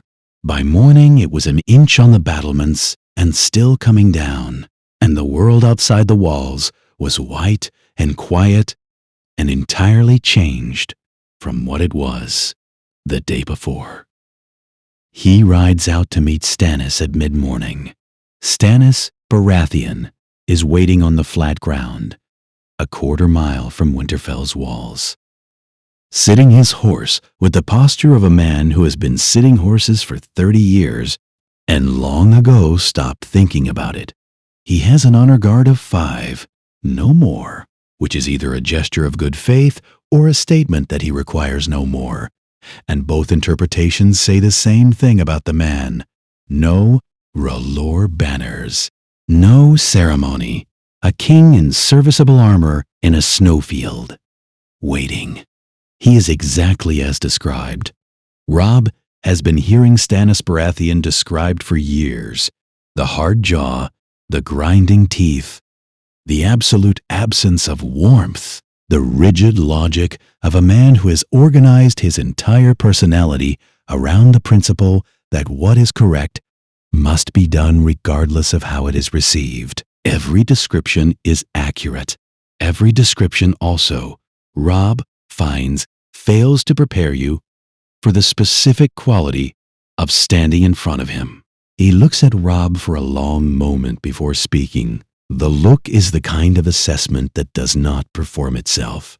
No narrowing of eyes, no shift of expression. Just looking, the way you look at something when you are trying to determine its actual dimensions rather than its apparent ones. You're shorter than your father, Stannis says. It is not a greeting. It is not an insult. It is an observation offered with the flatness of a man who says what he observes and does not see the point of softening it. You knew him, Robb says. I knew him well enough to know he would hate what this war has become. A pause, snow falling between them. He believed things should be done correctly. He died for it. Stannis' jaw moves. The grinding, which Robb now understands is not a nervous habit, but something more structural, the physical manifestation of a man keeping himself from saying something. He would consider what happened at the Twins a consequence of the Lannisters' corruption rather than his own miscalculation. He would be wrong, in part, but he would not be entirely wrong. Robb looks at him. That is the most complicated thing anyone has said to me about my father's death. It is accurate, Stannis says. I prefer accuracy to comfort. They stand in the snow in silence for a moment. Two men who both knew Ned Stark and are trying to calibrate each other against that knowledge, using the dead man as a shared reference point. The way people use shared history to find the angle that tells them something about who they are actually talking to. It is not a warm process. It is the right one. They dismount. Stannis' idea, horses make men into their postures, he says, which is one of the more unexpected observations Robb has heard from a military commander. They stand in the snow, and Stannis talks about terms. He accepted the Six Kingdom proposal. He says this as if accepting it cost him nothing, which is almost certainly untrue. And the fact that he presents it as costless tells Robb something about how Stannis conducts negotiation, by refusing to acknowledge that concessions are concessions. He accepted it. It is accepted. They proceed. His conditions are 4. The first, Robb's formal support at King's Landing, military cooperation in the campaign against the Lannisters, Northern soldiers committed to the Southern theater when the Northern situation permits. The North's independence cannot mean the North's withdrawal from the war that made the North's independence necessary. Robb agrees. The second, a guarantee that the North will not negotiate a separate peace with the Lannisters. If King's Landing offers the North favorable terms in exchange for abandoning Stannis' campaign, Robb must refuse them. This is the condition that Stannis cares most about. Robb understands, because it is the condition that is most likely to be violated, and Stannis knows it. He agrees to this too, because he has no intention of honoring a Lannister offer, and no desire to preserve the option. The third, Stannis wants Northern ships committed to the blockade of the eastern ports. Manderley's fleet, a significant ask. Manderley's ships are currently the only reliable supply line into the north, and pulling them south would cost the campaign something real. Robb agrees in principle and says the timeline requires discussion. Stannis accepts this qualifier without comment, which means he expected it. Then the fourth condition. He says it in the same register as the others, quietly, factually, with the manner of a man raising a minor administrative point rather than placing a shaped charge under the table. He says he wants acknowledgement that Jon Snow, Lord Commander of the Night's Watch, could be released from his vows by royal decree to serve as Warden of the North under the Crown's authority. Robb goes absolutely still. The snow falls between them. Stannis does not look away. He does not elaborate. He says it once, cleanly, and waits with the patience of a man who understands that what he has just said requires a moment to land. Robb looks at him. He is processing several things simultaneously and doing it with the surface of his face locked, which is a skill he has been developing since the twins, and is still not entirely reliable. He says, "I'll need to think about that one." "Of course," Stannis says, as if this is obvious, as if he knows exactly what the thinking will consist of, and is content to wait for the conclusion. They remount. They ride back to their respective sides. Winterfell's walls, his horse moving at a walk, the snow coming down. He thinks about Howland Reed's face when he said, "Perhaps they are Robb's." He thinks about the shape of what Catelyn said at the neck. Not the content. The shape, the way she assembled the pieces into the form of a suspicion, without being willing to name the suspicion. He thinks about Howland starting to speak in the Greywater Watch Hall, starting at the beginning of the thing, beginning with the Tower of Joy. He thinks about Jon, not the political object, the person. Jon Snow, who grew up at his shoulder, who was the constant he never questioned, who was defined by his position at Winterfell in a way that was never fully right. Present, legitimate enough to be raised alongside the trueborn children, not legitimate enough to sit at the high table at feasts, not legitimate enough to bear the name. The specific discomfort of that position, which Jon absorbed as a child, absorbs the things he is given with no framework for why they are. Jon Snow, who is now Lord Commander of the Night's Watch, which means Jon Snow, who has found the place where his birth doesn't define what he can be, where the title is earned rather than inherited. Jon Snow, who Stannis Baratheon has just placed on the table as a negotiating condition. That is not coincidence. Stannis is obsessed with legitimacy in the way that only a man who feels his own legitimacy has been questioned can be obsessed with it. It is personal, structural, the organizing principle of everything he does. A man like Stannis does not raise Jon Snow's name without reason. He raises it with information, or with the shape of information, or with the suspicion carefully developed from sources Robb cannot map that Jon Snow's legitimacy is not what it appears.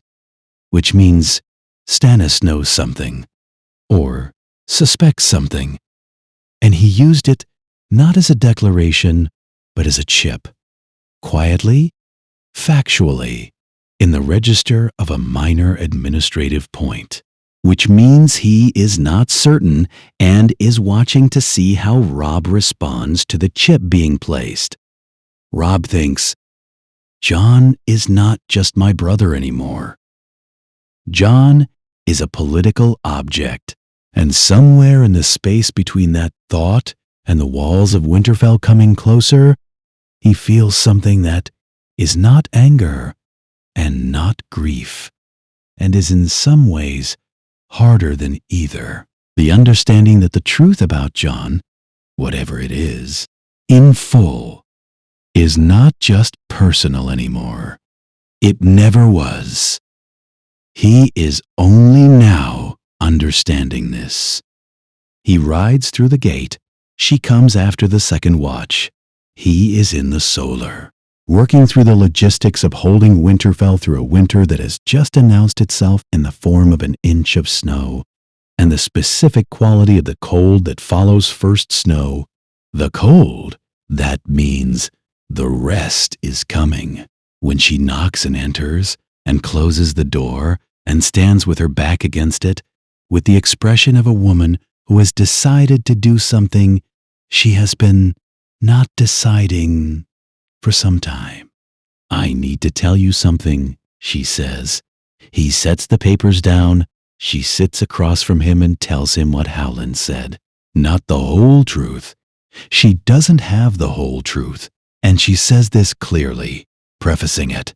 I am giving you the shape of a suspicion, not the substance of a certainty. She tells him what she suspects about Jon's mother, about the Tower of Joy, about the thing Ned came back carrying that he called his shame and protected with silence for the rest of his life. She tells him what she has been adding to this picture since the neck, Stannis' interest, the Wall's letter, the way Howland spoke about things that were Ned's to tell in the past tense.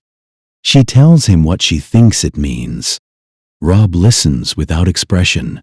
This is not performance. It is the genuine absence of expression that comes from receiving something too large to react to in real time.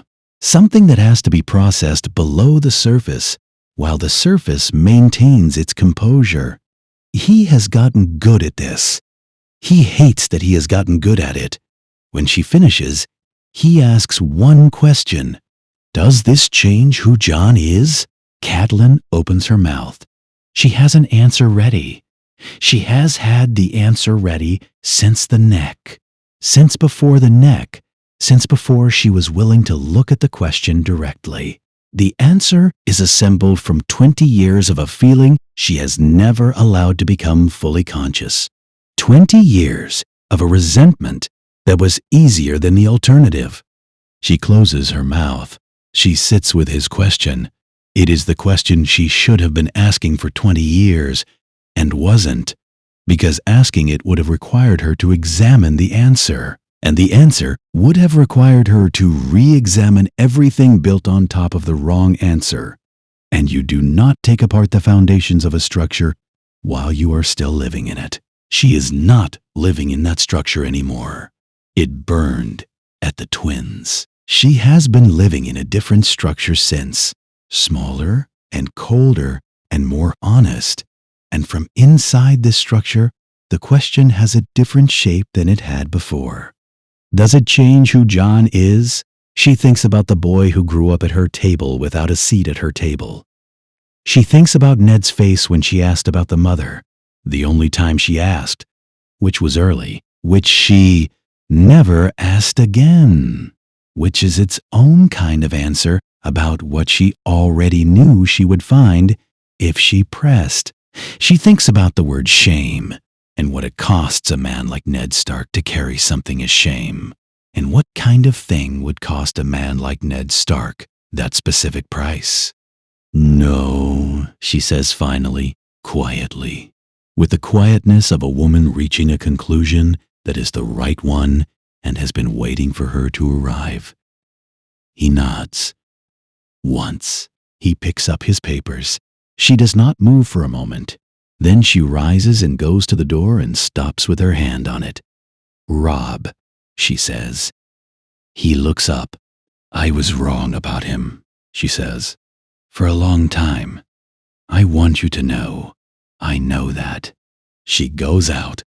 He sits alone in the solar, with the papers and the fire and the snow coming down outside the window.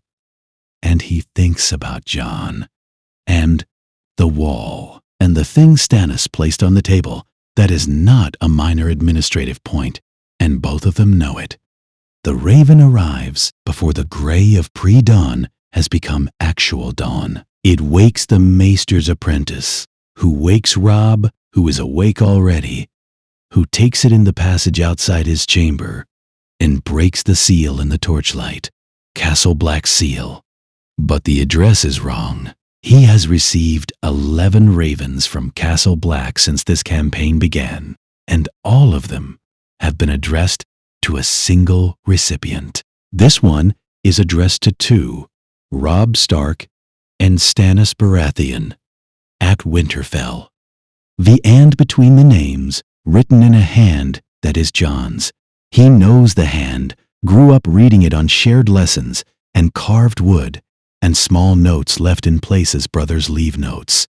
Jon Snow sent this knowing they were together. Jon Snow knows they are together.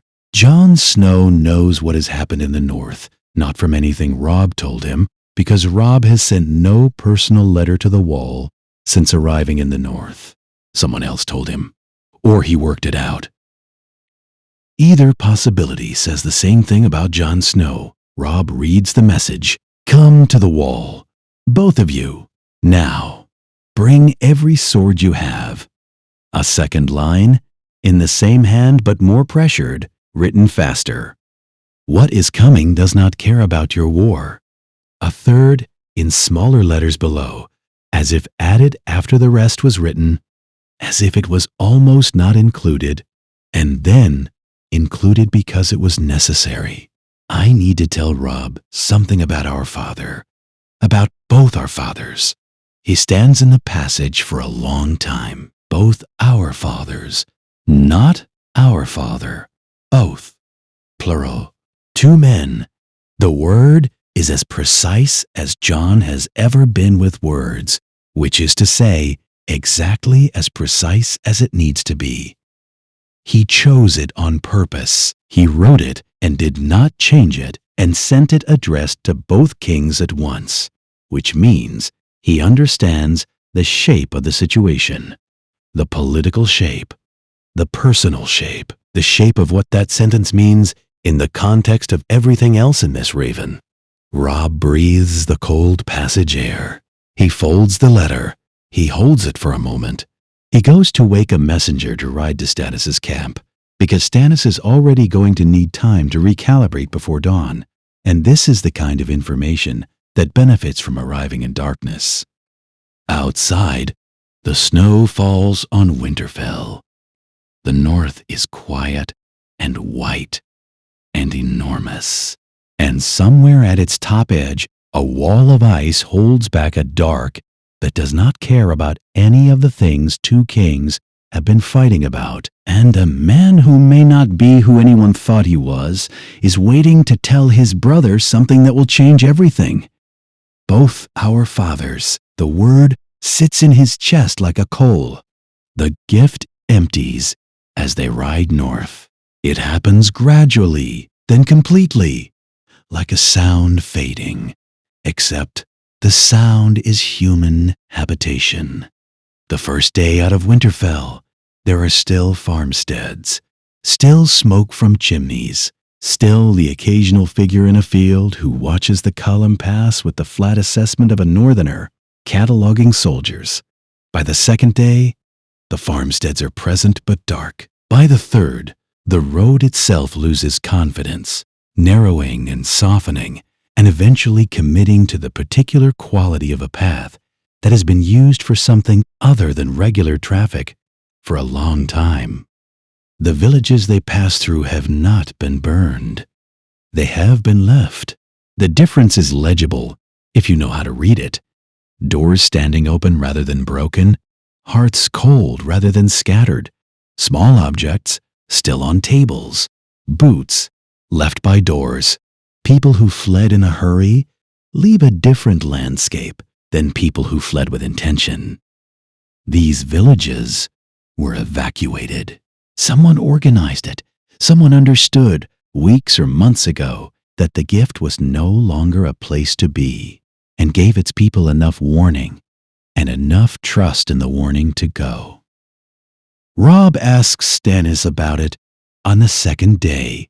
The watch sent warnings 6 weeks ago, Stannis says. He is riding at the column's head, which is where Stannis always rides, not from vanity, Robb has concluded, but because falling back into a column is the physical equivalent of letting someone else lead, and Stannis has a constitutional inability to let someone else lead. They went to every holdfast within a day's ride of the wall. The warnings were not acknowledged by King's Landing, which was occupied with other things, a pause with the texture of a man choosing not to say something. The small folk went anyway, which suggests they trusted the watch's assessment more than they trusted the Crown's indifference. Robb thinks about that. And you? I was at the wall when the warnings were drafted, Stannis says. I helped draft them. He does not elaborate on this, but the fact of it, Stannis Baratheon standing at Castle Black helping a young Lord Commander put the language to something that his entire world's institutions were not ready to take seriously.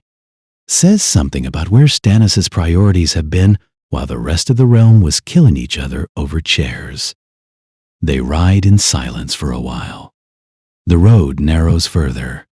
Robb moves through the column as he always moves, not inspecting, not performing inspection, just present. The particular presence of a commander who wants to know the names of the people he is asking to go north. He has been doing this since before the Riverlands, and has not stopped because the campaign changed. He learns names. He remembers them. He does not know if it costs him something additional when the men whose names he knows die, and he does not know if it would be better not to know. He knows the names anyway. Stannis watches this from the front of the column. He does not move back into it. He does not attempt to learn names. He commands through hierarchy, through structure, through the absolute reliability of a man whose orders are always what he said they would be. No more, no less, never adjusted for emotion or circumstance. Both of them notice the other's method. Neither mentions it. The silence between them is becoming, cautiously, something neither of them would call respect if asked directly, and both of them would demonstrate if observed. Castle Black is smaller than the idea of it. The wall is not smaller than the idea of it.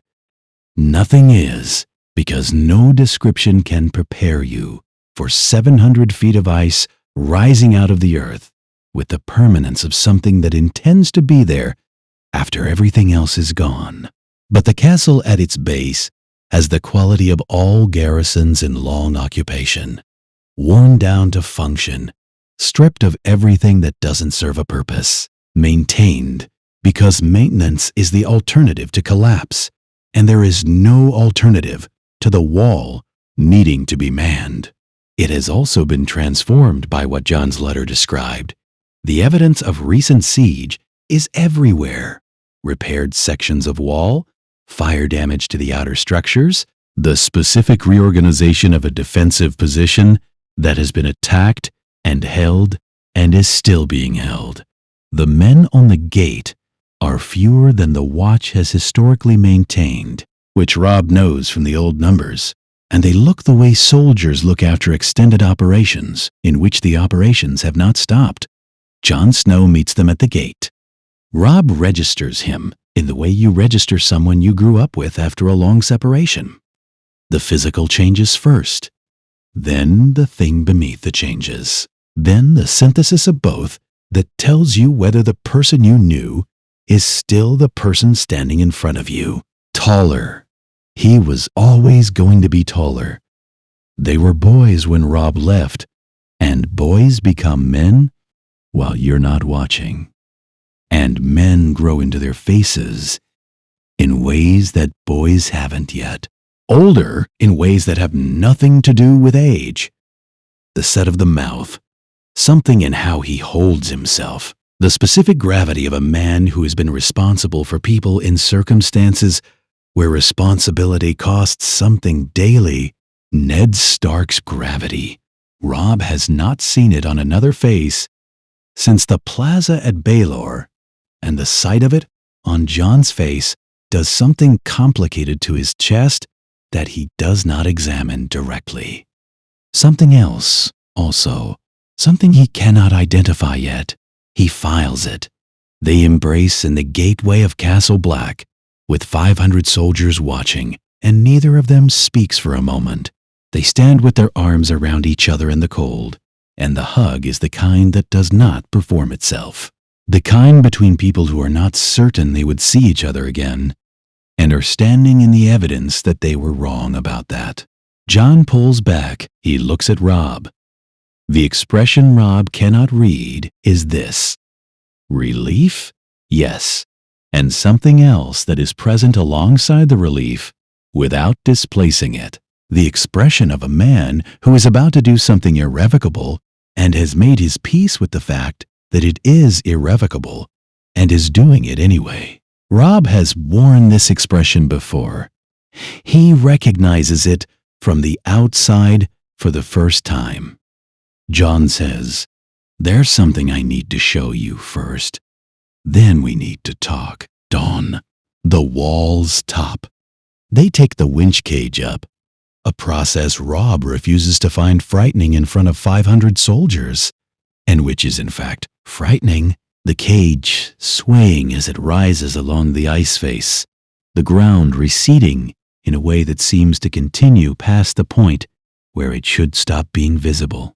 Stannis takes the cage with the expression of a man for whom fear is a calculation rather than a feeling, and the calculation has determined that the cage is the most efficient way to the top.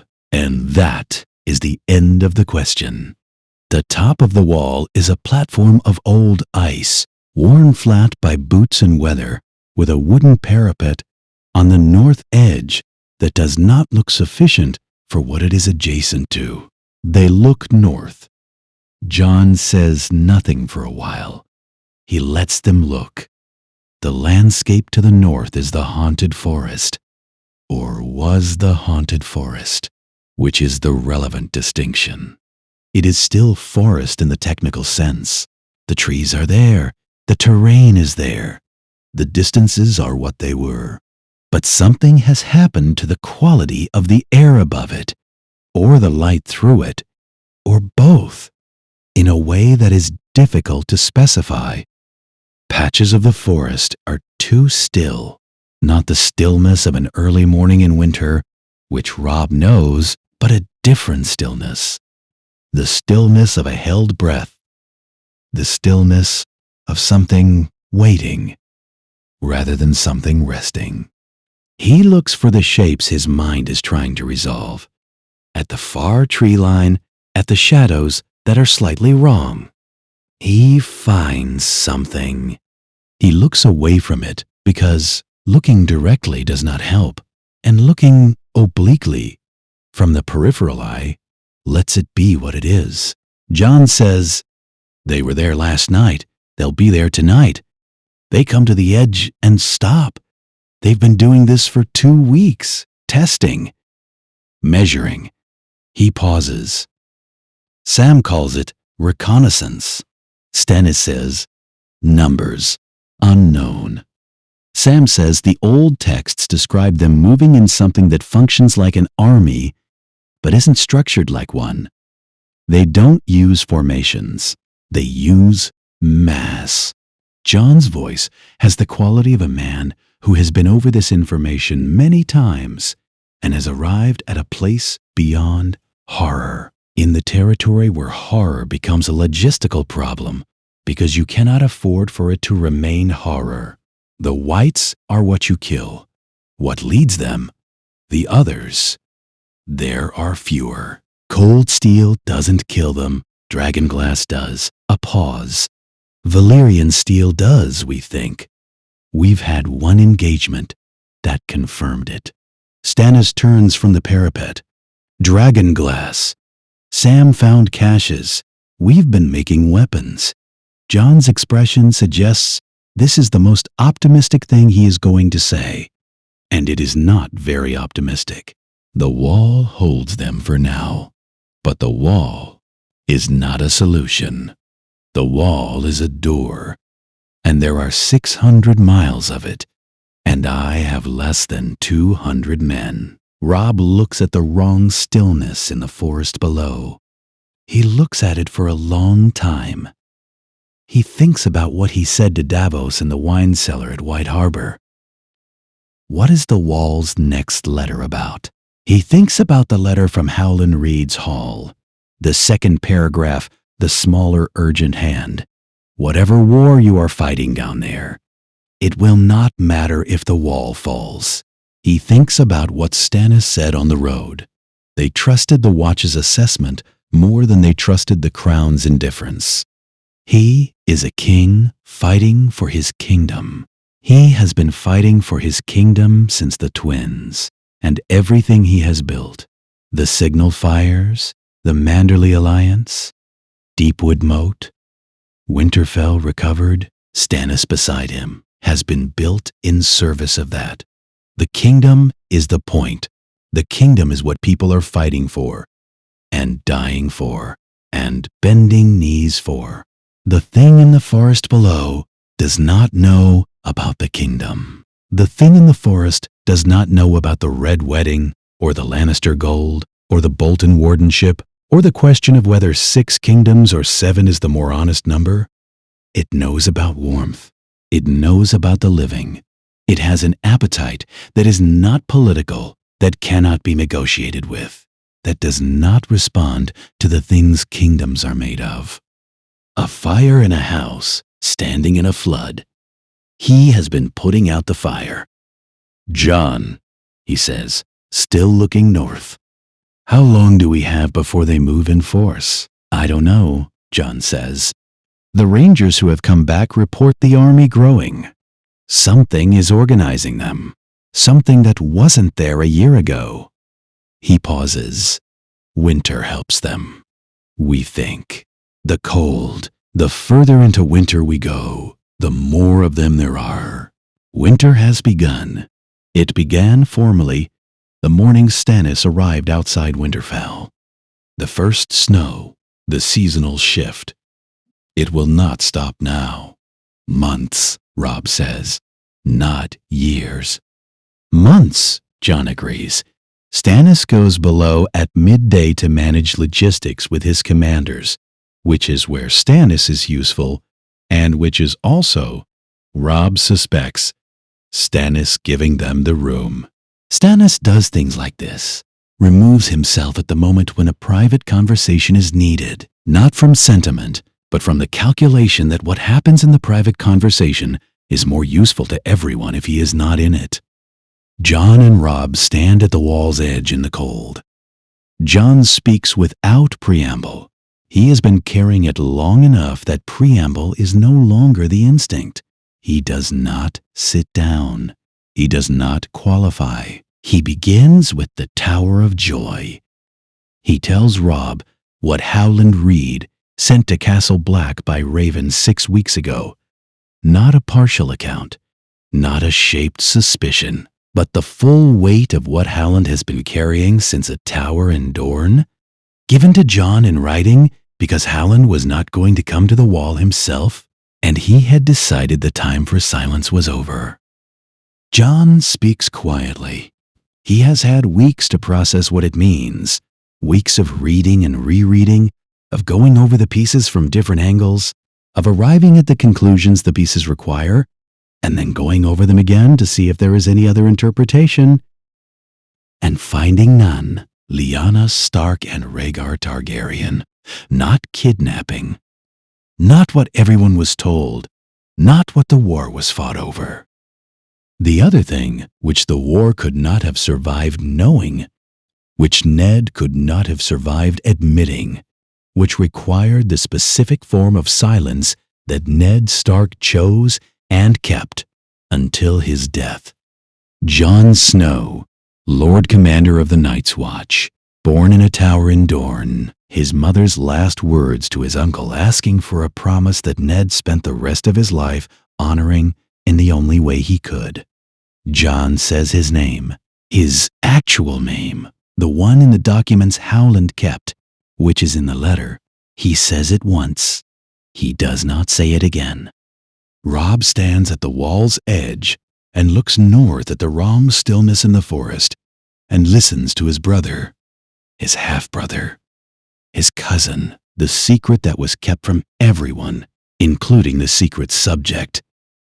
And his face does what it does when something is too large for the moment it arrives in. He has gotten good at this.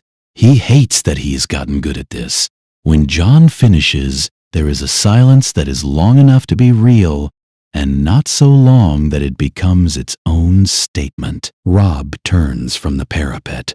He looks at Jon. Jon looks back at him with the expression of a man who has done the irrevocable thing and is now in the moment after it, when all you can do is wait to find out what it costs. "Does this change what you are to me?"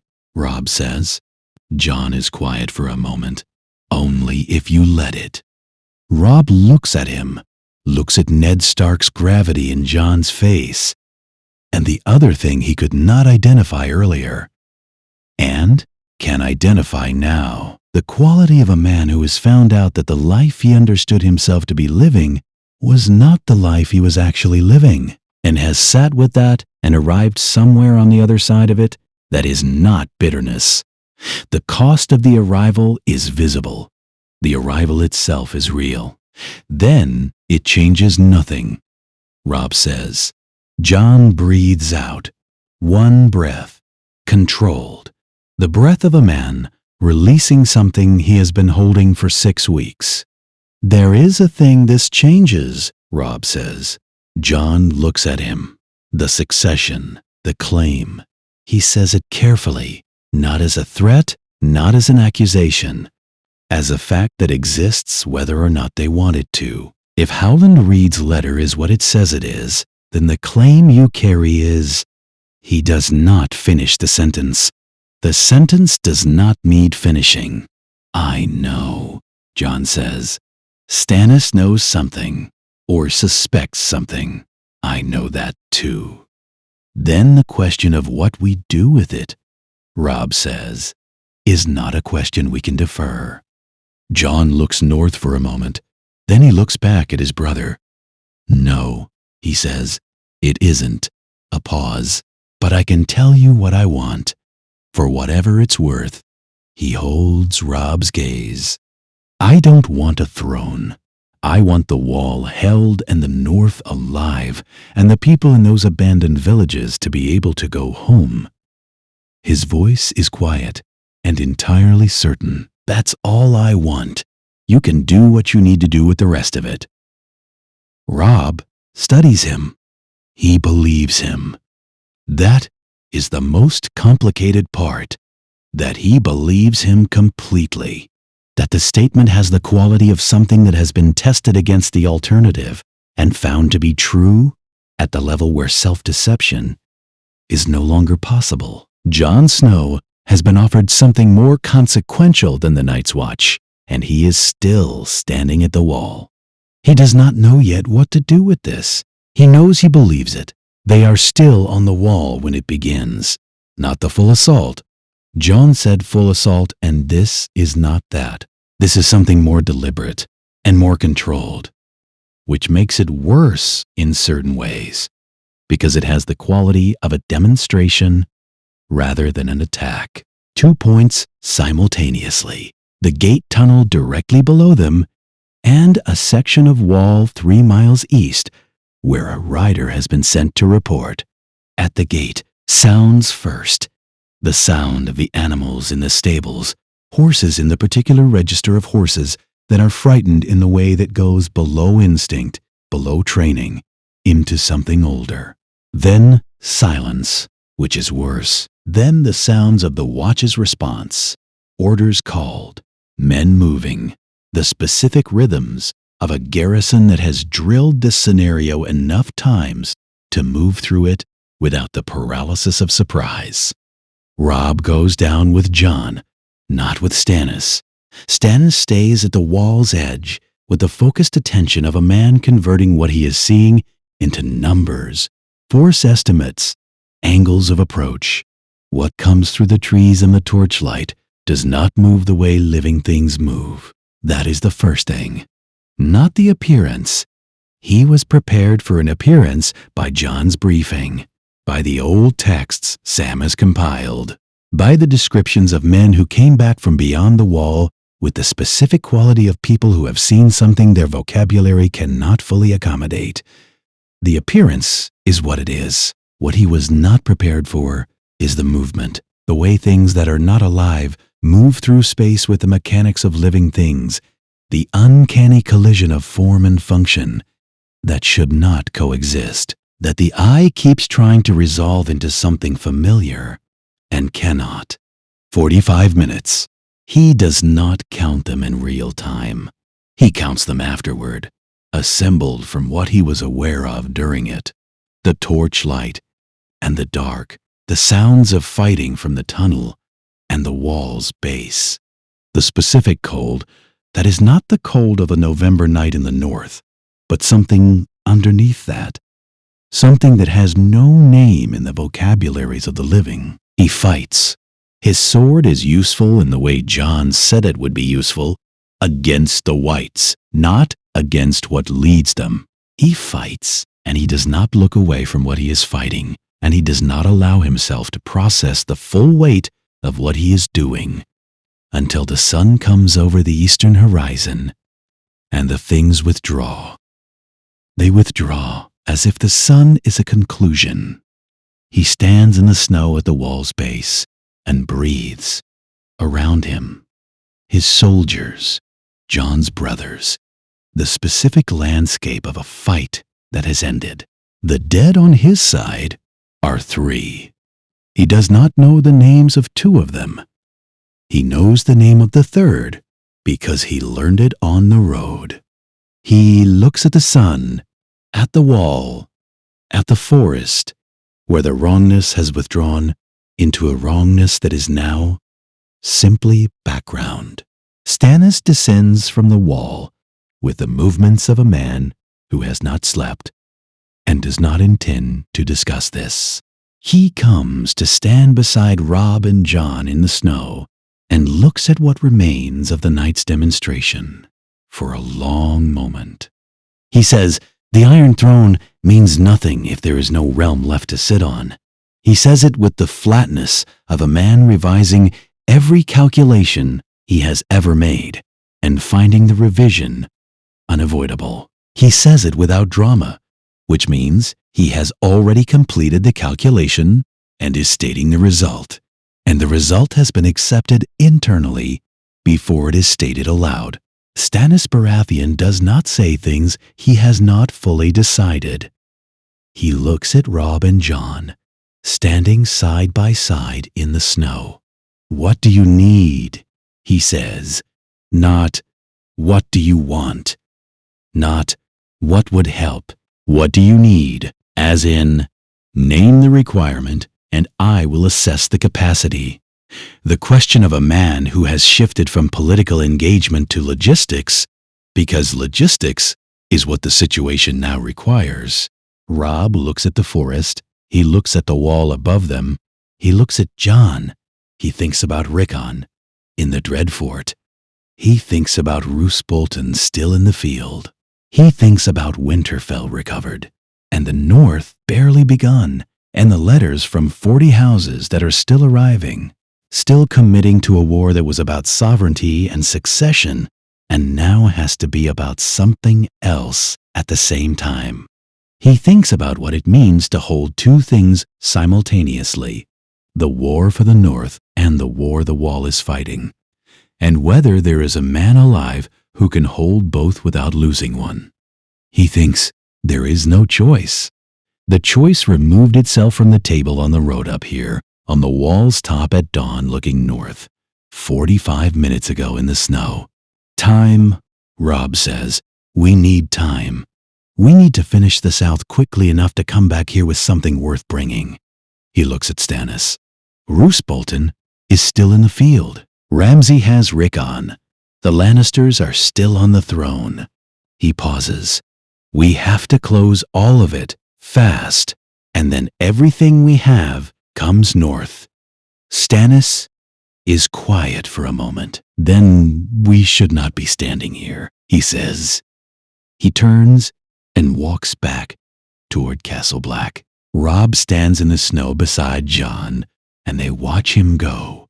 And the forest to the north is quiet, and the wall above them is what it always was, and winter has begun and will not stop. He's going to be very difficult to govern with, Jon says. Yes, Robb says, but he'll do what he says. Yes, Robb says again.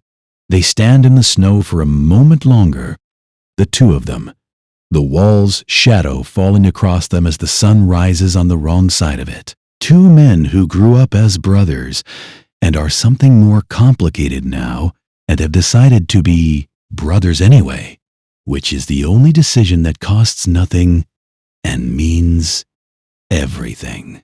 Then Robb turns south. There is work to do. The War Council lasts 3 hours. 7 commanders, the map on the table, the problem in the center of the map, the Dreadfort, which sits in the northeastern interior like a stone argument against optimism. It has been a Bolton seat for 600 years and was designed for exactly the situation it currently contains. A small garrison, high walls, a keep built inside a curtain wall, built inside an outer wall, concentric rings of difficulty that make conventional assault the kind of mathematics that commanders run once and then do not run again. Robb lets each man speak. He asks questions and does not indicate preference. He does this because he has learned, since the Riverlands, that a council where the king's preference is visible before the council convenes is not a council, but a performance of one. And performance councils produce worse intelligence than real ones, because the men in them are calibrating their answers to what they think is wanted rather than what they actually know. 7 answers. He goes through them in order. 2 favor siege. Close the roads. Cut supply. Wait. The Dreadfort's stores are finite. 300 men eat at a calculable rate. Ramsay Bolton, whatever else he is, must eventually feed his garrison. The counter-argument. Months. The North does not have months. The Wall does not have months. Rickon does not have months. 3 favor assault. Concentrated force at a single point. Maximum pressure. Except the casualties. The counter-argument. The casualties at the Dreadfort's walls are the kind that break armies, and Robb's army is not yet the army it needs to be for what comes after. One proposes negotiation. Treat Ramsay as a legitimate military commander, offer terms.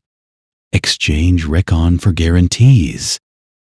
Robb looks at the man who proposes this and nods without expression, and moves on. One, the youngest, Clay Serwyn, who arrived 3 days ago with 40 soldiers and his dead father's name, says he doesn't know, which is the most honest answer and the least useful.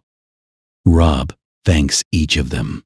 He asks them to wait outside. He closes the door. He sits at the table alone for a moment. The fire, the map, the problem in the center of the map.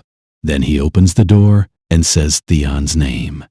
Theon comes in with the quality of attention he has had since the crypts. Not the attention of a man performing usefulness, but the attention of a man who understands that what he has is specific, and that specificity is the only thing of value he currently possesses. He sits across the table from Robb and does not wait to be asked. You've heard the options, Robb says. Through the door, Theon says. Yes. Robb looks at him. None of them work. No. Then tell me what does. Theon looks at the map. He looks at it the way someone looks at a representation of a place they know from the inside, noting the discrepancies between the diagram and the reality, the things the map cannot capture. He has been to the Dreadfort. He was there in the capacity he does not describe, and Robb does not ask about. He knows the walls the way Robb knows Winterfell. From the inside, at all hours, in all conditions, with the involuntary intimacy of someone who had no choice but to learn them. Ramsay, Theon says, and then stops. And the stop has the quality of a man choosing where to begin with something large. He begins again. Ramsay is not afraid of force. Force tells him he matters enough to be worth force, which is what he has been trying to establish his entire life. He says this in the flat register of someone who has thought about it long enough to stop being afraid of the thought. He came out of nothing, a bastard, Snow, unacknowledged, the thing Roose made and didn't want anyone to know he'd made. Everything he has done since has been an argument that he exists, that he cannot be overlooked, that the world owes him the acknowledgement it initially refused. Robb listens. You could bring 1,000 men to the Dreadfort, Theon says. He would sit behind those walls for months, feeling important, feeling seen, feeling like the thing keeping the king in the north from his objective, which is exactly what he wants to be. He looks up from the map. The way to bring Ramsay Bolton out of a fortified position is not to threaten him. It is to make him irrelevant. Robb is very still. Send Roose's surrender, Theon says. Formal, public, every lord in the north watching. The wardenship revoked. The Bolton lands addressed. The full administrative weight of the north acknowledging that the war is over. He pauses, without mentioning Ramsay at all. The fire between them. He'll come out, Theon says. He always has to prove he exists. You ignore him officially, and he cannot bear it. It is the one thing he was never equipped to survive. He will come out to make himself visible. He says it with the certainty of a man who learned this truth at a cost he will be paying for the rest of his life. He will not be able to help it. Robb looks at him. And Rickon. Theon does not answer immediately. The pause has a weight that Robb lets sit. When Ramsay comes out, Theon says carefully, he will bring Rickon with him, as demonstration, as evidence that he matters. He looks at the table. Rickon is the thing that makes Ramsay visible. He won't leave him behind. He looks back up. But the moment Ramsay's attention is on the demonstration, on being seen, is the moment Rickon is least important to him as an asset and most exposed as a position. He meets Robb's eyes. You'll have to move very fast. Robb looks at the map for a long time. Very fast, he says. Yes, Theon says, meaning some people need to already be in position before Ramsay comes out. Yes, and Ramsay can't know they're in position. If he knows, Theon says, it becomes a different game, and he is very good at different games. Robb nods once, slowly. He does not thank Theon. He looks at the map and begins to work out what very fast requires. She finds out the way she finds out everything, not from Robb, not from the council, but from the accumulation of small facts that a woman who has been running households and reading rooms for 20 years assembles into a shape before anyone intended her to have the shape. The extra riders sent east at dawn without explanation. The private conversation with 3 specific soldiers, men with specific skills, which she can identify by the way soldiers hold themselves, by the particular way these 3 move. The map in the solar with new marks on it that were not there yesterday. The fact that Robb has not asked her to the strategy sessions today, which means the strategy sessions contain something he has decided she should not be in. She comes to him in the solar that evening. She closes the door. She does not sit. She tells him what she knows, the facts, assembled, and watches his face to confirm what his face has been telling her since the neck, which is that he has stopped being able to hide things from her, even when he intends to. He does not confirm it with words. He confirms it by not denying it. She presents her case. She does not scream. She has passed screaming, has been past it since the twins. Screaming requires an audience that will be moved by it, and she is not interested in moving anyone. She presents her objections with the cold precision of someone who has thought about this longer than Robb has, from an angle he cannot fully inhabit, because the angle is her youngest child. Every objection is valid. She knows they are valid. She also knows that valid objections and actionable objections are not the same thing, and she presents them anyway because the alternative is silence, and she has used silence at the wrong moments before and paid for it.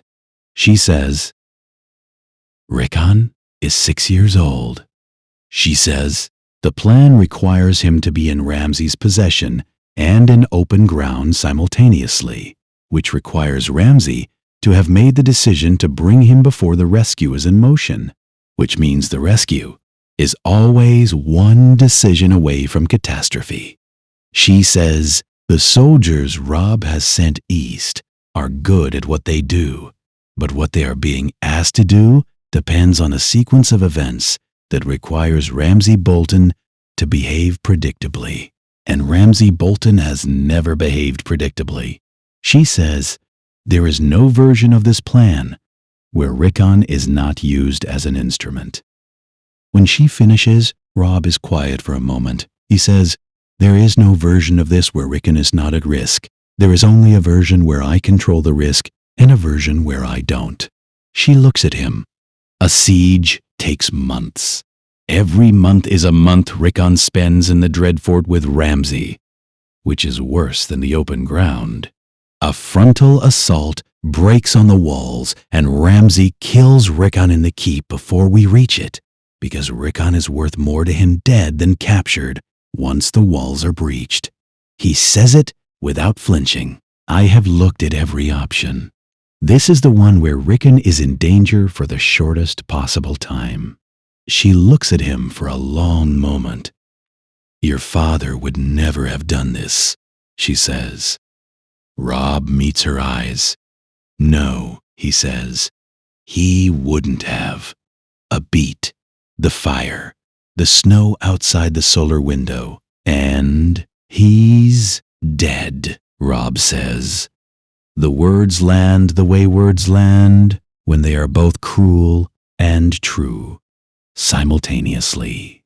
Not as an attack, but as a fact. The hardest kind of fact, the kind that is not weaponized, but cannot be made gentle by any delivery. He did not say it to hurt her. He said it because it is the only answer to the case she has made. and they both know it.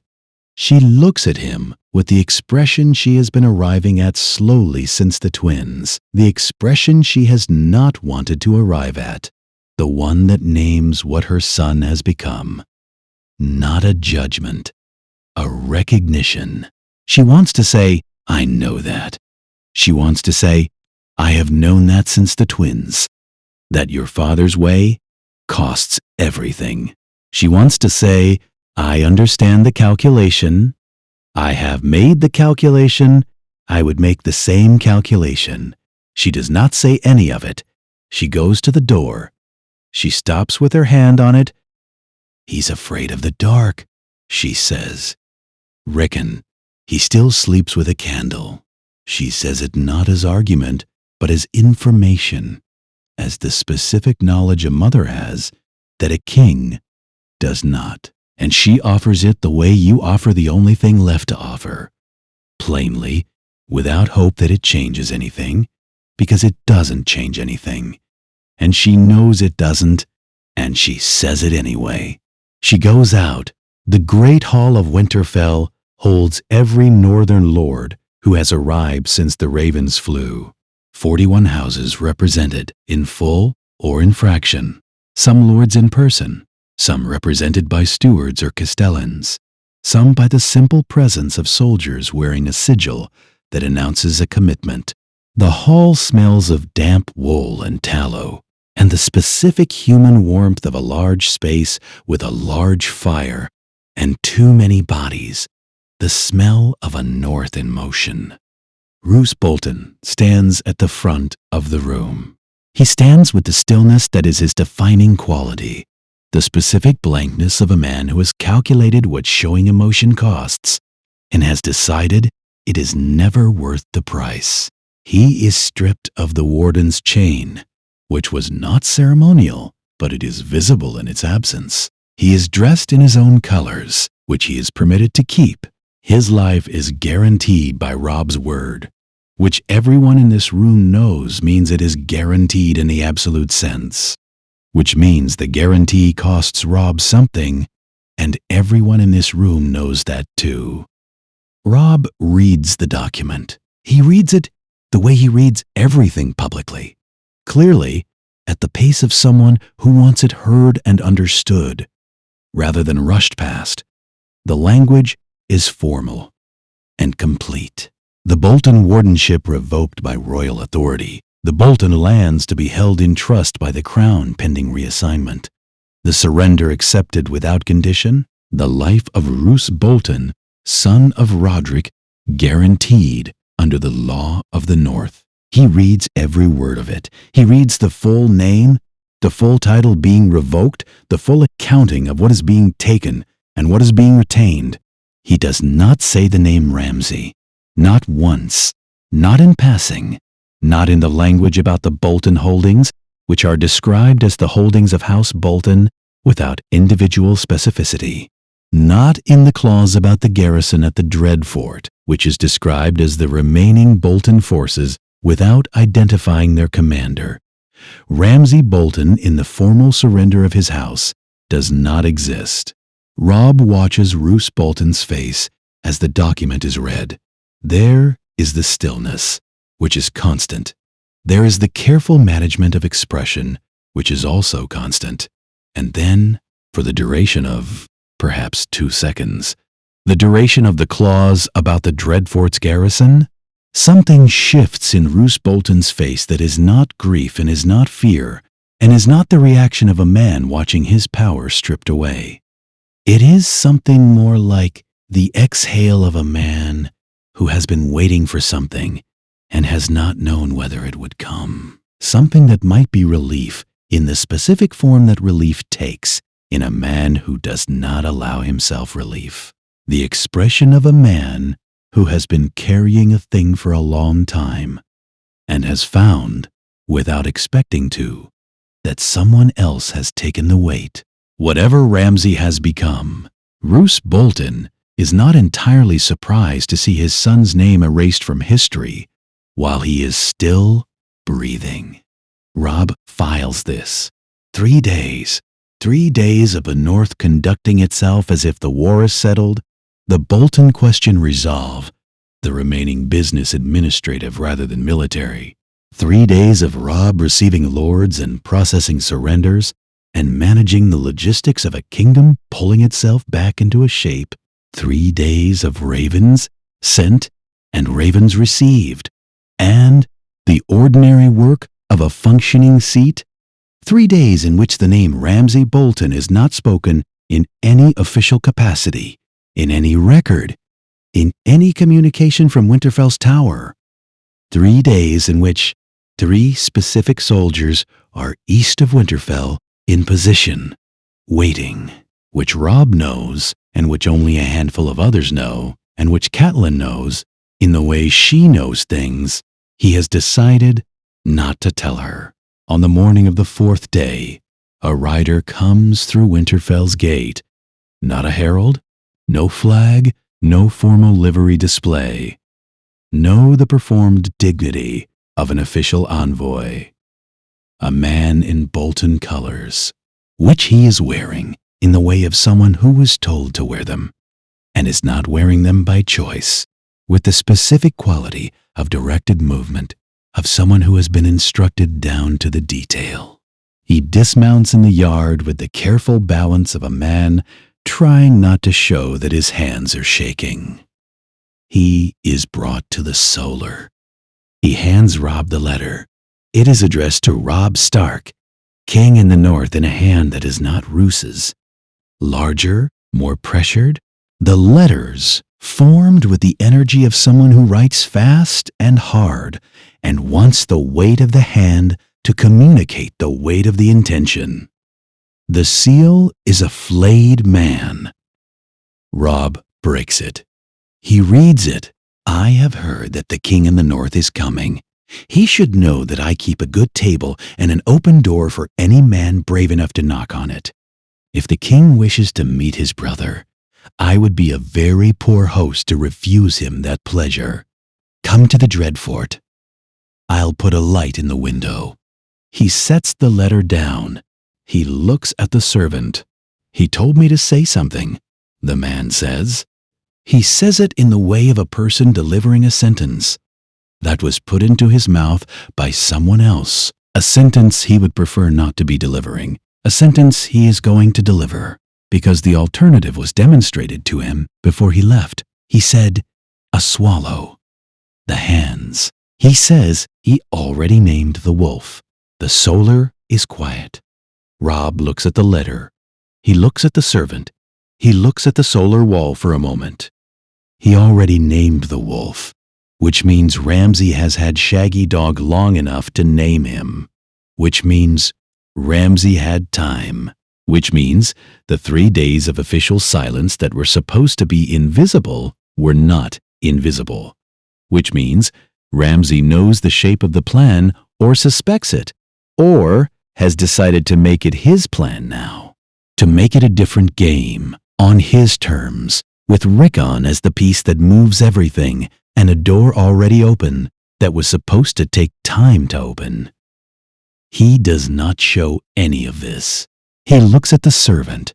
Get him something to eat and somewhere warm to sleep, he says. He rides back in the morning. The servant is taken out. Robb sits alone in the Solar. He named the wolf, which tells Robb that Rickon is alive. Ramsay has no reason to name a dead wolf. The naming is leverage, and leverage requires the thing to be real.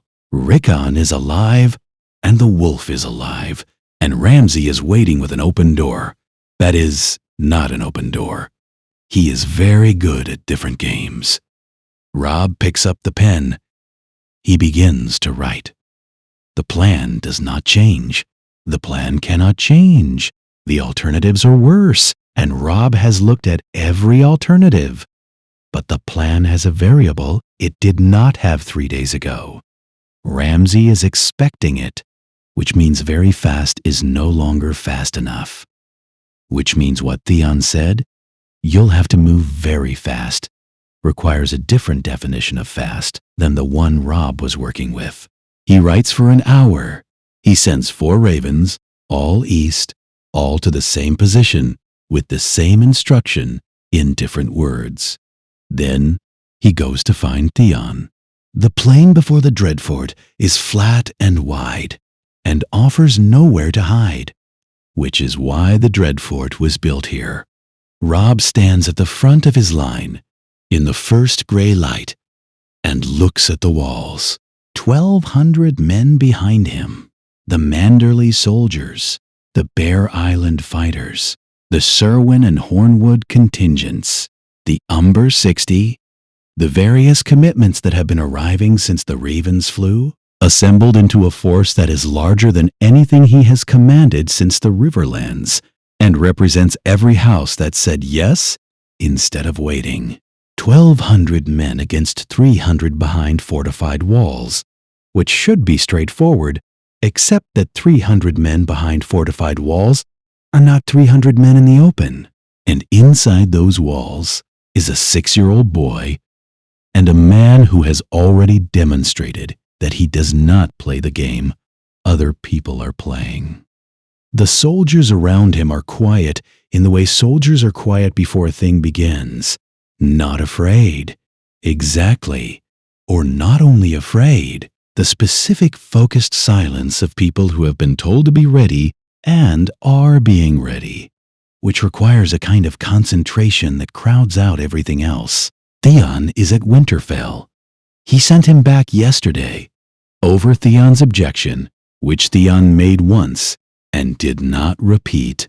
The postern gate location is in Robb's briefing now, which means the benefit of Theon's knowledge is already extracted. What Theon's presence on this field would add is marginal. What his presence at Winterfell adds is a man who knows what the battle looks like from a position Robb cannot occupy. He told himself this. He believes it. He also knows he sent Theon back because if anything goes wrong today, he does not want Theon to see it. He watches the Dreadfort's walls and waits. The gates open at mid-morning when the sun has come up enough to be a presence without being warm. What comes out is not soldiers, a horse. A single horse, moving fast, not the controlled fast of a cavalry animal in a disciplined advance, but the fast of a horse that has been pointed at the horizon and released.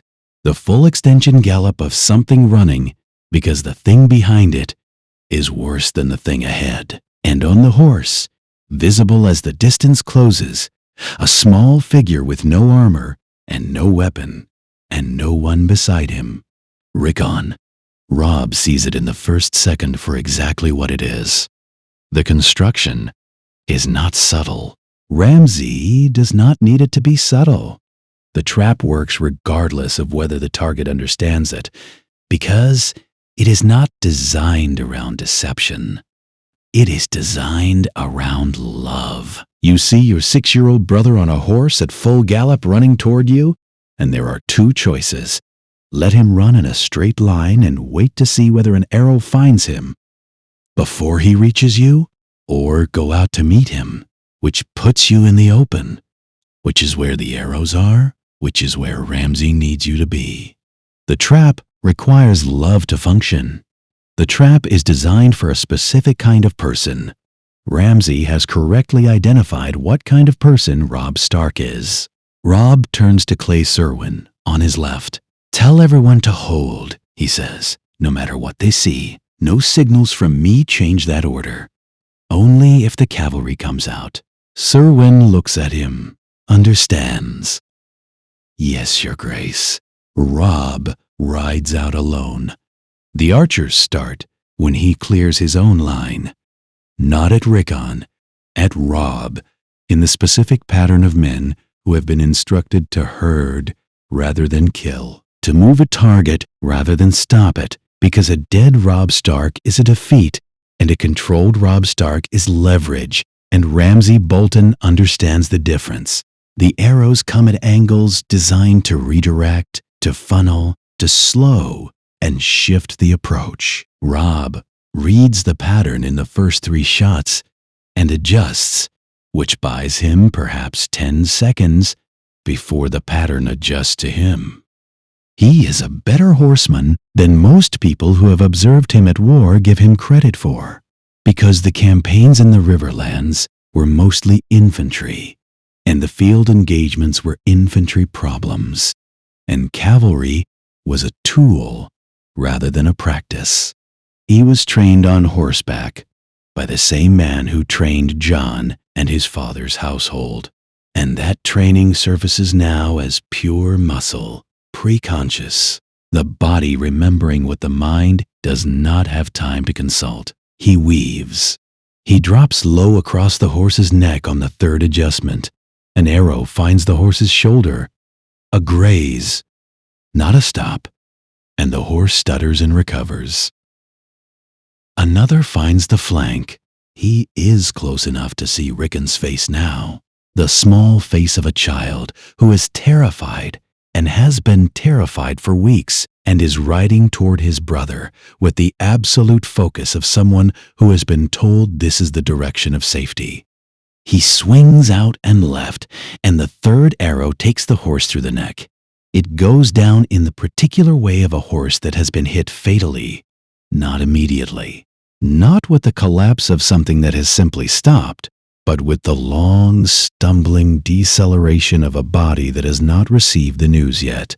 He kicks free before it falls. He hits the ground and rolls with the impact and comes upright. And Rickon has slid off his own horse because Rickon is 6 years old and terrified and does the only thing that makes sense to him, which is go to Robb. Robb catches him. He is aware of Rickon's weight, solid, real, the specific weight of a child who is alive, and of the horse behind him settling into the snow, and of the arrow in his left calf that he will not discover for another 4 minutes, and of the gates of the Dreadfort opening fully now, not the partial opening of a horse being released, but the full opening of an army being unleashed. He picks Rickon up bodily and starts to run. Behind him, 1,200 soldiers watching their king run toward them, with his brother in his arms, and cavalry coming out of the gates. Serwyn releases the line. It is a real battle now, which is the one thing Ramsay did not want it to become. He wanted a spectacle. He wanted a demonstration of control. Robb Stark running, Robb Stark in the open, Robb Stark reduced to a man with an arrow in his leg, carrying a child and trying to reach safety. He wanted the North to see its king as a figure in a trap rather than a commander of armies. What he has instead is 1,200 men with the specific energy of soldiers who have been holding and have been released, pouring into an open field against 300 men who were positioned for a siege defense and are now out of their walls in the kind of engagement that numbers decide. The Dreadfort soldiers fight with the energy of men who have nowhere to go. Fanatics, the worst of the Bolton loyalists. Men who understand that surrender is not a better option than fighting. And they fight well, and it costs something to move through them. But 1,200 is not 300. Robb reaches his own line. He does not stop. He hands Rickon to the nearest man he trusts by sight and turns back around. Because the arrow in his calf has announced itself now, and he knows what it is, and he knows he cannot afford to be the reason the line stops moving forward. He fights from the rear of the advance, which is not where he wants to be, and is where Serwyn puts him with a look that does not permit argument. He watches the battle from there. And he sees what Great John sees, which takes him 4 minutes of watching to see. Ramsay Bolton is not in the cavalry charge. Ramsay Bolton is not in the field at all. Ramsay Bolton is on the Dreadfort's outer wall, above the main gate, standing at the parapet with the specific quality of a spectator at a performance he has arranged, watching, loose in the hands, with the patience of a man who has all the time he needs, because the time is structured around him, not commanding, not fighting. Robb watches Ramsay watching the battle. He understands, with the cold clarity that cold clarity comes in, that Ramsay is not going to come down from the wall on the basis of losing the field engagement. The cavalry was expendable. The men in it were expendable, offered as the opening move of a game whose point is not the cavalry charge. The point is what comes after the cavalry charge, which is Robb Stark, who just ran across a field to get his brother, who has now proven beyond any further doubt that he is the specific kind of person who will come across a field for the people he loves. Ramsay is waiting for him to come and finish it personally. Greatjon appears at Robb's left.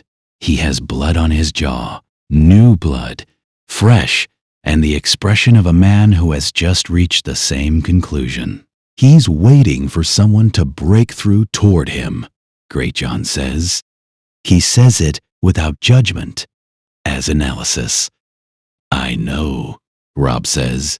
If you go up there, I know, Robb says again. He looks at the wall. He looks at Ramsay standing at the parapet. He thinks about what Theon said. He always has to prove he exists. He does not move.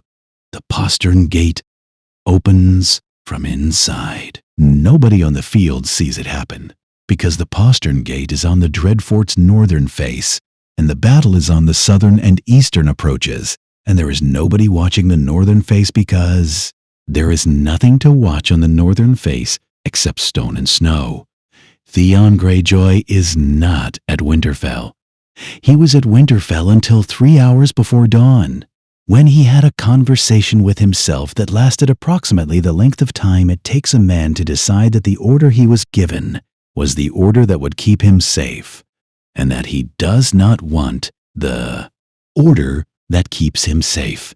He took 6 soldiers, volunteers, which surprised him, and rode east and arrived at the postern gate as the main engagement was beginning on the south face.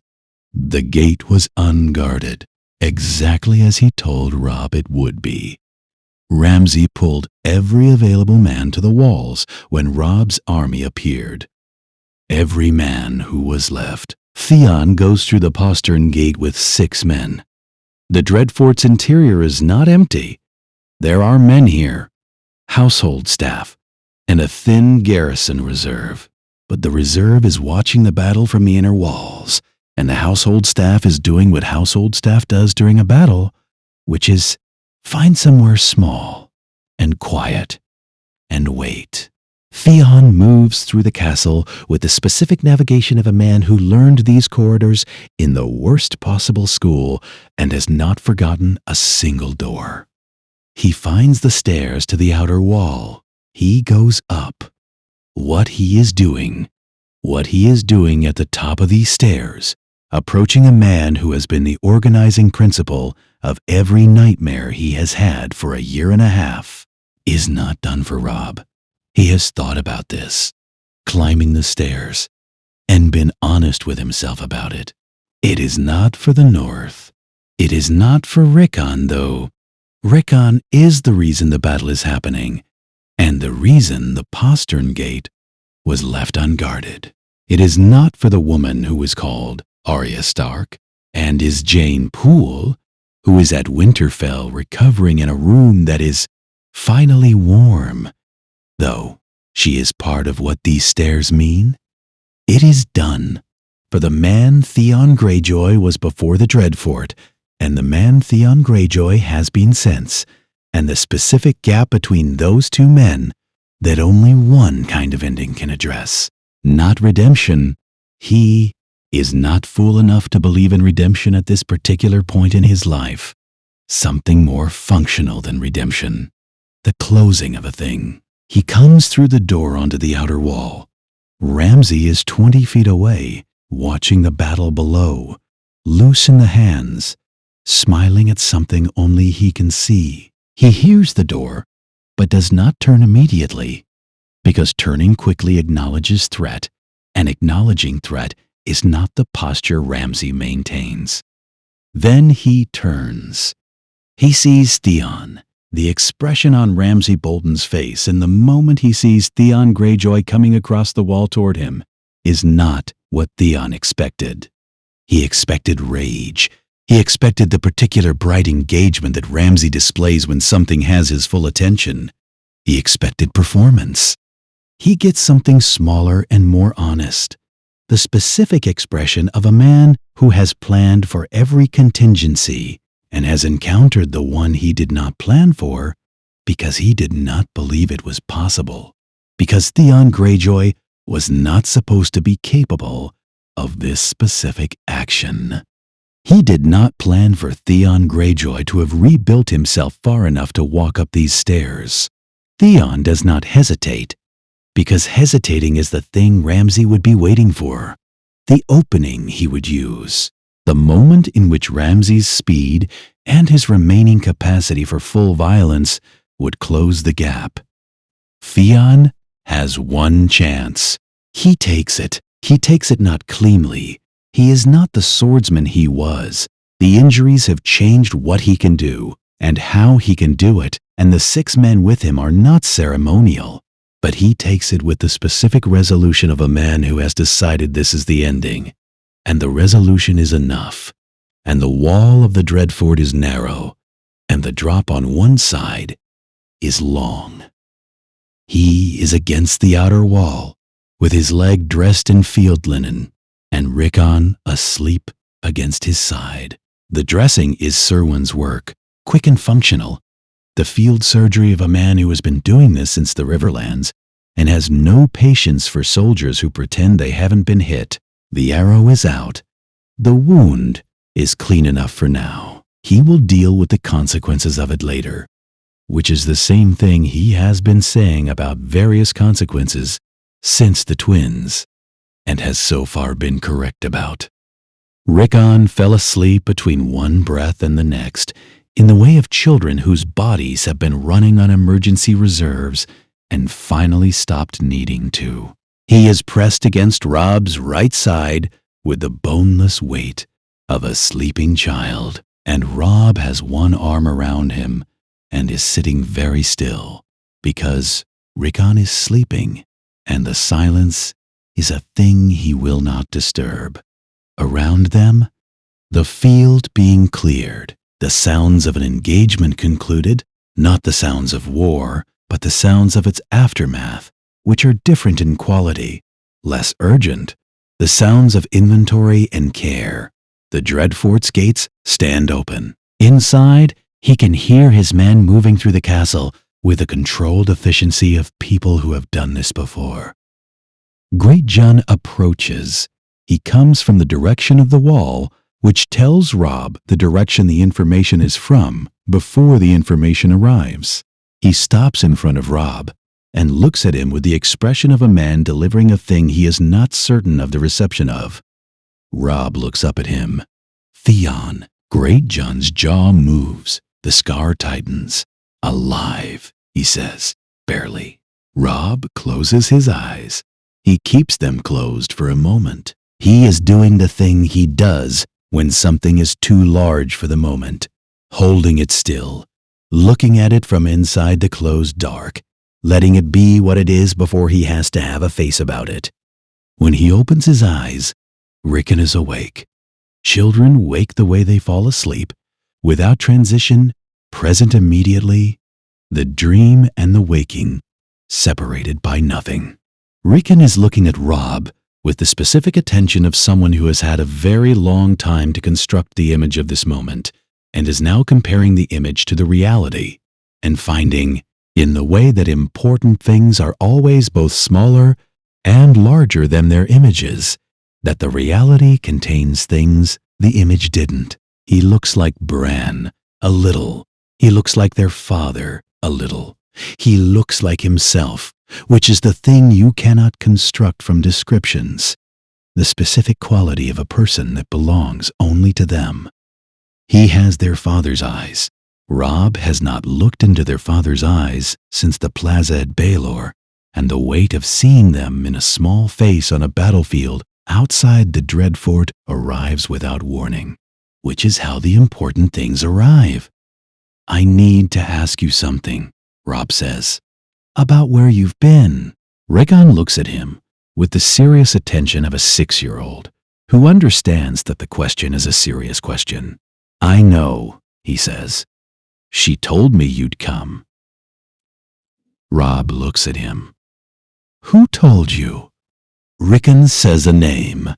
The name is not a name from any of Robb's intelligence networks. It is not a name from Manderley's reports, or the Brotherhood's Ravens, or the Laundress Network, or Howland Reed's Careful Intelligence, or any of the channels that have been feeding him information since White Harbor. It is a name that should be in King's Landing, or on a road, or dead, or anywhere other than the place it has apparently been, somewhere near where Rickon was hiding, for however long it took, keeping a 6-year-old and his dire wolf alive and telling him, with the confidence of someone who believed it before it was true, your brother is coming. Robb looks at the name Rickon has just given him and understands that there is a thread he did not know existed that connects the place Rickon was hidden to the person who hid him, to reasons that do not yet have a shape, and that the thread leads south. He looks at the Dreadfort's open gates. He looks at the sky, which is the flat gray of a north in winter. He looks at Rickon. When you're ready, Robb says, tell me everything. Rickon nods, with the nod of a boy who has been keeping something in trust and is now allowed to give it to the right person. He settles back against Robb's side. Around them, the field is quiet. The Dreadfort is taken. The Bolton question is resolved in the way that questions like this get resolved. Not cleanly, not without cost, not in the way anyone would have chosen if choosing had been available, but resolved. Robb sits against the wall with his brother asleep against his side and looks south toward everything that is still unfinished and thinks about what Rickon said. She told me you'd come. He does not know yet what it means. He knows it means something. The room they give Rickon in the Dreadfort is not a room anyone was using for anything that will leave a mark on a child. Robb made sure of that before he let Rickon inside the castle, walked it himself, the morning after the battle, while his leg was still too stiff to do it without cost, and assessed the room against the invisible criteria of what a 6-year-old who has been through what Rickon has been through should and should not wake up to. The room has a window.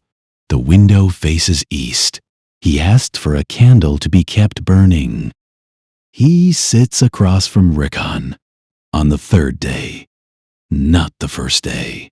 The 1st day Rickon slept for most of it and ate everything put in front of him, and asked where Shaggy Dog was, and was told Shaggy Dog was outside in the yard, which was true, and which Robb had also arranged in advance. Not the 2nd day, either, because the 2nd day Rickon was present but not yet ready, and readiness cannot be pushed in children or in anyone else, and Robb has learned to wait for the moment rather than create it. The 3rd day, Rickon looks at him across the room and says, Osha said you'd ask. He tells it the way a child tells things, not chronologically, not with the emphasis an adult would place on the significant moments, but in the order it is available to him, which is the order of what was most important, rather than what came first. He circles back. He corrects himself. He uses names without explaining who they are, because to Rickon, these people are simply the people, the fixed points of a landscape he navigated for 2 years. Robb listens without interrupting. He has been listening in this way since the twins, and he is good at it now. Osha took him from Winterfell the night Theon's men came over the walls, not at Winterfell's fall, before it, because Osha read what was coming in the way that people who have lived in the wild read weather, without explanation and without error. She took him and Shaggy Dog and she moved, which is what she did. She moved relentlessly through terrain that no garrison soldier wanted to follow her into. And eventually, she put water between them and the mainland. Because water is the best kind of distance when you need the distance to hold. Skagos. Robb has heard of Skagos the way everyone has heard of Skagos, which is to say, through the specific mythology of something so remote and inhospitable that its actual nature has been obscured by centuries of terrible stories. He does not know what Skagos is actually like. From Rickon's description, it is cold and has shaggy horses, and the people there did not kill them, which Robb stores as the most important piece of information about Skagos he has ever received. They were there for most of 2 years. Osha fished and foraged and traded in the small, wordless way that Rickon describes with the unconscious expertise of a child who watched it happen every day. She taught him things. He lists them. Fire, direction, what to eat and what not to eat, how to be still when being still was necessary, the specific repertoire of a woman preparing a small boy to survive without her. Robb listens to the list, and something in him goes very quiet. 3 months ago, Bolton's soldiers came. He does not ask Rickon for the details of this part.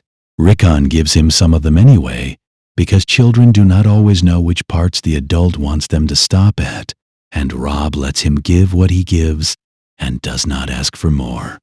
Osha was taken. Osha told him months before exactly what to do if she was taken, which means Osha had been planning for this for months, which means Osha understood that the hiding was always going to have a limit and built the plan before it reached the limit. The plan was simple enough for a 6-year-old. Go to the boat, go to the mainland, go toward the fires that will be burning in the north. She described the signal fires. She described what the fires meant. She told him that if the fires were burning, someone was coming, and the someone would be Robb. He found a boat. He went to the mainland. He went toward the fires. A woman found him before he reached the fires. That is the name he gave Robb on the battlefield. The name Robb is still turning over, still fitting against the map of what he knows and does not know, still following south in his mind to the place it leads. The woman brought him to people who were moving north. He moved with them for 3 weeks. Then Ramsay Bolton's men found the group, and Ramsay Bolton took him, and the Dreadfort is what came after the taking. Robb does not ask about the Dreadfort. What he asks instead, were you afraid? Rickon looks at him with their father's eyes. He considers the question with the seriousness of a child who has learned that some questions deserve more than reflex answers. Yes, he says, but Osha said, being afraid is how you know you're paying attention. Robb looks at his brother. He thinks about Osha, who came to Winterfell as a captive, taken by Robb's soldiers in the Wolfswood, kept and put to work, never formally freed. Who stayed when she could have gone? Who knew when to go and which child to take? Who prepared a 6-year-old to survive her death by telling him exactly what to do and trusted that he would do it? Who died on a shore on the mainland with no one's name in any official record, for no cause that anyone would call hers, for a child she adopted without a ceremony and protected without a wage. I'm going to tell you something, Robb says. That is the truest thing I know right now. Rickon waits. Osha was braver than most of my soldiers, Robb says, and she did not have to be. And the North owes her something it cannot pay because she is gone. He looks at Rickon steadily. So we pay it by remembering. Do you understand? Rickon nods. the nod of a child who does not yet fully understand but is storing the instruction for later. When understanding catches up, it will. Robb knows it will. He sits with his brother until Rickon falls asleep again, which does not take long, and then he goes to find paper and a pen. He writes through the night. Not ravens, he is done. For now, with the economy of ravens, which say as little as possible, and say it to everyone. These are letters, written by hand, sealed personally, sent with riders rather than birds, slower, more fallible, more human in the ways that matter for what he is trying to do. The letter to the Ari takes the longest. He writes it as an accounting rather than a demand, because demands are for people you have leverage over, and Lysa Arryn is not a person he has leverage over.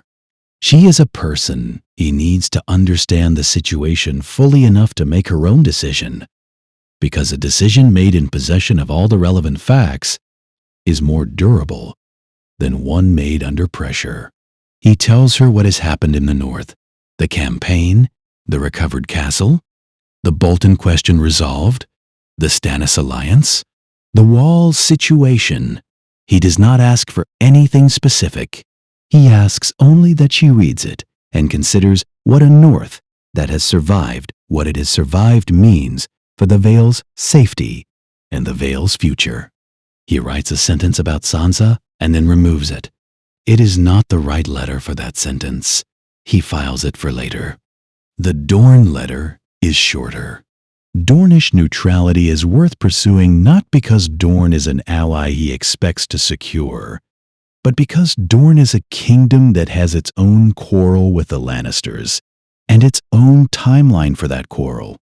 And a letter from Robb Stark that says, I know what you are waiting for, and I am not asking you to wait longer than you intend to, costs nothing and preserves a future in which the Dornish and the Northern are not accidentally pointing swords at each other in the same hallway. He writes it. He seals it. He does not entirely know if it will arrive, but beginning is the only way to find out if a bridge reaches the other side. The third letter he writes 3 times. The first version is too formal, the voice of a king to a subject, which is not what Sansa needs and is not what he means. He burns it over the candle and starts again. The second version is too much the other thing, a brother writing to a sister, full of the accumulated weight of the years between them and the version of their family that existed before Baelor's Plaza and no longer does. He reads it back and hears that it is asking Sansa to return to something that isn't there anymore, which is not a gift, but a burden. He burns it. The third version he writes slowly, and what he writes is this: I don't know where you are. I don't know what you've survived. I don't know who you are now. And I understand that I am also not who I was. But I am alive, and the North is alive. And whenever you are ready, there is a place that is yours. Not what it was, but yours. He looks at it for a moment. He seals it. He gives it to Manderley's man with the instruction that it is to be passed through every channel the network has until it finds her, however long that takes, however many hands it passes through. He does not know if it reaches her. He knows that not sending it is the wrong choice. He goes to bed for 3 hours. He finds her at the Heart Tree.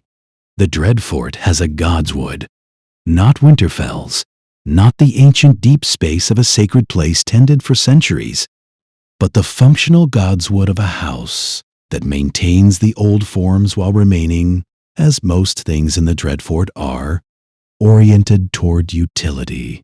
The Heart Tree is old regardless, older than the house that built the walls around it, older than the Boltons, older than whatever was here before the Boltons, because heart trees are always older than the people who stand in front of them. Catelyn is standing in front of it when Robb arrives, and he stops at the Godswood's edge and does not interrupt. He does not know how long she has been here. He does not know what she has been saying, or whether she has been saying anything. There is a version of what Catelyn does at Hearttrees that is prayer, and a version that is simply presence. The thing Ned did every morning of his life, the choice to stand in front of something that has been there longer than you and will be there after you, and give that fact its full weight. He waits. When she turns, her face is the face of someone who has been doing something difficult and has finished doing it. Not peace, exactly. Peace is the wrong word for what Catelyn Stark has been working towards since the twins. Something with harder edges than peace. The face of a woman who has been in conversation with something larger than herself and has come out of it with what she went in for, which is not comfort, but clarity. He walks toward her. She looks at him for a moment and then begins, without preamble, with the thing she came here to say. I released Jaime Lannister, she says, because I believed I was trading him for Sansa and Arya. She says it in the flat register of accusation directed at herself. I was wrong. The trade was never made. Men died in the war who might not have died if Jaime Lannister had remained a prisoner. Robb says, I know. I need you to know it was my choice, she says. Not yours. Mine. You did not authorize it. You would not have authorized it. I knew that, and I did it anyway. She holds his eyes. I have needed to say that to you for a long time, clearly, without qualifications. He looks at her for a moment. It was always yours, he says. She hears what he means. He can see her hear it, not the words which are simple, but the thing beneath the words, which is the acknowledgement that she made a choice and he is not going to revoke it retrospectively by claiming it was a mistake she did not own. She owned it. He acknowledges the ownership. The ownership is the thing that cannot be taken back. It is the most honest thing he has said to her. She nods. Something in her face loosens, not collapses, because Catelyn Stark does not collapse, but loosens. The specific loosening of something that has been held under tension for so long. The holding became invisible. Neither of them says the word. Both of them know that the word is there. In the space between it was always yours and her nod, and that saying, it would reduce it to something smaller than it is. And that, not saying it, is the choice that keeps it whole. She takes his arm as they walk back through the Godswood. He will remember this, walking back, the old heart tree receding behind them, the gray sky above the Dreadfort's walls, his mother's hand in his arm, the weight of the morning and the road ahead, and the winter that has begun. They march south the day after, 3,000 northern soldiers. Stannis's remaining 2,000, consolidated, moving with the specific discipline of a Baratheon army, which is to say, correctly, in sequence, at exactly the speed agreed upon. No more and no less. 5,000 soldiers on roads that have been watching armies pass for 2 years and are accustomed to the wait. The North watches them go, not with the performance of watching, not crowds gathered at crossroads or small folk lining the road with the staged visibility of people who have been told to be seen. Just the watching that happens naturally when an army moves through a landscape that has been waiting. A figure in a doorway. A woman standing at the edge of a field with her arms folded and her eyes following the column. Children who were sent inside and have come back to the window anyway, because children always come back to the window. Robb rides through it and does not perform for it. This is the decision he made, or didn't make. It is not a decision exactly, more the absence of the performance that used to come automatically when he was watched. The young lord aware of his audience, that Robb rode with a consciousness of the watching, which expressed itself as a kind of carriage, a kind of deliberate visibility. This Robb just rides, and the people watching understand something from this Robb that the performed version could not have given them, because performance announces itself, and what it announces is the distance between the person and the thing they are performing. This version announces nothing. He is simply a man on a horse moving south, and the man is their king, and that turns out to be the thing they needed to see. Catelyn rides 2 positions back, which is where she has ridden since the Riverlands. Present without being the front. Stannis rides at the head of his section of the column, which is where Stannis always rides. Jon Snow is at the wall. Greatjon is behind Robb, which is where Greatjon has been for much of this campaign. Always slightly to the rear, always within the range where a very large man can be useful. Quickly, Rickon rides beside Robb. He is too small for the horse he is on. His feet do not reach the stirrups, and the horse is one of the Dreadfort's stable animals, solid and broad and inclined towards steadiness, chosen for exactly that quality. He rides with the unconscious body balance of a child who has been on horses since before he could remember, and has not been on one for 2 years, and has not forgotten. He watches the road ahead with the serious attention of someone performing a duty. Robb looks at him sideways. "You're doing well. Osha taught me," Rickon says. He says it as if this is sufficient explanation, which it is. They ride south through a north that is no longer occupied. There is still work to do. There is always still work to do. The governance of a recovered kingdom has more pieces than a map can show, and there are lords who have bent knees and need to understand what the bending means going forward. And there is the wall, and what the wall requires, and there is Sansa somewhere, and Jon's secret, and the truth about what the North's independence means in practice, and a dozen conversations with Stannis that are going to require patience and iron. There is always still work to do. The road south is long, and the column moves at the pace of 5,000 soldiers in winter, which is not fast. He has time to think, and he uses it, turning over the pieces that remain unsettled, the threads that lead to places he cannot see yet. The neck passes, the bridge, the north behind them, and the south ahead. The ravens find them at the neck. 2 birds arriving within an hour of each other from the same direction, both from a relay station south of Moat Cailin that has been forwarding Southern intelligence north for the duration of the campaign. Manderley's network reaching the end of its arm, delivering the last pieces of what it knows about the South before the South becomes visible enough to read directly. Robb reads the first raven on horseback. He reads it twice. He holds it for a moment. Tywin Lannister is dead. Not in battle, not in the field, not on the walls of a city, not in any of the ways that the most powerful man in the 7 Kingdoms might have been expected to end. He died in the Tower of the Hand in his privy, killed with a crossbow at close range by his own son, Tyrion Lannister, who was tried for Joffrey's death and convicted and escaped from the dungeons with assistance that the dispatches describe in contradictory ways, and the chaos of the aftermath has not resolved.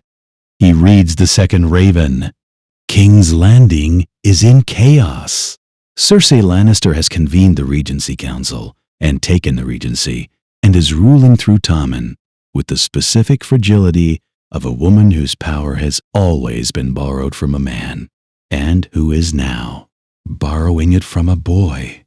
The Tyrells, who put Marjorie in Joffrey's bed and had their own expectations of the arrangement, are making the kind of diplomatic gestures that mean we are reconsidering whether to remain without being direct enough to be refused. The City Watch has been reorganized twice in 2 weeks by people who disagree about who the City Watch answers to. Tyrion Lannister is somewhere in the world with a crossbow and a dead father and reasons to be wherever the Lannisters are not. He reads both ravens again. He hands them to Catelyn without comment. She reads them. She is quiet in the way she is quiet when she is thinking at speed rather than processing something difficult. He watches her read. He watches her reach the same conclusion he reached, because it is not a difficult conclusion to reach. And Catelyn reaches it about 4 seconds after finishing the second dispatch. She hands them back. They look at each other.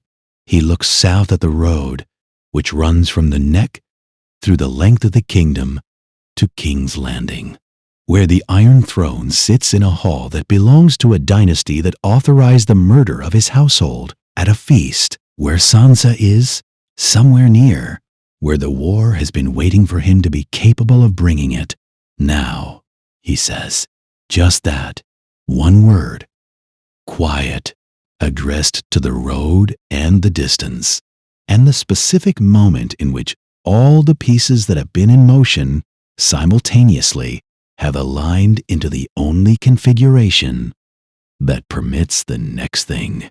Catelyn looks at him.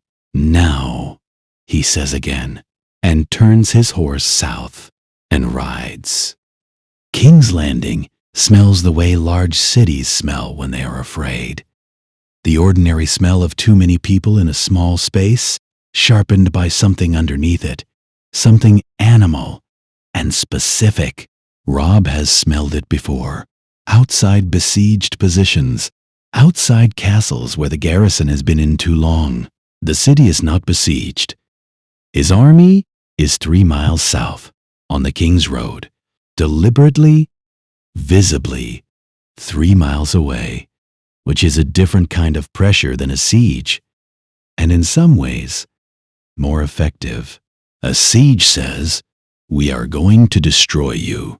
3 miles away says, "We are waiting for you to understand that we don't have to."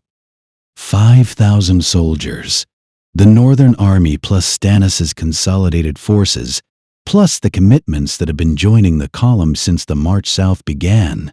Tyrell outriders who are not, technically, joining anyone but are moving at exactly the same speed and in exactly the same direction. The number that King's Landing can see from its walls is not quite 5,000. It reads, from the walls. As more, he rides the line in the first morning and does what he does. Names. He is good at this now in the way that practice makes you good at things. The specific skill of a man who has understood that knowing a name is not sentiment, but management.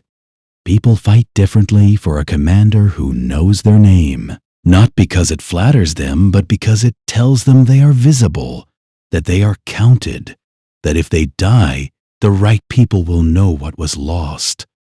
He does not want them to die. He says this to Greatjon, who is beside him, not for comfort, but as strategic analysis.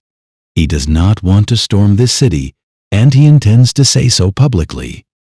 And he wants the city to hear it. That's generous of you, Greatjon says. It's practical, Robb says. A city we burn is a city that takes 20 years to rebuild. We cannot afford 20 years of rebuilding. We don't have 20 years before the wall needs everything we can send it. Greatjon thinks about this. And the part where it's also the right thing to do? Robb looks at him. Yes, he says. That part too. He says it in the open, in the hearing of his own army, and anyone on the city walls with good ears. He says it the way he has been delivering things since Deepwood Mott, plainly. without performance. I will not storm the city. I am not here to burn King's Landing. I am here to conclude a war, and wars conclude at tables. I am asking for a parley. He sends the envoy. Cersei refuses. He expected the first refusal. The first refusal is the refusal of a woman demonstrating that she is not afraid, which she is, and whose position requires the performance of fearlessness, regardless of what the position actually is. He accepts it and waits. He sends the second envoy. Cersei refuses again. The second refusal is different from the first. It has the texture of a woman who is aware that refusal is not sustainable, but is not yet ready to be the one who blinks. He accepts this too. He is learning, or has learned, the patience of someone who understands that the siege of a city is sometimes a siege of a position, and a position can hold longer than a city can. On the morning after the second refusal, a rider comes to his camp, not one of his men, not a Cersei envoy, a young man in nondescript clothing on a horse that was chosen for being unremarkable. And the young man gives Robb's gate watch a name that is not a password but functions as one, a name known to Manderley's intelligence network, the kind of name that means, I am from somewhere that knows you're somewhere. The message the young man carries is not in writing.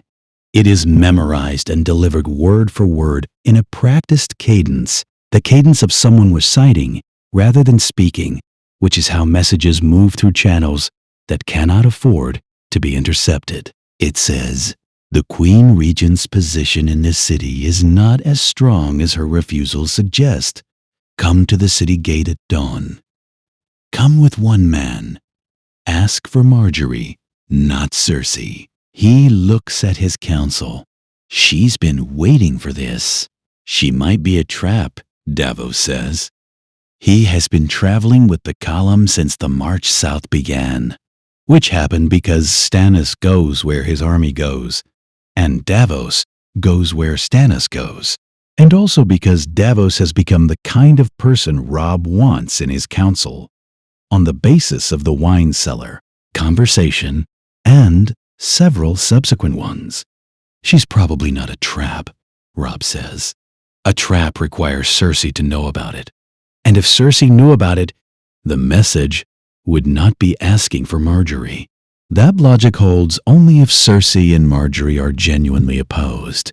They are genuinely opposed, Catelyn says.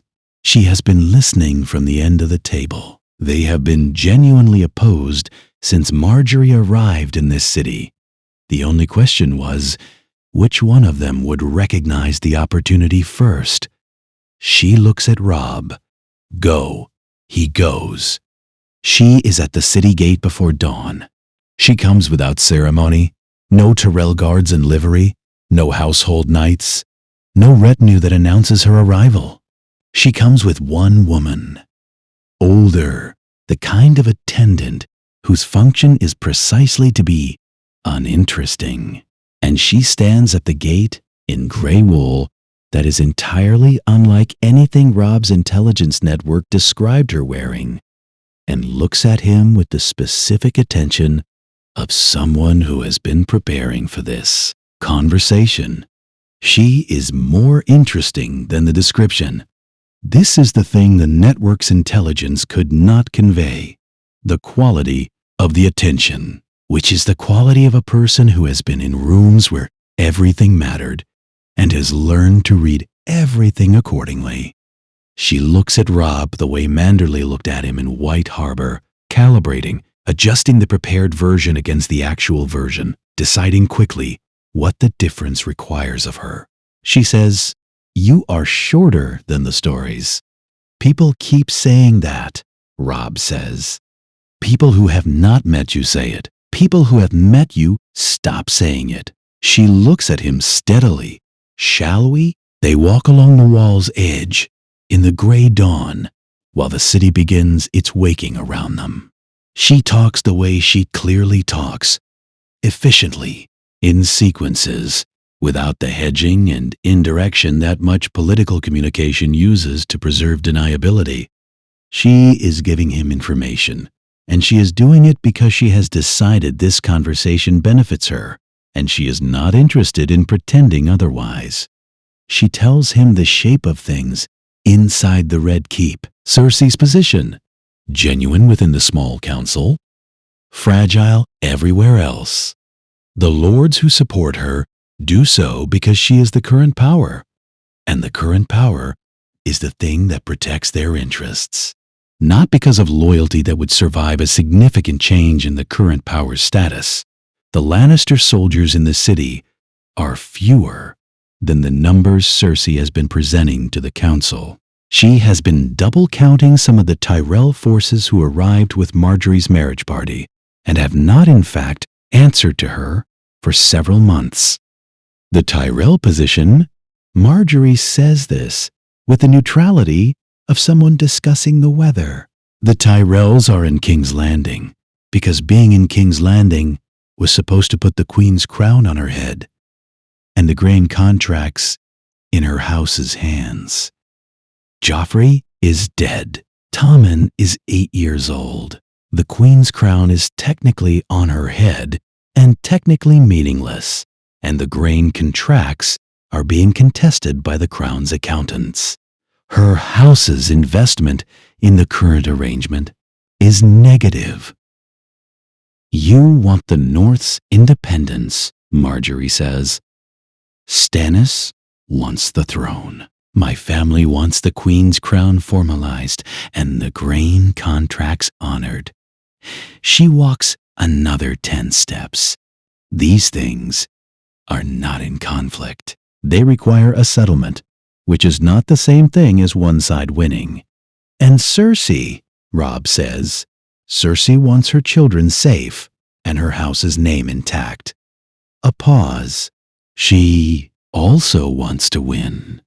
But wanting to win is a luxury that requires having the pieces to win with, and she no longer has all of them.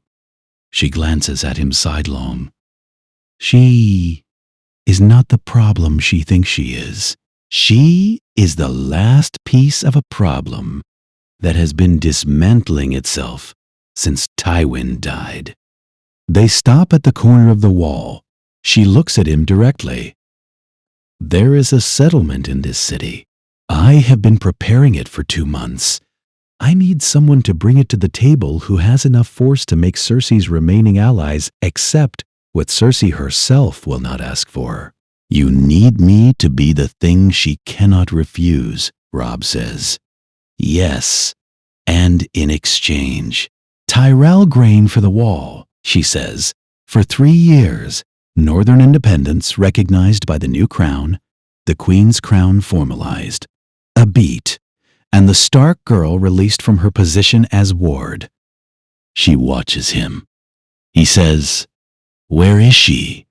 Sansa is in a small house in the shadow of the Street of Steel, which is not where anyone looking for Sansa Stark has been looking, because the small council's position is that Sansa Stark is in comfortable custody in the Red Keep, and has been for 2 years, which is technically accurate in the sense that Sansa Stark has been in this city for 2 years, and the city is in the shadow of the Red Keep.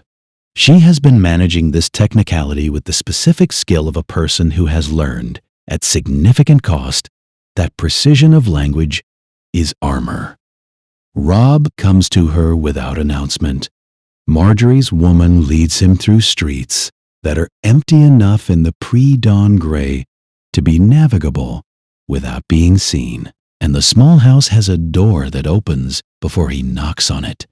She is in the front room. She looks the way people look when you have not seen them in 2 years, and both of you have been through things that have no adequate summary, like herself and not like herself. The bones of the face the same, and the person behind them changed in ways that are legible, and in ways that aren't. She is taller. She is careful in the way of someone who has been careful for a very long time and has the muscle memory of it. She is. He registers with the specific surprise of someone whose mental image of a person was frozen at the last moment of knowing them. 16 years old, which he knew, and which still arrives as a surprise in the way of facts about time. He is in the doorway. She is across the room. Her face does the thing faces do when something they have been preparing for arrives, and the preparation was both sufficient and insufficient. The specific expression of a moment absorbing its own weight. He watches it. He does not try to speed it up. She says, "I heard you were dead." "You didn't believe it," he says. "No." She says it without hesitation and without elaboration. It is simply true. She does not say why. He does not ask. She is a Stark, and Starks run on something that is not hope, because hope implies doubt. Something more structural than hope that persists regardless of what the dispatches say and what the ravens carry and what the officially credentialed narrative insists. She knew in the way she knows things now, with the hard-won certainty of a person who has been lied to enough to understand the specific quality of a truth. He crosses the room and puts his arms around her. She stands in it for a moment with her arms at her sides, in the reflex of someone who has not been held in a long time and has forgotten the appropriate response. Then she puts her arms around him. They stand there. He does not say, "I'm sorry." He is sorry. But sorry is the wrong word for what this is. It is too small, too neat. It implies that an apology settles something that cannot be settled, that a word changes what 2 years of survival looks like on a person's face. He does not say it. He holds her and she holds him, and that is what they have available, and it is not nothing. When she steps back, her face is composed. That, too, is something she has learned. She says, "Tell me about the North." The message reaches the Parley location at midday. He is still there. The impromptu council he has assembled in a house 3 streets from the city gate, with Marjorie and 2 Tyrell advisors on one side, and Robb and Catelyn and Davos on the other, and the broad shape of a settlement on the table between them. The settlement has been taking shape all morning. The way settlements take shape, not elegantly, not with the clean lines of a negotiated position, but in the organic accretion of what each side can live with and what each side cannot.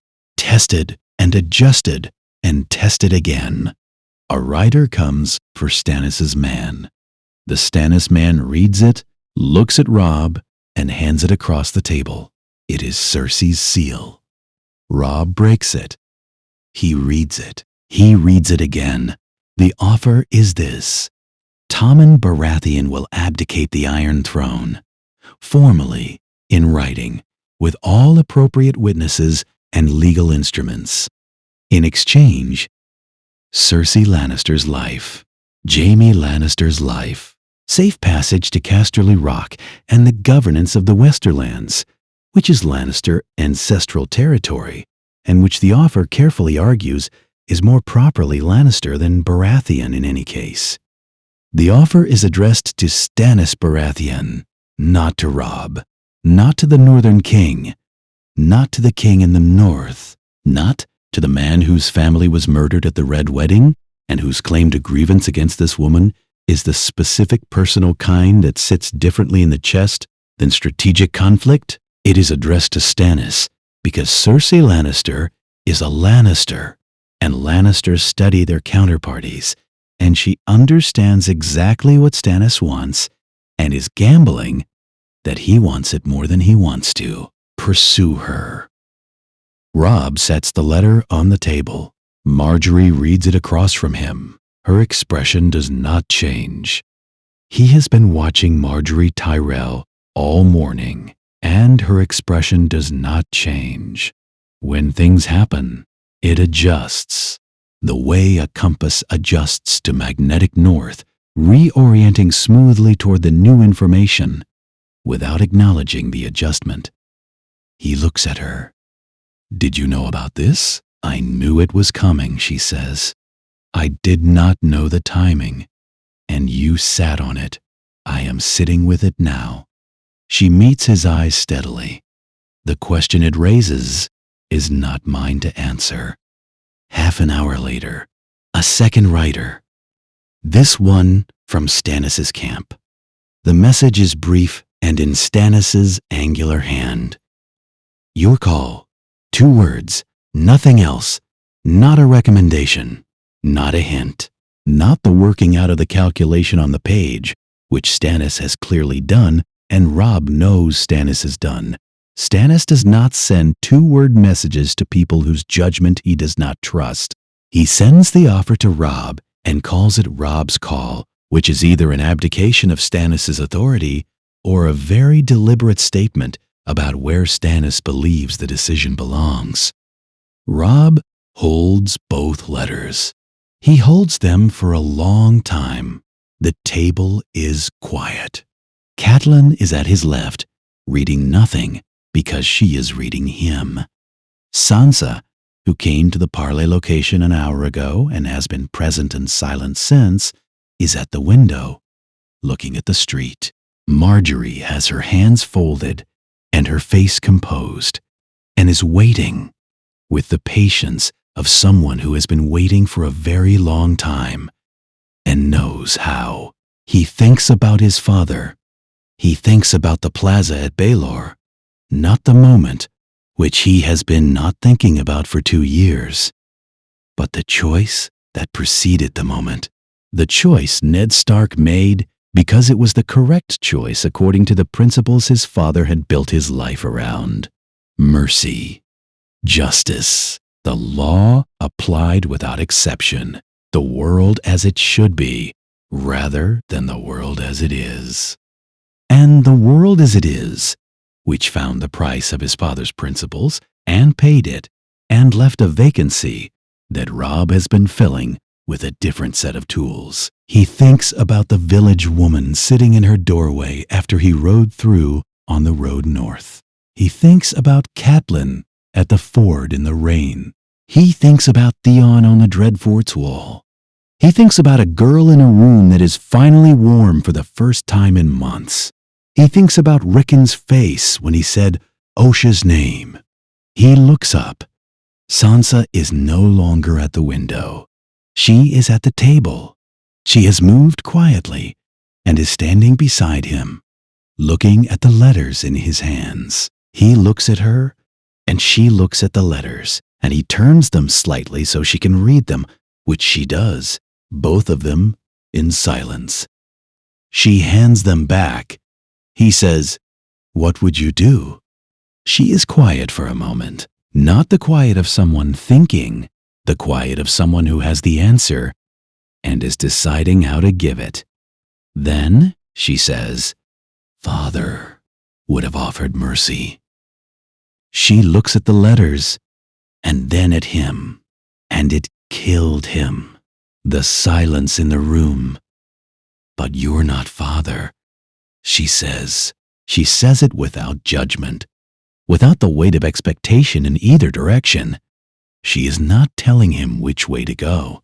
She is handing him back a thing he has been trying to put down since he crawled out from under the dead at the Twins, the thing that has been sitting in his chest through every decision since. The question of which version of his father he is trying to be and whether that version is available to him in the world he is actually in. He takes it. He picks up the quill. His hand does not hesitate. 6 months.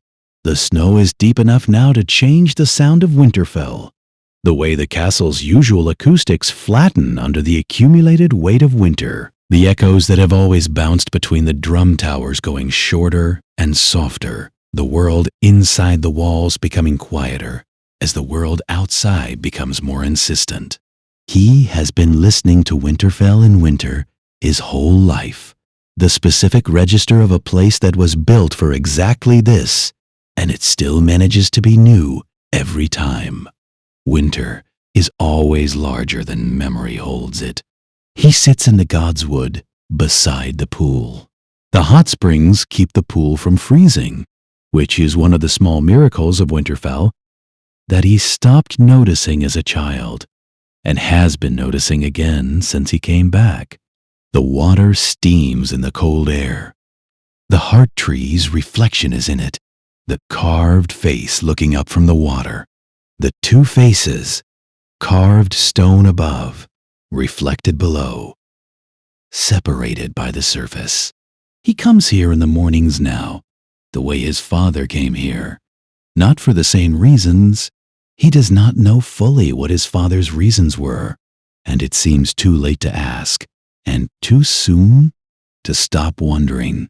He comes because it is the one place in Winterfell where the work stops, where the Lord's seat and the King's crown and the grand Concord's still wet ink recede into the background, where the pool is still and the stone is cold, and he can sit with the full weight of what 6 months contains without being required to do anything with it. He does not come here to be his father. He is not his father. He has understood this since Sansa said, "But you're not father," in a house on the street of steel, with her steady eyes and her returning arms. He understood it before that, or understood it in pieces before that, but she said it in a way that made it complete rather than partial, and complete is different from partial in the way that understanding a thing differs from knowing it. He sits beside the pool and looks at the water and thinks about the world that 6 months has made. The Grand Concord of Winterfell is a document that took 3 weeks to draft and contains more qualifications than any of its signatories are entirely happy with, which is the sign of a document that will hold. Stannis sits the Iron Throne. He sits it the way Stannis does everything, correctly, completely, without warmth and without apology for the absence of warmth. He is not loved. He was never going to be loved. He is respected in the specific way that only a man who does exactly what he says he will do is respected, which turns out to be a more durable foundation than love in the governance of a kingdom that has been through what this kingdom has been through. Marjorie Tyrell is queen, formally and legally, which is what she negotiated, and what she earned. And the political intelligence that managed Joffrey and Tommen and Cersei is now directed at making Stannis's rule function in the ways that Stannis's nature makes difficult. They are, by all accounts, a terrible pairing and an effective government. The North is independent, formally, legally, sealed in ink, and witnessed by lords from every part of the realm and sent to every maester in every castle. The North is a separate kingdom with its own king, answerable to no southern throne, in treaty with the crown as a foreign sovereign rather than subject to it. Robb signed the document in the great hall of Winterfell, with the full assembly of northern lords watching, and what he felt when he signed it was not triumph. It was something quieter and harder to name. The specific satisfaction of completing a thing that was worth completing, the way a door feels when it closes correctly. Jon is Warden of the North. The question of Jon's parentage is handled not by announcement, but by what the document doesn't say, which is careful and deliberate and satisfies no one entirely, and destabilizes nothing immediately. Robb and Stannis have spoken about it once, directly, in a conversation that lasted 4 minutes and will have consequences for decades. The conversation consisted of Robb explaining what he knows, Stannis processing it with the speed of a man for whom succession law is a personal religion, and then Stannis saying, "This requires management rather than resolution," which is the most Stannis sentence Robb has ever heard. And also, he acknowledges, exactly correct. Jon knows the management. Jon accepted it with the equanimity of a man who said he wanted the wall held and the North alive. And those things are happening. And he does not wish to be more central to the political machinery than he already is. Castle Black is where Jon is. Castle Black is where Jon stays. The wardenship is the title that makes the wall's needs legible to the kingdom's councils, which is what the wall needs, and Jon holds it and does not perform it. Cersei is at Casterly Rock, stripped of political authority, stripped of proximity to Tommen, stripped of every instrument of power except the castle itself and the Westerlands it governs, alive. Robb accepted her terms in the end. He told no one why except Sansa in the small house on the Street of Steel. And what he told her was this: because your father would have executed her and been right to, and because I am not your father, and because the North needs 20 years of building and not 20 years of vendetta, and because there is a wall that needs feeding, and if I spend the next decade on Lannister justice, I will not have the decades after for the thing that actually matters. Sansa listened and said, "That's the most expensive mercy I've ever heard of." He said, "Yes."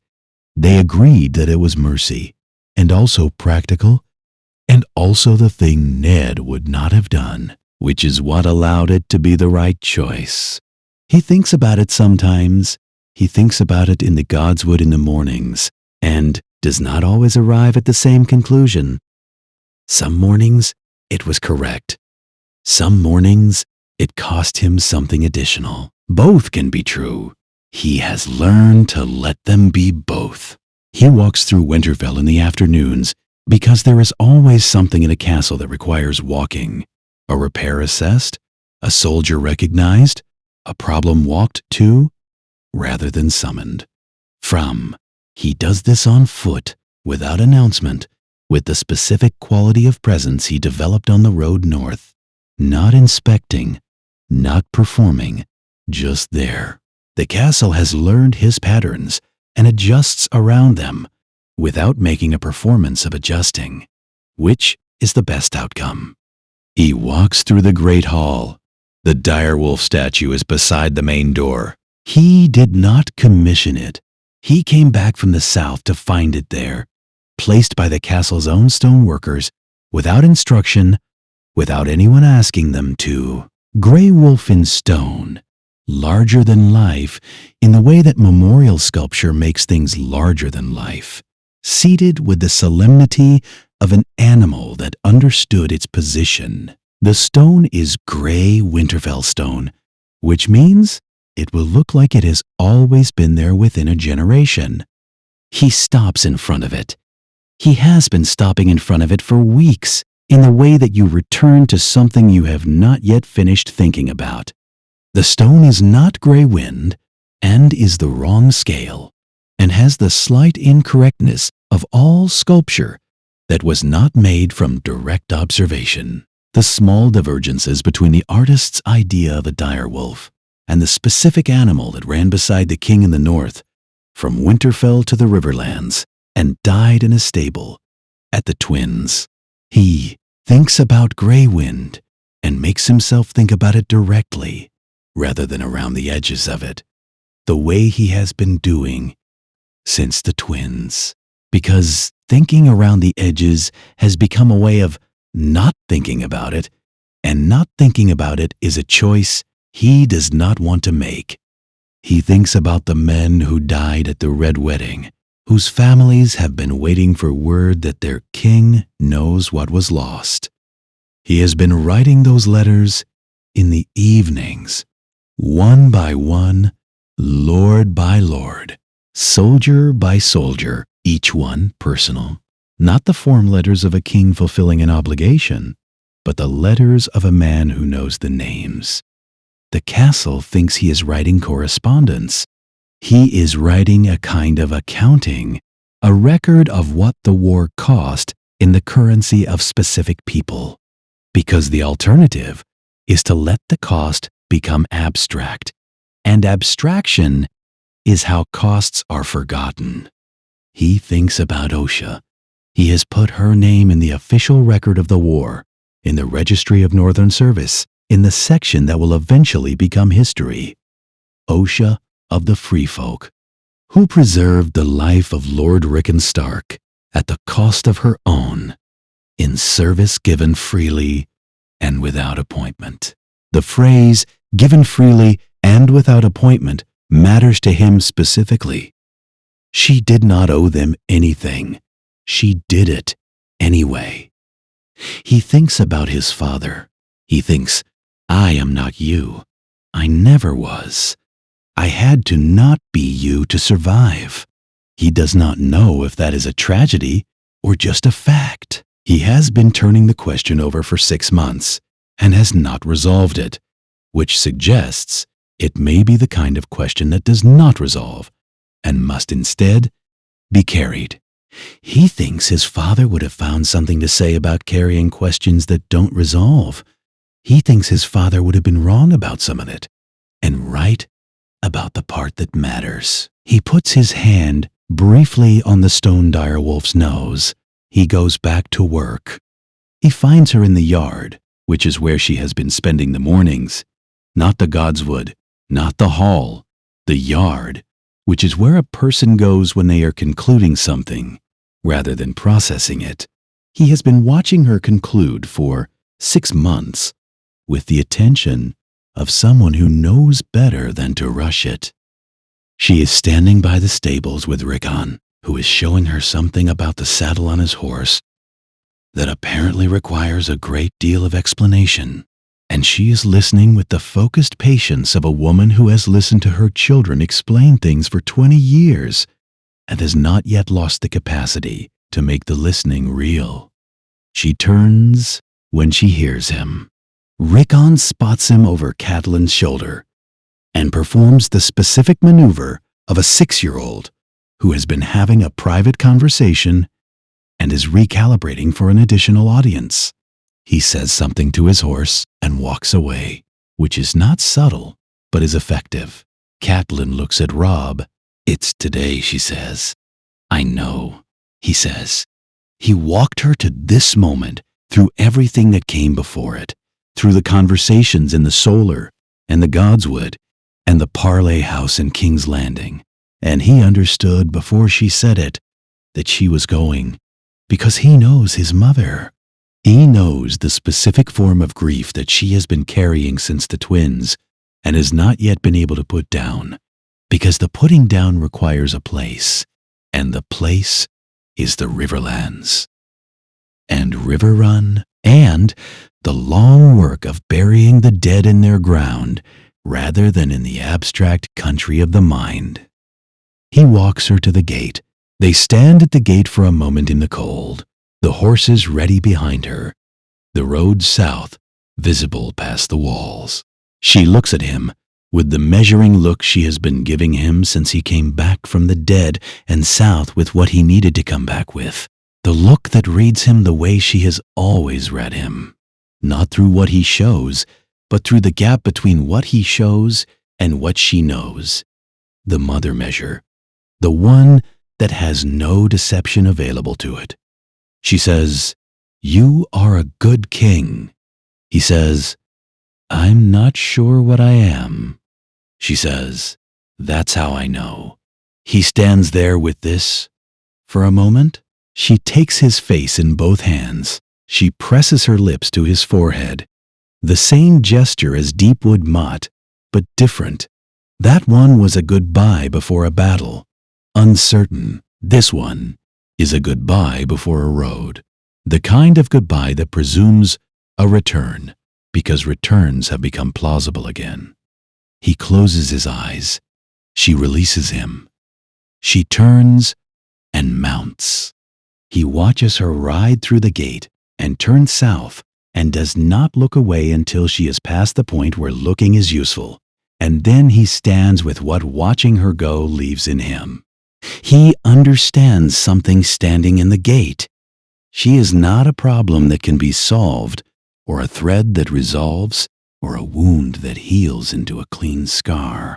She is the person who told him to call the Banners, and the person who released Jaime Lannister, and the person who read his letter through the parchment, and the person who sat beside the pool at Greywater Watch and did not ask about Rickon, and the person who stood in the great hall of Winterfell and remembered what the room was. She is all of that simultaneously, the full accumulation of her. And what you do with a person like that is not fix them or resolve them or lose them. You love them. That is the only instrument available. He has known this for 6 months and is only now finding the words for it. The raven from Castle Black arrives in the afternoon, carried by the maester's apprentice with the particular urgency of a bird that has come fast. Robb reads it in the solar. It is from Jon, which is where ravens from Castle Black are from. The hand is Jon's. The stark directness, the economy of someone who has learned to say what needs saying, and stop there. The first part is news. The wall held through November's first major assault, which was larger than the summer probes. The tactics developed over months of small engagements, proving sufficient. The dragonglass weapons working as Sam said they would. 3 brothers dead. The wall stands. He absorbs this. Then the personal sentence, below the operational report, in smaller writing as if added after the main letter was finished. Bran is north of the wall. I don't know if he's coming back, but I think he knows something we don't. He reads it twice. He sits with Bran for a while. Bran, who fell from a tower and did not die, which was the first impossible thing, and then survived Theon's occupation, which was the second, and then disappeared north, with Hodor and the Reeds, into the territory beyond the map, where Jon's ranging parties go and sometimes don't return.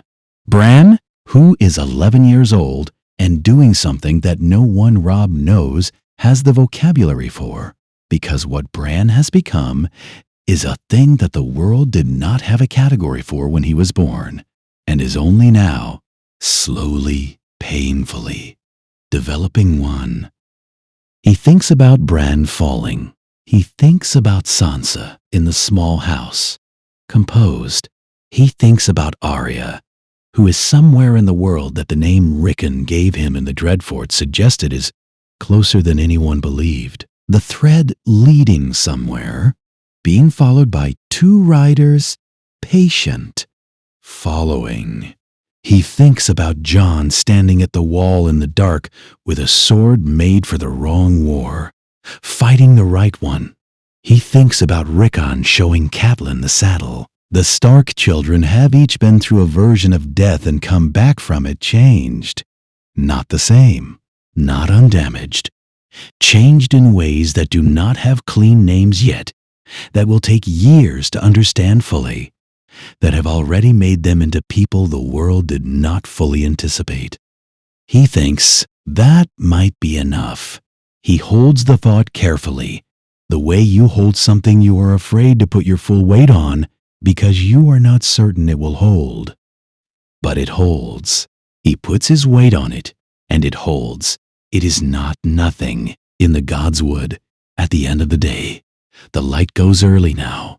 Winter light, flat and brief, gone by mid-afternoon, leaving the long dark that the North has always known how to live inside. The torches are lit in the castle. The hot springs steam in the cold. The pool is still, and the heart tree watches its own reflection. He sits. He has been here before, at this pool, in this specific quiet, more times than he can count. But he sits in it differently now than he sat in it as a boy, and differently than he sat in it when he came back. And the difference is something he is still learning to read. The pool is the same. He is not the same. The heart tree has been here for 10,000 years and will be here for 10,000 more, and is entirely indifferent to the question. He picks up a stone from the pool's edge. It is smooth and gray and unremarkable, the kind of stone that exists in large numbers at the edges of still water, worn to its shape by the slow pressure of water and time. Not unusual, not worth keeping. The kind of stone a boy would skip across a pool and not think about again. He holds it in his palm. He thinks about what Beric Donbarian said in the dark of the Riverlands, in a cave that smelled of wood smoke and old blood, about the Lord of Light, about fire and death, and what comes back from death, and whether what comes back is the same thing or a different thing, wearing the same shape. He is not a religious man. He has never been a religious man. The old gods have never spoken to him in words. The heart tree has never offered anything except what it offers everyone, which is silence and presence, and the long view. He did not survive the Red Wedding because of divine intervention. He survived because a Frey archer shot wide, and a table was overturned, and a postern gate was unbarred, and a woman named Osha taught a boy to find fires in the dark, and 100 other accidents of timing that had nothing to do with gods. But he survived something that should have killed him, and the North survived something that should have broken it. And somewhere beyond the wall there is something ancient and cold and patient that does not know about the grand concord of Winterfell, or the question of Jon Snow's parentage, or the Tyrell grain contracts, or any of the things the last year has been building. And it is still building itself in the dark, still waiting for winter to do its full work, still patient in the way that the cold is patient, which is to say, completely. He holds the stone. He thinks, what do I do now? It is not a desperate question. It is the genuine question of a man who has finished one thing and is sitting in the space before the next thing begins, in the specific quiet of a task completed and a task not yet named. He has been fighting since the twins to get here, to this seat, this pool, this stone, this question. He is here. The question is real. The pool is still. The heart tree looks up from the water. The carved face above looks down at the carved face below, and the water between them holds them both. He has been waiting for an answer. The answer does not come. It will not come this way. Not from a pool, not from a carved face, not from the silence of an ancient tree, or the arithmetic of what has been won and what has been lost. He knows this. Sitting here, he has known it for some time.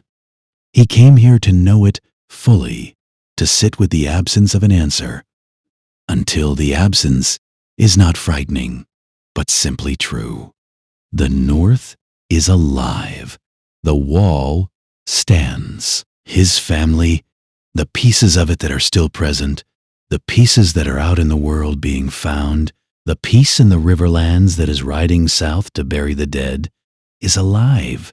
The thing that does not care about any of this is still north of the wall, but the wall holds, and Jon holds the wall, and spring will come eventually, because spring always comes. He is going to have to find the answer himself. He knows this, has known it, in different forms, since the twins, since the drainage ditch with 23 men, since the forge at Deepwood Motte, and the cave at Bear Island, and the wine cellar in White Harbor, and the Godswood at Greywater Watch, and a dozen rooms and fires since. He has been finding the answer himself, piece by piece, in the decisions he made that he does not regret, and the decisions he made that he does, and the decisions he will make that he cannot yet see. He is a king. That is what a king is for, finding the answer when the pool is still and the tree is silent and there is no one else to ask. He looks at the stone in his hand. He puts it back. He stands. He goes back to work.